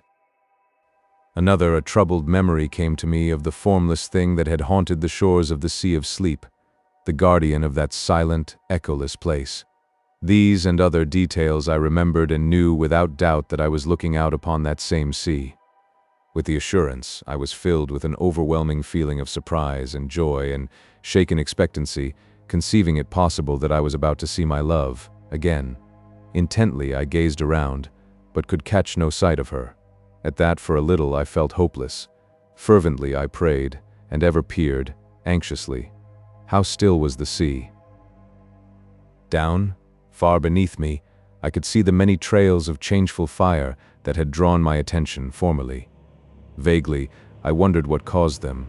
Also, I remembered that I had intended to ask my dear one about them, as well as many other matters, and I had been forced to leave her before the half that I had wished to say was said.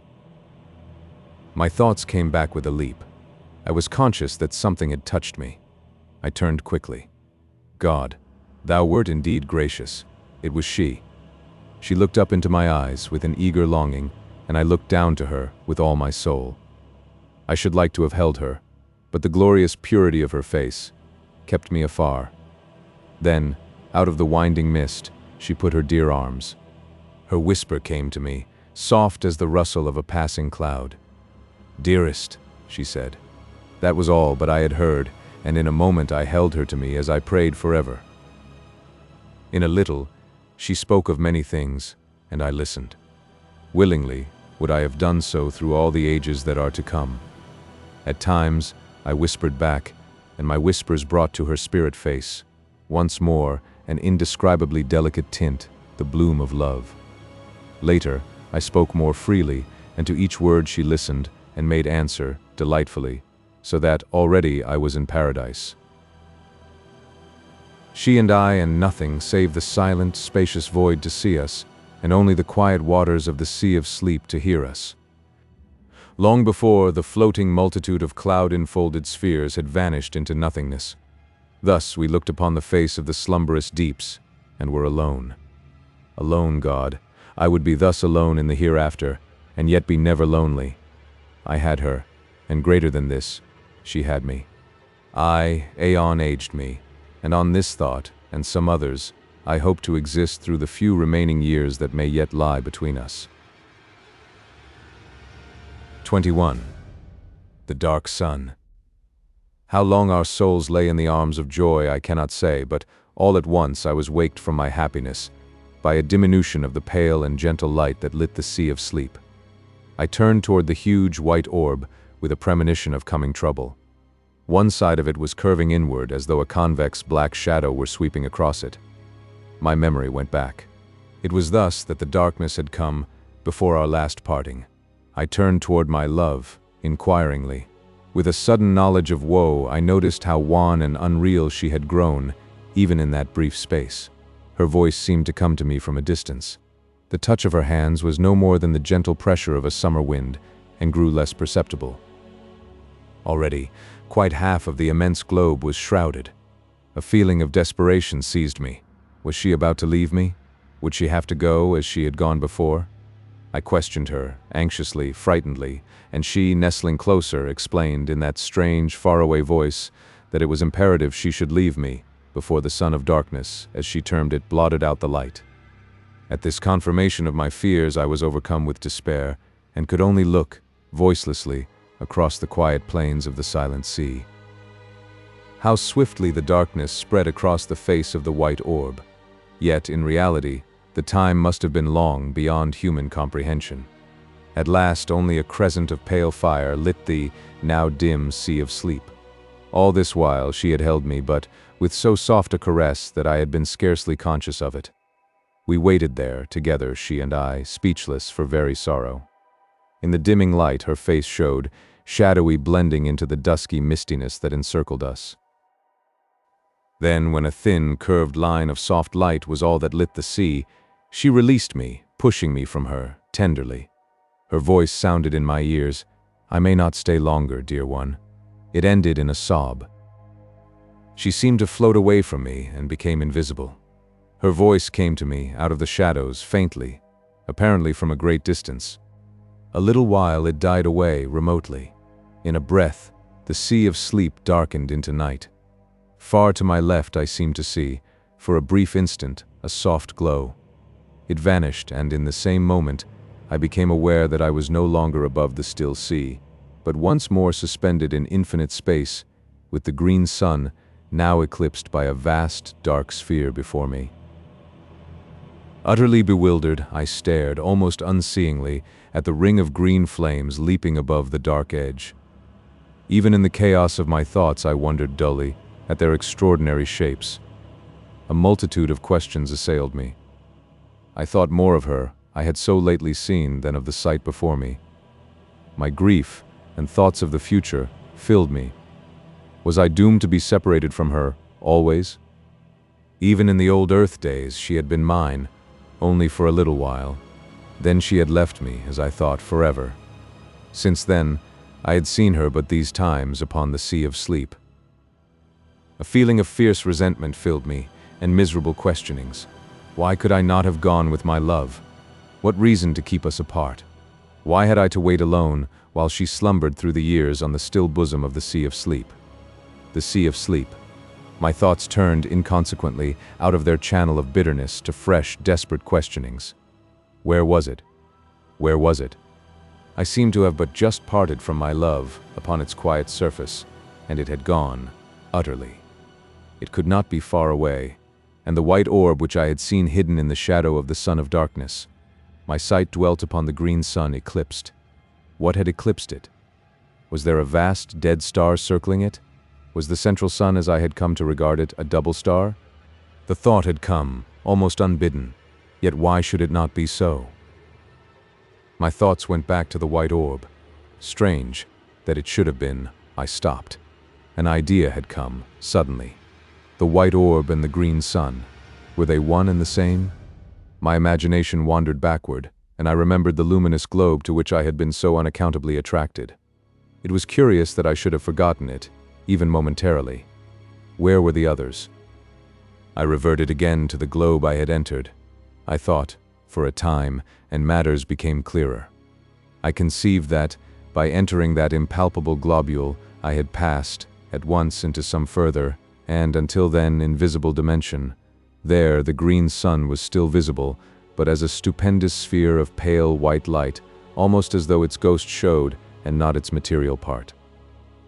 A long time I mused on the subject. I remembered how, on entering the sphere, I had immediately lost all sight of the others. For a still further period, I continued to revolve the different details in my mind. In a while, my thoughts turned to other things. I came more into the present, and began to look about me seeingly. For the first time I perceived that innumerable rays of a subtle violet hue pierced the strange semi-darkness in all directions. They radiated from the fiery rim of the green sun. They seemed to grow upon my vision so that, in a little, I saw that they were countless. The night was filled with them, spreading outward from the green sun, fan-wise. I concluded that I was enabled to see them by reason of the sun's glory being cut off by the eclipse. They reached right out into space and vanished. Gradually, as I looked, I became aware that fine points of intensely brilliant light traversed the rays. Many of them seemed to travel from the green sun into distance. Others came out of the void toward the sun. But one and all, each kept strictly to the ray in which it traveled. Their speed was inconceivably great, and it was only when they neared the green sun, or as they left it, that I could see them as separate specks of light. Further from the sun, they became thin lines of vivid fire within the violet. The discovery of these rays and the moving sparks interested me extraordinarily. To where did they lead in such countless profusion? I thought of the worlds in space, and those sparks, Messengers. Possibly, the idea was fantastic, but I was not conscious of its being so. Messengers. Messengers from the central sun.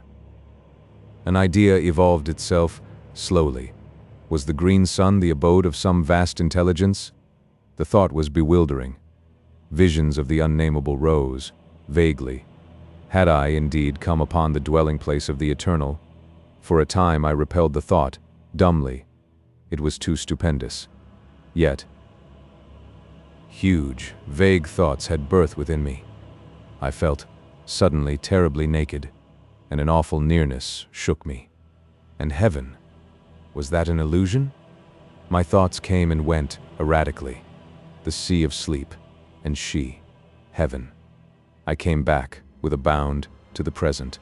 Somewhere, out of the void behind me, there rushed an immense dark body, huge and silent. It was a dead star, hurling onward to the burying place of the stars. It drove between me and the central suns, blotting them out from my vision and plunging me into an impenetrable night. An age, and I saw again the violet rays. A great while later, aeons it must have been, a circular glow grew in the sky, ahead, and I saw the edge of the receding star show darkly against it. Thus, I knew that it was nearing the central suns. Presently, I saw the bright ring of the green sun show plainly against the night. The star had passed into the shadow of the dead sun. After that, I just waited. The strange years went slowly, and ever I watched, intently. The thing I had expected came at last, suddenly, awfully. A vast flare of dazzling light. A streaming burst of white flame across the dark void. For an indefinite while it soared outward, a gigantic mushroom of fire. It ceased to grow. Then, as time went by, it began to sink backward, slowly. I saw, now, that it came from a huge glowing spot near the center of the dark sun. Mighty flames still soared outward from this. Yet, spite of its size, the grave of the star was no more than the shining of Jupiter upon the face of an ocean, when compared with the inconceivable mass of the dead sun. I may remark here, once more, that no words will ever convey to the imagination the enormous bulk of the two central suns. 22. The dark nebula. Years melted into the past, centuries, aeons. The light of the incandescent star sank to a furious red. It was later that I saw the dark nebula at first, an impalpable cloud, away to my right. It grew, steadily, to a clot of blackness in the night. How long I watched, it is impossible to say, for time, as we count it, was a thing of the past. It came closer, a shapeless monstrosity of darkness, tremendous. It seemed to slip across the night, sleepily, a very hell fog. Slowly it slid nearer, and passed into the void, between me and the central suns. It was as though a curtain had been drawn before my vision. A strange tremor of fear took me, and a fresh sense of wonder. The green twilight that had reigned for so many millions of years had now given place to impenetrable gloom. Motionless, I peered about me. A century fled, and it seemed to me that I detected occasional dull glows of red passing me at intervals. Earnestly I gazed, and presently seemed to see circular masses that showed muddily red within the clouded blackness. They appeared to be growing out of the nebulous murk. A while, and they became plainer to my accustomed vision. I could see them now with a fair amount of distinctness, ruddy-tinged spheres, similar in size to the luminous globes that I had seen so long previously. They floated past me, continually. Gradually, a peculiar uneasiness seized me. I became aware of a growing feeling of repugnance and dread. It was directed against those passing orbs, and seemed born of intuitive knowledge rather than of any real cause or reason. Some of the passing globes were brighter than others, and it was from one of these that a face looked, suddenly. A face, human in its outline, but so tortured with woe that I stared, aghast. I had not thought there was such sorrow as I saw there. I was conscious of an added sense of pain on perceiving that the eyes which glared so wildly were sightless. A while longer I saw it, then it had passed on into the surrounding gloom. After this I saw others, all wearing that look of hopeless sorrow and blind. A long time went by, and I became aware that I was nearer to the orbs than I had been. At this, I grew uneasy, though I was less in fear of those strange globules than I had been before seeing their sorrowful inhabitants, for sympathy had tempered my fear. Later, there was no doubt but that I was being carried closer to the red spheres, and presently I floated among them. In a while, I perceived one bearing down upon me. I was helpless to move from its path. In a minute, it seemed, it was upon me, and I was submerged in a deep red mist. This cleared, and I stared, confusedly, across the immense breadth of the plain of silence. It appeared just as I had first seen it. I was moving forward steadily across its surface. Away ahead shone the vast, blood-red ring that lit the place. All around was spread the extraordinary desolation of stillness that had so impressed me during my previous wanderings across its starkness. Presently I saw, rising up into the ruddy gloom, the distant peaks of the mighty amphitheater of mountains where, untold ages before, I had been shown my first glimpse of the terrors that underlie many things, and where, vast and silent, watched by 1,000 mute gods, stands the replica of this house of mysteries, this house that I had seen swallowed up in that hellfire, ere the earth had kissed the sun and vanished forever. Though I could see the crests of the mountain amphitheater, yet it was a great while before their lower portions became visible. Possibly this was due to the strange ruddy haze that seemed to cling to the surface of the plain. However, be this as it may, I saw them at last. In a still further space of time, I had come so close to the mountains that they appeared to overhang me. Presently I saw the great rift open before me, and I drifted into it, without volition on my part. Later I came out upon the breadth of the enormous arena. There, at an apparent distance of some 5 miles, stood the house, huge, monstrous, and silent, lying in the very center of that stupendous amphitheater. So far as I could see, it had not altered in any way, but looked as though it were only yesterday that I had seen it. Around, the grim, dark mountains frowned down upon me from their lofty silences. Far to my right, away up among inaccessible peaks, loomed the enormous bulk of the great beast god. Higher, I saw the hideous form of the dread goddess, rising up through the red gloom, thousands of fathoms above me. To the left, I made out the monstrous eyeless thing, gray and inscrutable. Further off, reclining on its lofty ledge, the livid ghoul shape showed a splash of sinister color among the dark mountains. Slowly, I moved out across the great arena, floating. As I went, I made out the dim forms of many of the other lurking horrors that peopled those supreme heights. Gradually, I neared the house, and my thoughts flashed back across the abyss of years. I remembered the dread specter of the place. A short while passed, and I saw that I was being wafted directly toward the enormous mass of that silent building. About this time I became aware, in an indifferent sort of way, of a growing sense of numbness that robbed me of the fear, which I should otherwise have felt, on approaching that awesome pile. As it was, I viewed it, calmly, much as a man views calamity through the haze of his tobacco smoke. In a little while I had come so close to the house as to be able to distinguish many of the details about it. The longer I looked, the more was I confirmed in my long-ago impressions of its entire similitude to this strange house. Save in its enormous size, I could find nothing unlike. Suddenly, as I stared, a great feeling of amazement filled me. I had come opposite to that part where the outer door leading into the study is situated.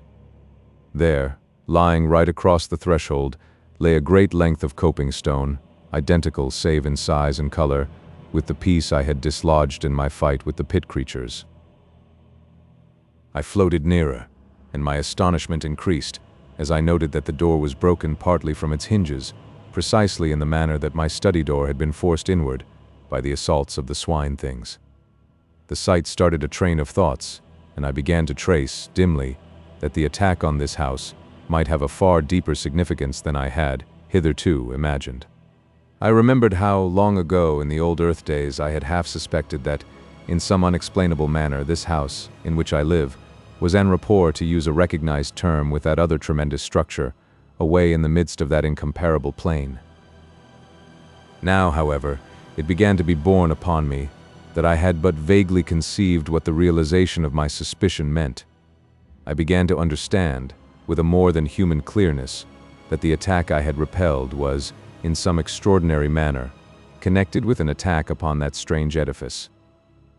With a curious inconsequence, my thoughts abruptly left the matter, to dwell wonderingly upon the peculiar material out of which the house was constructed.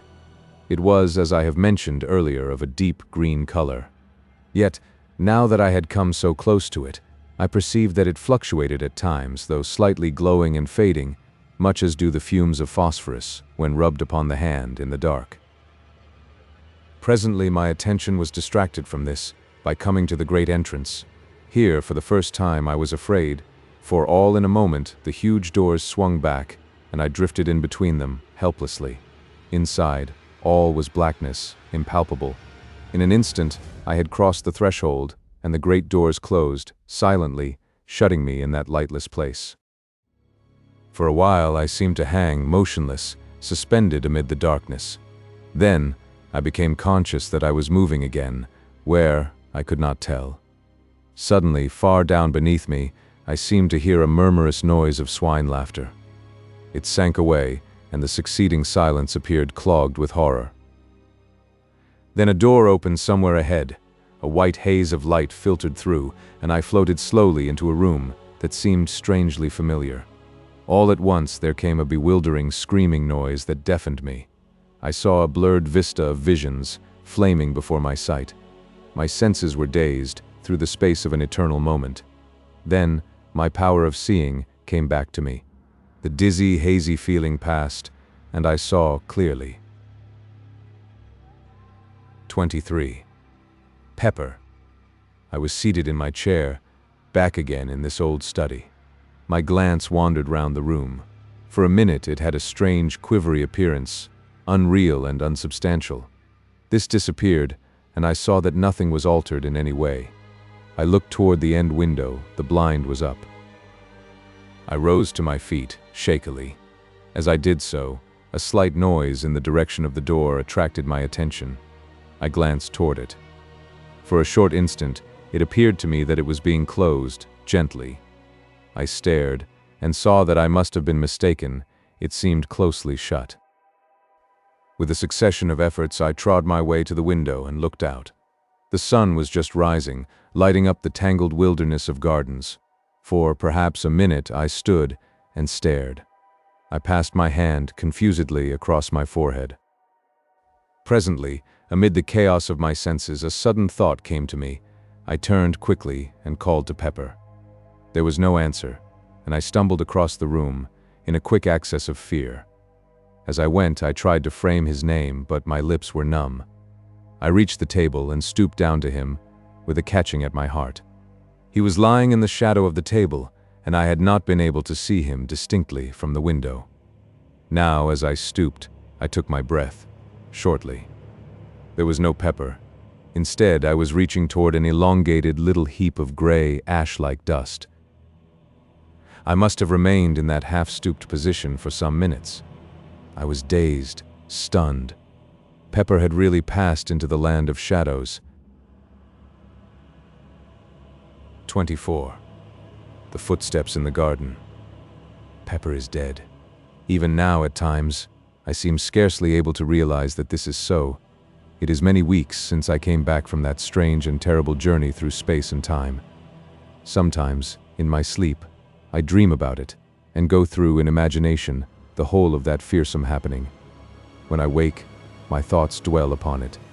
That sun, those suns, were they indeed the great central suns, round which the whole universe of the unknown heavens revolves? Who shall say? And the bright globules floating forever in the light of the green sun, and the sea of sleep on which they float. How unbelievable it all is. If it were not for Pepper, I should, even after the many extraordinary things that I have witnessed, be inclined to imagine that it was but a gigantic dream. Then, there is that dreadful dark nebula, with its multitudes of red spheres moving always within the shadow of the dark sun, sweeping along on its stupendous orbit, wrapped eternally in gloom. And the faces that peered out at me. God, do they, and does such a thing really exist? There is still that little heap of gray ash on my study floor. I will not have it touched. At times, when I am calmer, I have wondered what became of the outer planets of the solar system. It has occurred to me that they may have broken loose from the sun's attraction and whirled away into space. This is, of course, only a surmise. There are so many things about which I wonder. Now that I am writing, let me record that I am certain there is something horrible about to happen.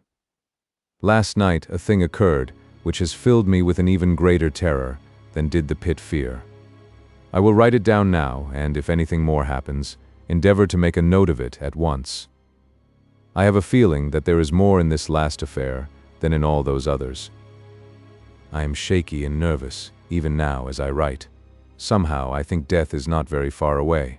Not that I fear death as death is understood, yet there is that in the air which bids me fear an intangible, cold horror. I felt it last night. It was thus. Last night, I was sitting here in my study, writing. The door, leading into the garden, was half open. At times, the metallic rattle of a dog's chain sounded faintly. It belongs to the dog I have bought since Pepper's death. I will not have him in the house, not after Pepper. Still, I have felt it better to have a dog about the place. They are wonderful creatures.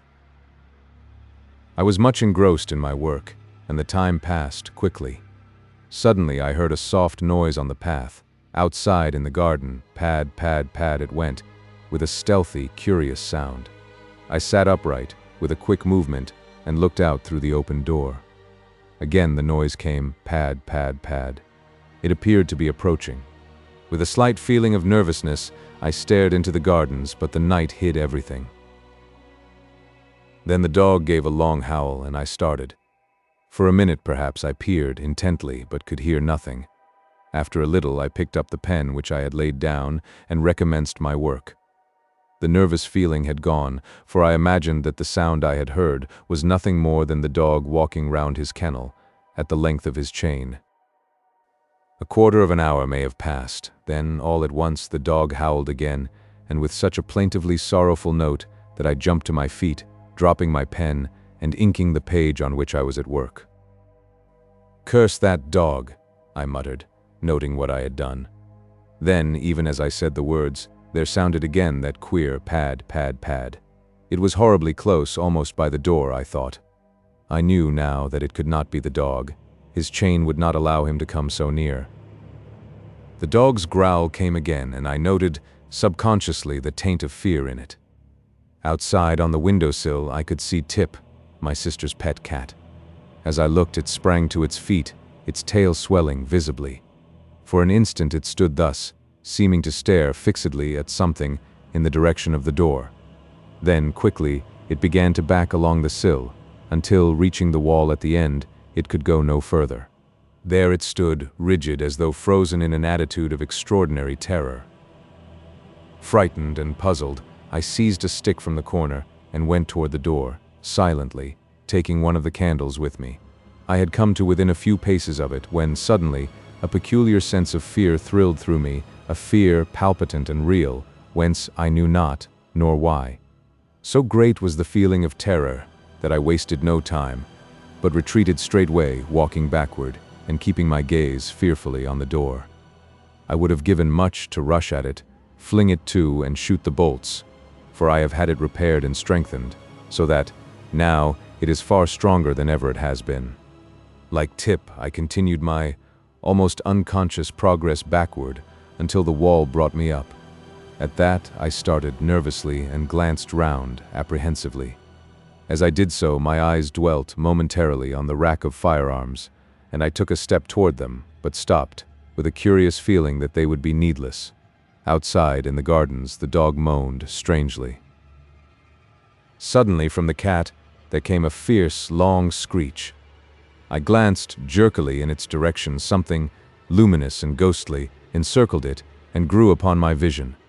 It resolved into a glowing hand, transparent, with a lambent, greenish flame flickering over it. The cat gave a last awful caterwaul, and I saw it smoke and blaze. My breath came with a gasp, and I leant against the wall. Over that part of the window there spread a smudge, green and fantastic. It hid the thing from me, though the glare of fire shone through, dully. A stench of burning, stole into the room. Pad, pad, pad. Something passed down the garden path, and a faint, moldy odor seemed to come in through the open door and mingle with the burnt smell. The dog had been silent for a few moments. Now I heard him yowl sharply as though in pain. Then he was quiet, save for an occasional subdued whimper of fear. A minute went by, then the gate on the west side of the gardens slammed distantly. After that, nothing, not even the dog's whine. I must have stood there some minutes. Then a fragment of courage stole into my heart, and I made a frightened rush at the door, dashed it to and bolted it. After that, for a full half-hour, I sat, helpless, staring before me, rigidly. Slowly my life came back into me, and I made my way, shakily, upstairs to bed. That is all. 25. The Thing from the Arena. This morning, early, I went through the gardens, but found everything as usual. Near the door, I examined the path for footprints, yet, here again, there was nothing to tell me whether or not I dreamed last night. It was only when I came to speak to the dog that I discovered tangible proof that something did happen. When I went to his kennel, he kept inside, crouching up in one corner, and I had to coax him to get him out. When finally he consented to come, it was in a strangely cowed and subdued manner. As I patted him, my attention was attracted to a greenish patch on his left flank. On examining it, I found that the fur and skin had been apparently burnt off, for the flesh showed raw and scorched. The shape of the mark was curious, reminding me of the imprint of a large talon or hand. I stood up, thoughtful. My gaze wandered toward the study window. The rays of the rising sun shimmered on the smoky patch in the lower corner, causing it to fluctuate from green to red, oddly. Ah, that was undoubtedly another proof, and suddenly the horrible thing I saw last night rose in my mind. I looked at the dog again. I knew the cause now of that hateful-looking wound on his side. I knew also that what I had seen last night had been a real happening, and a great discomfort filled me. Pepper, Tip, and now this poor animal. I glanced at the dog again and noticed that he was licking at his wound. "Poor brute," I muttered, and bent to pat his head. At that, he got upon his feet, nosing and licking my hand wistfully. Presently, I left him, having other matters to which to attend. After dinner, I went to see him again. He seemed quiet and disinclined to leave his kennel. From my sister, I have learnt that he has refused all food today. She appeared a little puzzled when she told me, though quite unsuspicious of anything of which to be afraid. The day has passed, uneventfully enough. After tea, I went, again, to have a look at the dog. He seemed moody and somewhat restless, yet persisted in remaining in his kennel. Before locking up, for the night, I moved his kennel out, away from the wall, so that I shall be able to watch it from the small window tonight. The thought came to me, to bring him into the house for the night, but consideration has decided me to let him remain out. I cannot say that the house is, in any degree, less to be feared than the gardens. Pepper was in the house, and yet. It is now 2 o'clock. Since 8, I have watched the kennel from the small side window in my study. Yet nothing has occurred, and I am too tired to watch longer. I will go to bed. During the night, I was restless. This is unusual for me, but toward morning I obtained a few hours' sleep. I rose early and after breakfast visited the dog. He was quiet, but morose, and refused to leave his kennel. I wish there was some horse doctor near here. I would have the poor brute looked to. All day he has taken no food, but has shown an evident desire for water, lapping it up, greedily. I was relieved to observe this. The evening has come, and I am in my study. I intend to follow my plan of last night and watch the kennel.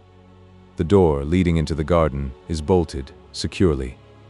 I am consciously glad there are bars to the windows. Night. Midnight is gone. The dog has been silent up to the present.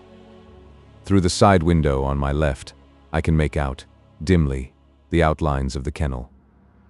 For the first time, the dog moves, and I hear the rattle of his chain. I look out quickly. As I stare, the dog moves again, restlessly, and I see a small patch of luminous light shine from the interior of the kennel. It vanishes, then the dog stirs again, and once more the gleam comes. I am puzzled. The dog is quiet, and I can see the luminous thing plainly. It shows distinctly. There is something familiar about the shape of it. For a moment I wonder. Then it comes to me that it is not unlike the four fingers and thumb of a hand. Like a hand. And I remember the contour of that fearsome wound on the dog's side. It must be the wound I see. It is luminous at night. Why, the minutes pass. My mind is filled with this fresh thing. Suddenly I hear a sound out in the gardens. How it thrills through me. It is approaching. Pad, pad, pad. A prickly sensation traverses my spine and seems to creep across my scalp. The dog moves in his kennel and whimpers frightenedly. He must have turned round, for now I can no longer see the outline of his shining wound. Outside, the gardens are silent once more, and I listen fearfully. A minute passes and another, then I hear the padding sound again. It is quite close and appears to be coming down the graveled path. The noise is curiously measured and deliberate. It ceases outside the door, and I rise to my feet and stand motionless. From the door comes a slight sound. The latch is being slowly raised. A singing noise is in my ears, and I have a sense of pressure about the head. The latch drops with a sharp click into the catch. The noise startles me afresh, jarring horribly on my tense nerves. After that, I stand for a long while amid an ever-growing quietness. All at once, my knees begin to tremble, and I have to sit, quickly. An uncertain period of time passes, and gradually I begin to shake off the feeling of terror that has possessed me. Yet still I sit. I seem to have lost the power of movement. I am strangely tired and inclined to doze. My eyes open and close, and presently I find myself falling asleep and waking in fits and starts. It is some time later that I am sleepily aware that one of the candles is guttering. When I wake again, it has gone out, and the room is very dim, under the light of the one remaining flame. The semi-darkness troubles me little. I have lost that awful sense of dread, and my only desire seems to be to sleep. Suddenly, although there is no noise, I am awake, wide awake. I am acutely conscious of the nearness of some mystery, of some overwhelming presence. The very air seems pregnant with terror. I sit huddled and just listen intently. Still, there is no sound. Nature herself seems dead. Then, the oppressive stillness is broken by a little eldritch scream of wind that sweeps round the house and dies away remotely. I let my gaze wander across the half-lighted room. By the great clock in the far corner is a dark, tall shadow. For a short instant I stare frightenedly. Then I see that it is nothing and am momentarily relieved. In the time that follows, the thought flashes through my brain, why not leave this house of mystery and terror? Then, as though in answer, there sweeps up, across my sight, a vision of the wondrous sea of sleep, the sea of sleep where she and I have been allowed to meet after the years of separation and sorrow, and I know that I shall stay on here, whatever happens. Through the side window I note the somber blackness of the night. My glance wanders away and round the room, resting on one shadowy object and another. Suddenly I turn and look at the window on my right. As I do so, I breathe quickly and bend forward, with a frightened gaze at something outside the window but close to the bars. I am looking at a vast, misty swine face, over which fluctuates a flamboyant flame, of a greenish hue. It is the thing from the arena. The quivering mouth seems to drip with a continual phosphorescent slaver. The eyes are staring straight into the room, with an inscrutable expression. Thus, I sit rigidly, frozen. The thing has begun to move. It is turning slowly in my direction. Its face is coming round toward me. It sees me. Two huge, inhumanly human eyes are looking through the dimness at me. I am cold with fear, yet even now I am keenly conscious, and note, in an irrelevant way, that the distant stars are blotted out by the mass of the giant face. A fresh horror has come to me. I am rising from my chair without the least intention. I am on my feet, and something is impelling me toward the door that leads out into the gardens. I wish to stop, but cannot. Some immutable power is opposed to my will, and I go slowly forward, unwilling and resistant. My glance flies round the room, helplessly, and stops at the window.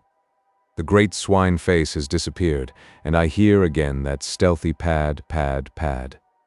It stops outside the door toward which I am being compelled. There succeeds a short, intense silence. Then there comes a sound. It is the rattle of the latch being slowly lifted. At that, I am filled with desperation. I will not go forward another step. I make a vast effort to return, but it is as though I press back upon an invisible wall. I groan out loud in the agony of my fear, and the sound of my voice is frightening. Again comes that rattle, and I shiver, clammily. I try, fight and struggle to hold back, but it is no use. I am at the door, and in a mechanical way I watch my hand go forward to undo the topmost bolt. It does so entirely without my volition. Even as I reach up toward the bolt, the door is violently shaken, and I get a sickly whiff of moldy air, which seems to drive in through the interstices of the doorway. I draw the bolt back, slowly, fighting, dumbly the while. It comes out of its socket with a click, and I begin to shake, aguishly. There are two more. One at the bottom of the door, the other, a massive affair, is placed about the middle. For perhaps a minute I stand, with my arms hanging slackly by my sides. The influence to meddle with the fastenings of the door seems to have gone. All at once, there comes the sudden rattle of iron at my feet. I glance down, quickly, and realize with an unspeakable terror that my foot is pushing back the lower bolt. An awful sense of helplessness assails me. The bolt comes out of its hold with a slight, ringing sound, and I stagger on my feet, grasping at the great, central bolt for support. A minute passes, an eternity, then another. My God, help me. I am being forced to work upon the last fastening. I will not. Better to die than open to the terror that is on the other side of the door. Is there no escape? God help me. I have jerked the bolt half out of its socket. My lips emit a hoarse scream of terror. The bolt is 3 parts drawn now, and still my unconscious hands work toward my doom. Only a fraction of steel between my soul and that. Twice, I scream out in the supreme agony of my fear. Then, with a mad effort, I tear my hands away. My eyes seem blinded. A great blackness is falling upon me. Nature has come to my rescue. I feel my knees giving. There is a loud, quick thudding upon the door, and I am falling. I must have lain there, at least a couple of hours. As I recover, I am aware that the other candle has burnt out, and the room is in an almost total darkness. I cannot rise to my feet, for I am cold and filled with a terrible cramp. Yet my brain is clear, and there is no longer the strain of that unholy influence. Cautiously, I get upon my knees and feel for the central bolt. I find it and push it securely back into its socket, then the one at the bottom of the door. By this time, I am able to rise to my feet, and so manage to secure the fastening at the top. After that, I go down upon my knees again and creep away among the furniture in the direction of the stairs. By doing this, I am safe from observation from the window. I reach the opposite door and, as I leave the study, cast one nervous glance over my shoulder toward the window. Out in the night, I seem to catch a glimpse of something impalpable, but it may be only a fancy. Then, I am in the passage and on the stairs. Reaching my bedroom, I clamber into bed, all clothed as I am, and pull the bedclothes over me. There, after a while, I begin to regain a little confidence. It is impossible to sleep, but I am grateful for the added warmth of the bedclothes. Presently, I try to think over the happenings of the past night, but though I cannot sleep, I find that it is useless to attempt consecutive thought. My brain seems curiously blank. Toward morning, I begin to toss uneasily. I cannot rest, and, after a while, I get out of bed and pace the floor. The wintry dawn is beginning to creep through the windows and shows the bare discomfort of the old room. Strange that, through all these years, it has never occurred to me how dismal the place really is. And so a time passes.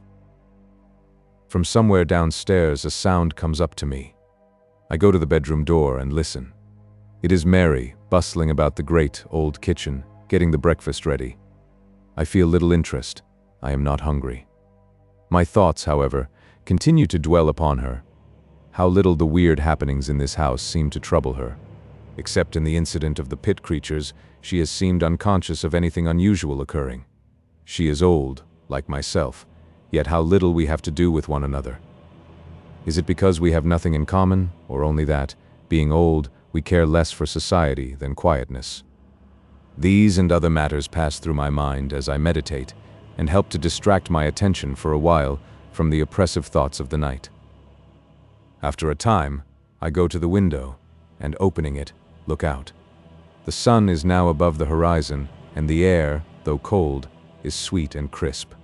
Gradually, my brain clears, and a sense of security for the time being comes to me. Somewhat happier, I go downstairs and out into the garden to have a look at the dog. As I approach the kennel, I am greeted by the same moldy stench that assailed me at the door last night. Shaking off a momentary sense of fear, I call to the dog, but he takes no heed, and after calling once more, I throw a small stone into the kennel. At this, he moves uneasily, and I shout his name again, but do not go closer. Presently, my sister comes out and joins me in trying to coax him from the kennel. In a little, the poor beast rises and shambles out, lurching queerly. In the daylight, he stands swaying from side to side and blinking stupidly. I look and note that the horrid wound is larger, much larger, and seems to have a whitish, fungoid appearance. My sister moves to fondle him, but I detain her and explain that I think it will be better not to go too near him for a few days, as it is impossible to tell what may be the matter with him, and it is well to be cautious. A minute later, she leaves me, coming back with a basin of odd scraps of food. This she places on the ground near the dog, and I push it into his reach, with the aid of a branch, broken from one of the shrubs. Yet, though the meat should be tempting, he takes no notice of it, but retires to his kennel.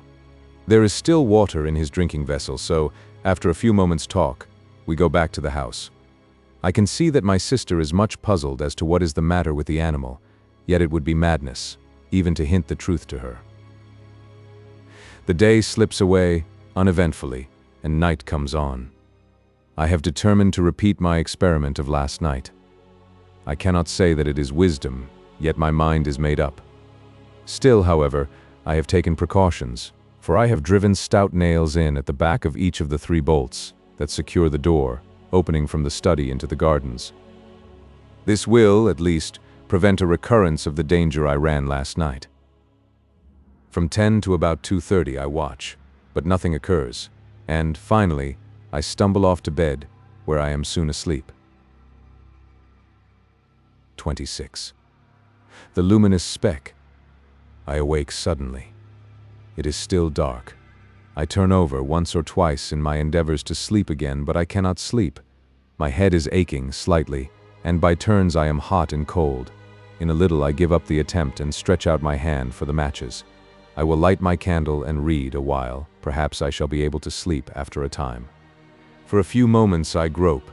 Then my hand touches the box, but as I open it, I am startled to see a phosphorescent speck of fire shining amid the darkness. I put out my other hand and touch it. It is on my wrist. With a feeling of vague alarm, I strike a light hurriedly and look, but can see nothing save a tiny scratch. Fancy, I mutter, with a half sigh of relief. Then the match burns my finger, and I drop it, quickly. As I fumble for another, the thing shines out again. I know now that it is no fancy. This time I light the candle and examine the place more closely. There is a slight, greenish discoloration round the scratch. I am puzzled and worried. Then a thought comes to me. I remember the morning after the thing appeared. I remember that the dog licked my hand. It was this one, with the scratch on it, though I have not been even conscious of the abasement until now. A horrible fear has come to me. It creeps into my brain. The dog's wound shines at night. With a dazed feeling, I sit down on the side of the bed and try to think, but cannot. My brain seems numbed with the sheer horror of this new fear.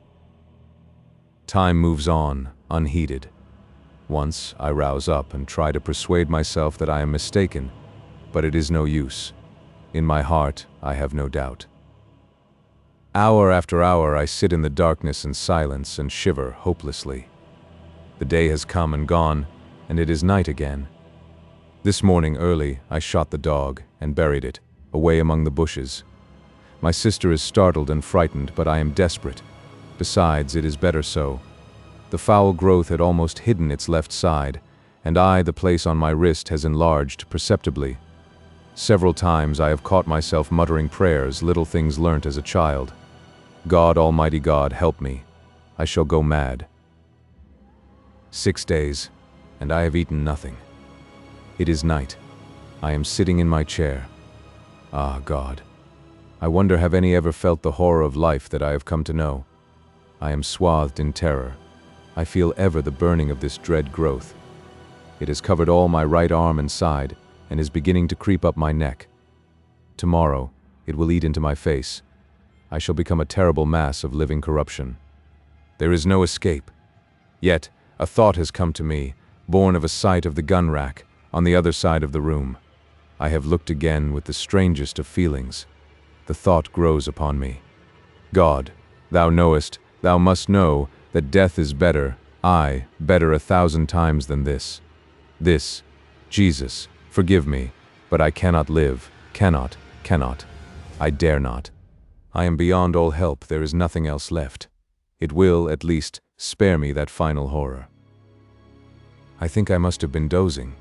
I am very weak, and oh, so miserable and tired. The rustle of the paper tries my brain. My hearing seems preternaturally sharp. I will sit a while and think. Hush! I hear something, down in the cellars. It is a creaking sound. My God, it is the opening of the great oak trap. What can be doing that? The scratching of my pen deafens me. I must listen. There are steps on the stairs, strange padding steps, that come up and nearer. Jesus, be merciful to me, an old man. There is something fumbling at the door handle. Oh God, help me now. Jesus, the door is opening slowly. Something. That is all. 27. Conclusion. I put down the manuscript and glanced across at Tennyson. He was sitting, staring out into the dark. I waited a minute, then I spoke. Well? I said. He turned, slowly, and looked at me. His thoughts seemed to have gone out of him into a great distance. Was he mad? I asked, and indicated the manuscript with a half nod. Tennyson stared at me unseeingly. A moment, then, his wits came back to him, and suddenly, he comprehended my question. No, he said. I opened my lips to offer a contradictory opinion, for my sense of the saneness of things would not allow me to take the story literally. Then I shut them again, without saying anything. Somehow, the certainty in Tennyson's voice affected my doubts. I felt, all at once, less assured, though I was by no means convinced as yet. After a few moments' silence, Tennyson rose stiffly and began to undress. He seemed disinclined to talk, so I said nothing, but followed his example. I was weary, though still full of the story I had just read. Somehow, as I rolled into my blankets, there crept into my mind a memory of the old gardens, as we had seen them. I remembered the odd fear that the place had conjured up in our hearts, and it grew upon me with conviction that Tennyson was right. It was very late when we rose, nearly midday, for the greater part of the night had been spent in reading the manuscript. Tennyson was grumpy, and I felt out of sorts. It was a somewhat dismal day, and there was a touch of chilliness in the air. There was no mention of going out fishing on either of our parts. We got dinner, and, after that, just sat and smoked in silence. Presently, Tennyson asked for the manuscript. I handed it to him, and he spent most of the afternoon in reading it through by himself. It was while he was thus employed that a thought came to me. What do you say to having another look at? I nodded my head downstream. Tennyson looked up. Nothing, he said abruptly, and somehow I was less annoyed than relieved at his answer. After that, I left him alone. A little before tea time, he looked up at me, curiously. "Sorry, old chap, if I was a bit short with you just now." Just now, indeed. He had not spoken for the last 3 hours. But I would not go there again, and he indicated with his head, "For anything that you could offer me. Ugh." And he put down that history of a man's terror and hope and despair. The next morning, we rose early and went for our accustomed swim. We had partly shaken off the depression of the previous day, and so took our rods when we had finished breakfast, and spent the day at our favorite sport. After that day, we enjoyed our holiday to the utmost, though both of us looked forward to the time when our driver should come, for we were tremendously anxious to inquire of him, and through him among the people of the tiny hamlet, whether any of them could give us information about that strange garden, lying away by itself in the heart of an almost unknown tract of country. At last, the day came on which we expected the driver to come across for us. He arrived early, while we were still abed, and the first thing we knew, he was at the opening of the tent, inquiring whether we had had good sport. We replied in the affirmative, and then, both together, almost in the same breath, we asked the question that was uppermost in our minds. Did he know anything about an old garden, and a great pit, and a lake, situated some miles away, down the river? Also, had he ever heard of a great house thereabouts? No, he did not, and had not yet. He had heard a rumor, once upon a time, of a great old house standing alone out in the wilderness. But, if he remembered rightly, it was a place given over to the fairies, or, if that had not been so, he was certain that there had been something queer about it, and anyway, he had heard nothing of it for a very long while, not since he was quite a gossoon. No, he could not remember anything particular about it. Indeed, he did not know he remembered anything at all, until we questioned him. "Look here," said Tennyson, finding that this was about all that he could tell us. "Just take a walk round the village while we dress, and find out something if you can." With a nondescript salute, the man departed on his errand, while we made haste to get into our clothes, after which we began to prepare breakfast. We were just sitting down to it, when he returned. "It's all in bed the lazy divils is sore," he said, with a repetition of the salute, and an appreciative eye to the good things spread out on our provision chest, which we utilized as a table. "Oh well, sit down," replied my friend, "and have something to eat with us," which the man did without delay. After breakfast, Tennyson sent him off again on the same errand, while we sat and smoked. He was away some 3/4 of an hour, and, when he returned, it was evident that he had found out something. It appeared that he had got into conversation with an ancient man of the village, who probably knew more, though it was little enough of the strange house, than any other person living. The substance of this knowledge was that, in the ancient man's youth, and goodness knows how long back that was, there had stood a great house in the center of the gardens, where now was left only that fragment of ruin. This house had been empty for a great while, years before the ancient man's birth. It was a place shunned by the people of the village, as it had been shunned by their fathers before them. There were many things said about it, and all were of evil. No one ever went near it, either by day or night. In the village it was a synonym of all that is unholy and dreadful. And then, one day, a man, a stranger, had ridden through the village, and turned off down the river, in the direction of the house, as it was always termed by the villagers.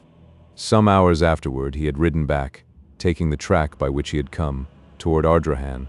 Then, for 3 months or so, nothing was heard. At the end of that time he reappeared, but now he was accompanied by an elderly woman, and a large number of donkeys, laden with various articles. They had passed through the village without stopping, and gone straight down the bank of the river, in the direction of the house. Since that time, no one save the man whom they had chartered to bring over monthly supplies of necessaries from Ardrahan had ever seen either of them, and him none had ever induced to talk. Evidently he had been well paid for his trouble. The years had moved onward, uneventfully enough, in that little hamlet, the man making his monthly journeys regularly. One day he had appeared as usual on his customary errand. He had passed through the village without exchanging more than a surly nod with the inhabitants and gone on toward the house. Usually it was evening before he made the return journey. On this occasion, however, he had reappeared in the village a few hours later in an extraordinary state of excitement, and with the astounding information that the house had disappeared bodily, and that a stupendous pit now yawned in the place where it had stood. This news, it appears, so excited the curiosity of the villagers that they overcame their fears and marched en masse to the place.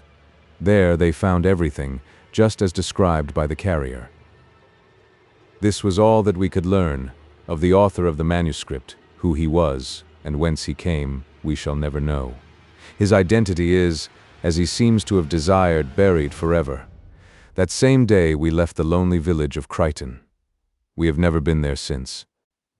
Sometimes, in my dreams, I see that enormous pit surrounded, as it is, on all sides by wild trees and bushes, and the noise of the water rises upward and blends in my sleep with other and lower noises, while over all hangs the eternal shroud of spray. The end.